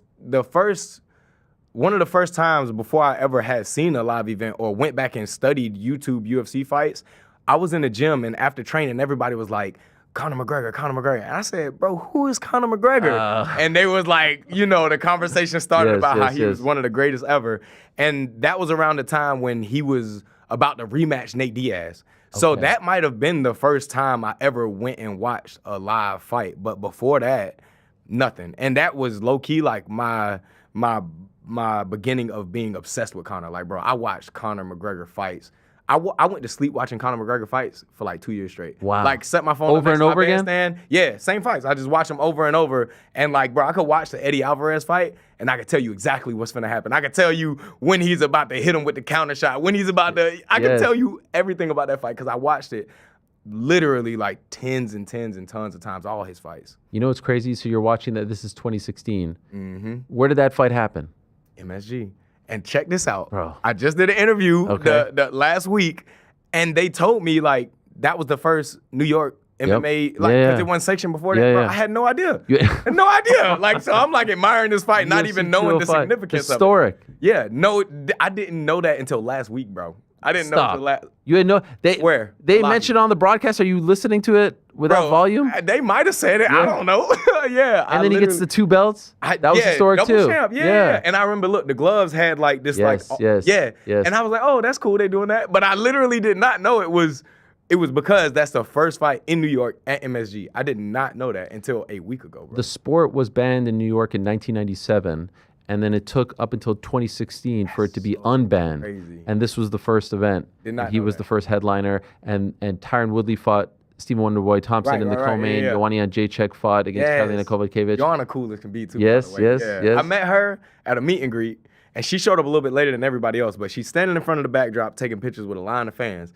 And after the line clears out, I go through the line because I don't know if she know who I am. Like, I only got 2 fights in the UFC. Yeah. And I walk up, and her manager was like, why'd you stand in line? I was like, because I don't know if she know me. And, like, she knew who I was. And, you know, it was just, she's so cool, bro. She showed me so much love, for sure. Are you an engaged guy?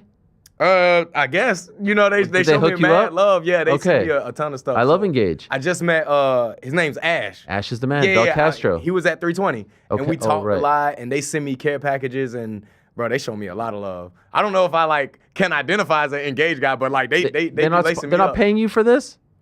Come on. Nah, I don't know the ins and outs of what my management working, but they been blessing me. So even if I don't get a check for this, Now we got a little jewelry and Yeah, stuff. yeah, I see all that. free shit. Yeah. Okay. All free, bro. Okay. Everything I Was got that on. from Jackson too? From yeah, when you yeah, were with Jackson. Rampage? You already know. I saw it. I They saw the it. plug, bro. I tell you what, since I got on, like I ain't gotta buy clothes, I ain't gotta buy jewelry, I ain't gotta buy nothing. It's all for the This free, is man. good. So you're loving life. It's incredible. My life is great, man. Do you ever ask yourself, why me? Why is this all happening to me? Do you ever worry that it's going to end? Are you that type of person, or are you just kind of going with it? I don't worry that it's gonna end, but like the why me is there, bro, because so I was talking about my coach, Jake. Like, bro, my coach was 6-7 fights into his pro career when I started. My day one. He didn't have partners, and I was like one of his helpers in his camps. And he's had this dream of being a UFC fighter since he was a child. He's a level of grappling I probably will never get to. He's trained hard. Like, I trained hard, don't get me wrong, for my 8 years in the sport, and I gave up so much for it, but he did that for 20 years. And sometimes I wonder, like how hard it must be for him to watch me accomplishing this. And he does it with so much grace. And, like, that made me think, like, why me? Like, because I don't question, like, how God gives out his blessings, but, like, stuff like that, like, it's hard. You know what I'm saying? And is he still actively pursuing this, or? Yeah. He just had, so the Augusta fight this summer, obviously I didn't fight in it. But he did. He was the headliner. He got a first round finish. Okay. Record is improved to 8-3 now. He ain't gave up on the dream yet. You What's know his what I mean? name? What's his full name? Jason Fagler Jr. Okay. Yeah. He ain't gave up on the dream yet, but you know, again, that's like the thing that made me say, like, how did I end up in this position? Especially when, like, bro, from my childhood days until 3 months before my kickboxing debut, because he told me to, I was living a lifestyle that's like counterproductive to this. You understand what I'm saying? Yeah. So, like, it's crazy, man, to see myself in this position when it's people like him who just gave they all to the sport since they was a kid, you know. Do you still drink and stuff like that, or you cut all that out? Zero. I don't drink or smoke. I stopped completely before my kickboxing fight. It's another funny story. I won't get too deep into it, but basically I was wilding on Snapchat for my birthday. Okay. And the morning after, my coach Jake called me. He said, "Bro, what are you doing?" And I'm like, "What you talking about?" He was like, "Bro, I just seen you blah blah blah on Snapchat." I said, "Oh," it was my birthday. I was drunk. You know what I'm saying? I was doing my thing, and he was like, "No, if you want to fight, you gotta stop." And from that day, I walked away from everything, and it was like 2 years straight that I didn't do anything. And then after those 2 years, like, I kind of like drank in a much healthier way. Like, I'd have a nightcap here and there, maybe on date nights or something like that. I drink. But I reverted to Islam in April last year, and since then I haven't touched anything at all. Wow. So, Do you miss it?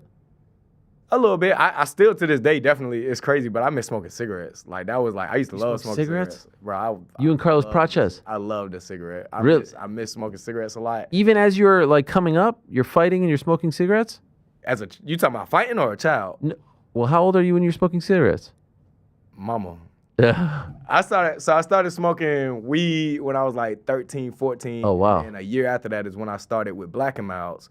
But I don't know what that is. It's like a cigar with like the plastic tip, right? Oh, got it. And they be like, you smoke a Black and Mild, they be like, it boosts your high, right? Okay. And so like I was smoking Black and Milds, but it's tobacco. And then I remember shortly after that, like when I was like 15, there was a guy that I was friends with had a cigarette in his car. I was like, that's your mama's cigarette or something? He was like, nah, it's mine. I was like, you smoke cigarettes?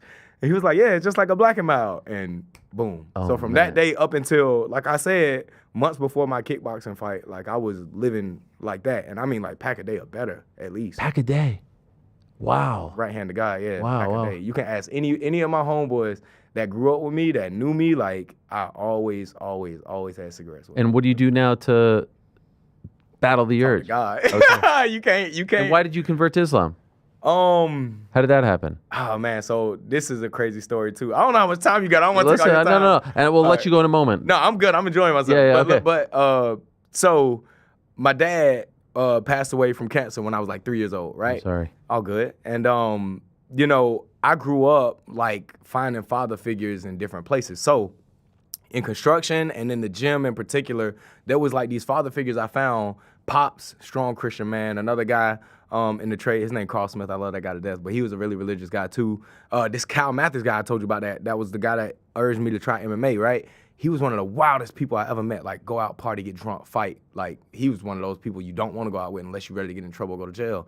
And I ran into him like 3 years after not working a job with him. Changed man. Like he a family man now. He got a wife and a baby, and he living straight. He don't do nothing, and Christ did that for him, right? But I wanted to be religious because I saw what religion did for the people I admired. And Christianity was the one that I was exposed to all my life. Like I grew up, my granddaddy was a deacon in the Baptist church, all that stuff like that. And so I kind of had that thing where I grew up going to church with my granddad, but then early adulthood after my granddaddy passed around like 20 years old, I stopped going to church. I really didn't have any faith because it was more cultural than it was me having an understanding of the theology and an actual relationship with God. And then so after that, I remember mid in my 20s in construction, Cal was running a Bible study. And so Cal's running this Bible study at lunch, and we got a 45-minute lunch. So every day for like 6 months, I'm doing this 45-minute Bible study with Cal. And like I'm the only guy in the group that don't know nothing about the Bible. I don't even have a copy of the Bible, you know what I mean? And so like I'm asking the dumbest questions that everybody knows. Well, back then they didn't have shoes, so they did this. Like, you know what I'm saying? Like, so stuff like that. And I was learning a lot, and I remember watching a bunch of like, remember this, that 45-minute drive to work I was telling you about. So it was times I was listening to audiobooks and watching lectures and debates and stuff. And I remember downloading an audiobook on the history of the Bible. And I don't want to get attacked, but I remember this audiobook, it gave me the basic knowledge. It's not like it's information people don't know, but it's not what I thought it was. I thought it was like the word of God, but it's more so like letters that are inspired by God and a compilation of different, texts from over time and stuff like that. The canon and apocryphy stuff, all that stuff. Like I was learning all this stuff and I was like, it's not what I thought it was, essentially. So like that kind of was like where I strayed away from my pursuit of Christianity at the time. And this is really crazy, right? So my wife, she translates Arabic in the military. Oh, wow. She grew up in Buffalo, New York. So she grew up around a bunch of Muslims, and she works with a bunch of people that are, Arabs, because obviously she's speaking Arabic, had a bunch of Arabic teachers, had shared, feasts for iftar during Ramadan with all these different people throughout her career. Anyway, she's not Muslim, but I'm having a conversation with her one night after my Contender Series fight, and I'm like, this was like months after this, and I'm like, I'm 30 years old. I'm probably going to get signed to the UFC. I was like, man, I gotta have something to get purpose and fulfillment of after I fight. Like, because if I'm lucky, my career is gonna be like 4, 6, maybe 7 years in the UFC, but like, what after that? Like, am I gonna be like a shell of myself and be unhappy? And she was like, this was actually before my Contender Series fight because it was in April, but she was like, well, have you like looked into other religions? So she sends me like a short form video on like Hindu, Buddhism, because she grew up as a Buddhist, which is crazy. And then Islam, like a bunch of little short form videos. And there was a video on Islam, it's like 20 minutes with bobblehead cartoons. And it tells you the basic theology of it and like stuff like, I didn't know they believed in Jesus. Like, you know what I mean? Just basic stuff like this. And I was so interested in the things that I heard that I went and ordered a Quran that night. So I ordered a Quran that night, I start reading it. And in the next 2 months, I read like 2/3 of the Quran. Like, it was like, I was like, every free moment I had, I was sitting down, I was reading, I was so interested. I was listening to lectures on the way to and from work every day. I was watching debates. I start watching the Muslims debate the Christians now. And man, I don't know if Muslims just have this particular ability to debate religion, but they are very convincing. You know what I mean? So then I become so curious that I want to visit the local mosque and talk to the Brotherhood.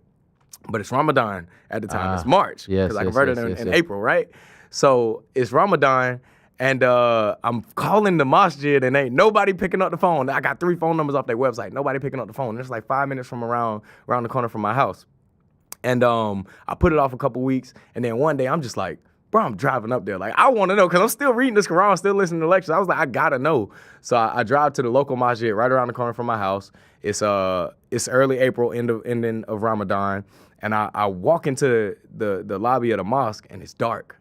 It's like I thought I was gonna maybe see somebody at a desk or something, and then I see like the doors to the prayer hall, and I look into the doors, and there's people in sleeping bags. I said, nah. I said this ain't for me. I said, I'm not finna wake these folks up, and I said, this ain't for me. So I walk out, I go back to my truck, and I'm finna leave, and I'm like, you gotta do it. Like, so I walk back inside, and I knock on the prayer hall doors, and don't nobody move an inch. And I was like, all right, it ain't meant to be. And as I'm leaving this time, a minivan pulls up, and it's this woman coming to pick up her son. And she's like, hey, can I help you? And one thing leads to another. She gets her son out there. Son gets the imam to me. Me and the imam walk around the courtyard for 30 minutes. He's just asking me what I know, what my experience is like, why Islam, what's my questions, and he invited me to come back and break fast with the brothers that night at iftar. And I came back, and the way I was treated was so incredible. And also bro, I'm like, I don't know nobody in the mosque. So it's scary for me to go to a feast where these guys been fasting all day, and I'm like, I'm about to be around a bunch of Arabs that don't know me, and look at how I look. Like, I had tattoos, the way I dress and everything like that. And I'm nervous, and I gotta even force myself to come back that night. But bro, I came back that night, and they showed me so much love. They treated me so well. And then they took me into the prayer hall, and during Ramadan, bro, it's so many Muslims. Like, it's powerful to see something like that, reciting Quran and all that stuff.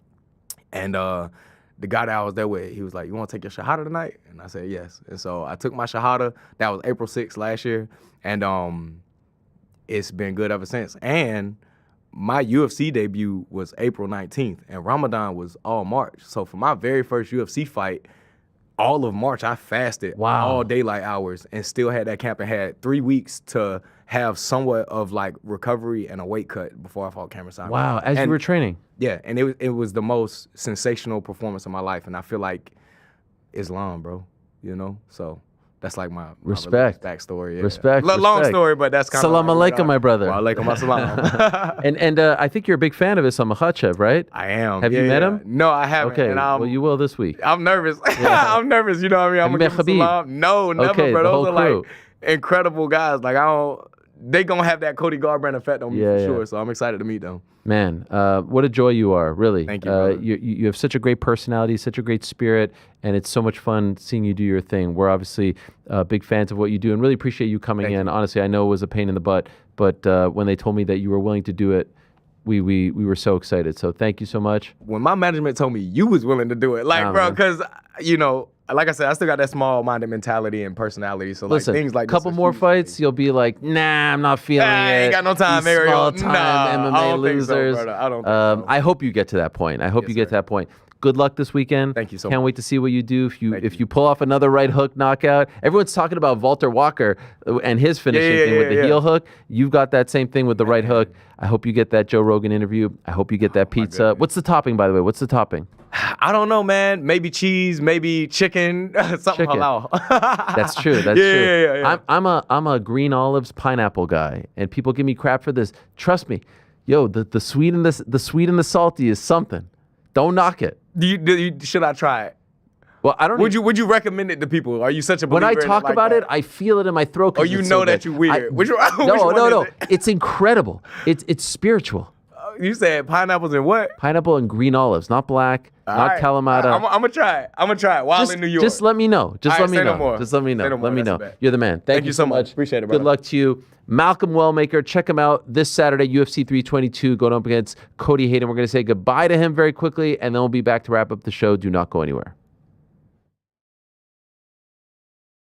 The lads are doing the show yesterday, and the gambling topic is obviously the thrust of what they're speaking about. And Ben sends us in this Hollywood Reporter article, and I'm like, wow, what could this possibly say? And my God, it had a lot to say. Look at the Photoshop job they did here on Dana White, too. Because we're clearly what we did. The dice. We got the dice and the poker chips, but also clearly what we did is take like one photo where like, maybe he's throwing his arms out as in like the what's up, everybody, welcome to the press conference. But then we took a different face that is like him being like, oh no. That is clearly what we've added here to create a thing and he seems to be falling into what appears to be a gambling vortex. I mean, somebody in the art department over there had some fun with this one. They're having a good time. Timing is everything on this, Ben. Timing is everything here.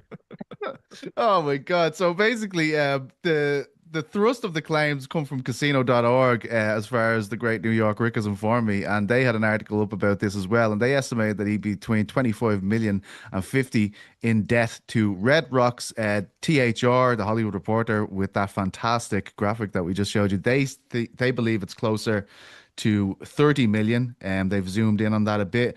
Dana, though, has come out and completely refuted these claims, as is quoted in THR. This story is pure clickbait bullshit. Everything about this story is completely untrue. But of course, lads, media doesn't care about facts. They care about clicks. This is exactly why I always say you can't believe anything you read. Anything. You cannot believe anything. You pull up to a Literally. stop sign. Nope. Go. Don't believe it. Yeah. Oh man. So wait, so this is the comment he gave to them in response when they called him up to be like, hey, we're reporting this story. Do you have anything to say? And instead of going through and talking about what it is, he just says like, hey, everything you are about to write is bullshit. And I know, even though I haven't seen it yet. I mean, surely it can't be all bullshit, right? Like there must be some fire here beneath all the smoke. If he's just saying like, hey, yeah, I owe some money to some casinos, but I'm good for it. Don't even worry about it. Like, that's one thing. But if you say everything is bullshit, that makes me think that you're not exactly going through with a fine-tooth comb here. You're just trying to make the story die. In the ebb and flow of gambling, right? Like, if you're gambling in general, like, you generally lose. This is just the house wins. You're generally going to lose. We have seen so much evidence of Dana, like he's proudly shown you how much he loves to gamble over the course of time. I still remember one of the first times I understood it was, I forget where the event was. It might have been in Virginia or something like, or Kentucky. Okay, that was phenomenal. Great stuff. It's pitch black outside. How is this happening? We used to do a second show on Tuesdays, so we were used to pitch black. Malcolm Wellmaker is great. Wait, what is that? Oh, you know what? It took me to a place. It took me to a place there, Frank. Frank almost too quick on the trigger with that one. I was like, what? Wait, what is going on? That song. The undisputed, what was it? Leader in boxing or something? Something like that. That was a parting shot. Frank, why? Did we exhaust all the super chats before we go real quick? There's two more. Okay, by the way, how great is Malcolm Wellmaker? I mean, is he not? How can you not be cheering for him on Saturday? You and him were like two peas in a pod over there, reminiscing. I mean, it's just crazy that he knows your spots. Class of 2012. I was also class of 2012. Go to Georgia Southern. We're both there at the same time. He lived in the Avenue. I didn't know anyone even knew about the Avenue. Yeah, it was wild pull. Bullitt County Jail. Shout out. I feel like we've talked about this, but Walt Clyde Frazier went to Georgia Southern, right? I don't think so. No? I don't think so. Did he? One second. Walt Frazier. I'd be shocked if that wasn't pushed more there. Southern Illinois. Yeah. There was I knew there was a Southern, and I know he's from Atlanta. Okay, so that's where it gets all crazy. Our biggest exports are Youngwei Koo, the kicker. And your boy, Bass. Tyler Bass went to Georgia Southern. The kicker. Yeah. Oh. Yeah. Miss Tyler. Yeah, sure. All right, Frankie, last two. What do we got? What do we got? JB says, we've been in the golden era of the show lately in terms of guests, mostly MMA, some boxing, and no wrestling. Also, Frank, add me on LimeWire ASAP. Well, I've got good news and bad news. The good news is I agree. The bad news is we have a wrestling guest tomorrow, but it is a very interesting one. It's a man by the name of Ridge Holland, who's been in the news as of late. A little bit of controversy, former WWE guy, going to clear the air on some things, so I'm looking forward to that chat. Open mind, open mind. But for all the people out there who say, there's not enough MMA, I would say lately, over the last couple of weeks, what has it been, like 95% MMA? If not even more. I mean, the last couple of weeks for sure. Tomorrow on the program, Ridge Holland is going to join us to clear the air on this stuff. We are also going to be joined by Tim Welch, the Red Hawk. Do we have his music? No. No, not on demand. Not at the ready. He's going to break down 322 for us, talk about a whole bunch of other stuff going on in his life. And we're also going to be joined by my old friend, Gareth A. Davies of the Daily Telegraph and also of TalkSport. Want to get the temperature of what's going on over in London regarding this Chris Eubank, Conor Benn rematch, and also talk some 322 with him as well. He's been covering MMA for as long as I've had covered MMA, and also has been covering boxing for way longer than that. We've known him for quite some time. Haven't had the Warlock on the program, so that's who'll be joining us tomorrow on the show. In addition to that, on the nose, arielhelwani.substack.com. arielhelwani.substack.com is the place to be for all your questions regarding On the Nose. What else, Frankie? What else? And Chad sends us home with Bill Simmons does something on his Sunday show with Cousin Sal called Parent Corner. Any chance we could get something similar with you and the team? Now, what is Parent Corner? Does anyone know? What are we doing there? What are we talking about? Is it Parent sort of Corner like life is- advice? Who's to check? Thanks. As an avid listener, yes, this is my domain. Bill and Sal both bring stories from their family life. Often, Ben Simmons related stories are very popular on Parent Corner. Him having done something that got Bill in trouble or created some kind of issue. There's obviously stories about his daughter as well. And then with Sal, just like the hijinks that he gets into with his family as a prankster himself and all these things. But it's just like kind of funny stories from the family life that are unrelated to the sports. I'm open to anything. I thought that he was going to ask for like a Sunday night. That's like Bill's big thing, the Sunday night. But we do the Saturday post pay-per-view. I feel like that's our version of it. Oh, yeah. But if there's a demand, we're open to it. We're not doing a show on Sunday. No. I meant the Parent Corner thing. Oh, okay. Parent Corner, yeah. What else, Frankie? What else? That was it? No, there's actually two more. Jonah Friedman says, at 2038, I wanted to make sure that you were following There's a cutoff at some point. At 2038 of episode November 4th, 2025, Alex Davis said, I have an opinion. I think that's bullshit. Should be added to the drop. Oh, yeah. When I asked him about Derek Moneyberg, I think that's bullshit. It's not a bad shout from Jonah. I don't even know what is this? What is this, this logo next to the symbol next to the 15? I don't think we're looking at the same thing you're looking at, so you're going to have to just... I don't know what it is. It's probably 6 cents. And then one last one from Lawrence P., who gave us $20 from New Zealand. What is New Zealand dollars Probably 6 called? cents. Who cares? What is it? Fuck 'em. Super chat for the boys. Love the show. Makes my dog shit job 10 times better. Sorry, NZD are so shite. What's the 5K group called? GC can't find it. Uncrowned on Strava. There Type it it in. is. Go find me on Strava, and then it's in there. All right. Shout out to that guy. I gotta hit the pavement. We love you. Strava? Strava, yeah. I hope they're sponsoring you for all these shout outs because who's to check? Yeah. No, they're not. They're not. Well, they Not should. yet. Not yet. Go to my heart. They Go should. to my heart. They should. All right. That is it. It's been a great day. It's been a longer day. In fact, Frank has a 6:15 haircut. Why do we divulge that- every detail? I don't understand. I said to him, Wait, you actually have a 6:15 yes. haircut? Oh, yeah. And I said, oh, you're for sure going to be out of here on time. And now that I think about it, during the 1 hour delay, I feel like that's all he was worried about. Am I wrong? 1000%. I was like, why did we even talk about this? Because now we know it's going Now, to be can you delayed. make the 6:15? Yeah, I'll be fine. I won't be able to How much sit is in the your late car, fee? unfortunately. How much is the late fee? Oh, yeah. I forgot you guys had to do the listening session in your car. Oh, that's right. We've got to do. I called Frank yesterday. We'll do it tomorrow. And I Let's said, move Frank, on. the audio sounds a little bit comme si comme ça. He's like, why don't we take a spin in your car and we could listen to it together? And I was You like, left the detail out of you were in your car when you told me that. I was like, why don't you just listen to it on your own and we could skip the listening sesh. But then he asked me again. And Yeah, guess no, what? I walked he up asked to me a that third conversation late, and you were just like, "I'm not spinning the block. You're not getting in my car. We're not spinning the block." I was like, "What's going on there?" He's like, "An audio problem." I was like, "You need to fix his car speakers?" I don't know what it has to do with the car, but we appreciate the commitment to the job. I just got an email from my son's soccer team saying that they've canceled their practices tonight because of cold temperatures and high winds. And they never cancel anything. So, Frank, I'm a little bit worried about your trip to the barber. Good God. What are we doing? High Can and you tight? give me a ride to the barber What are in we the doing? car? High and tight? Now we're talking. Fade? Well, yeah, we could kill two birds with one stone. There we Amazing. go. This would be perfect. Malcolm Wellmaker, Mohamed Mokaev, Chris Padilla, all of you, all of them. Thank you. Back tomorrow, same time. Bless this episode.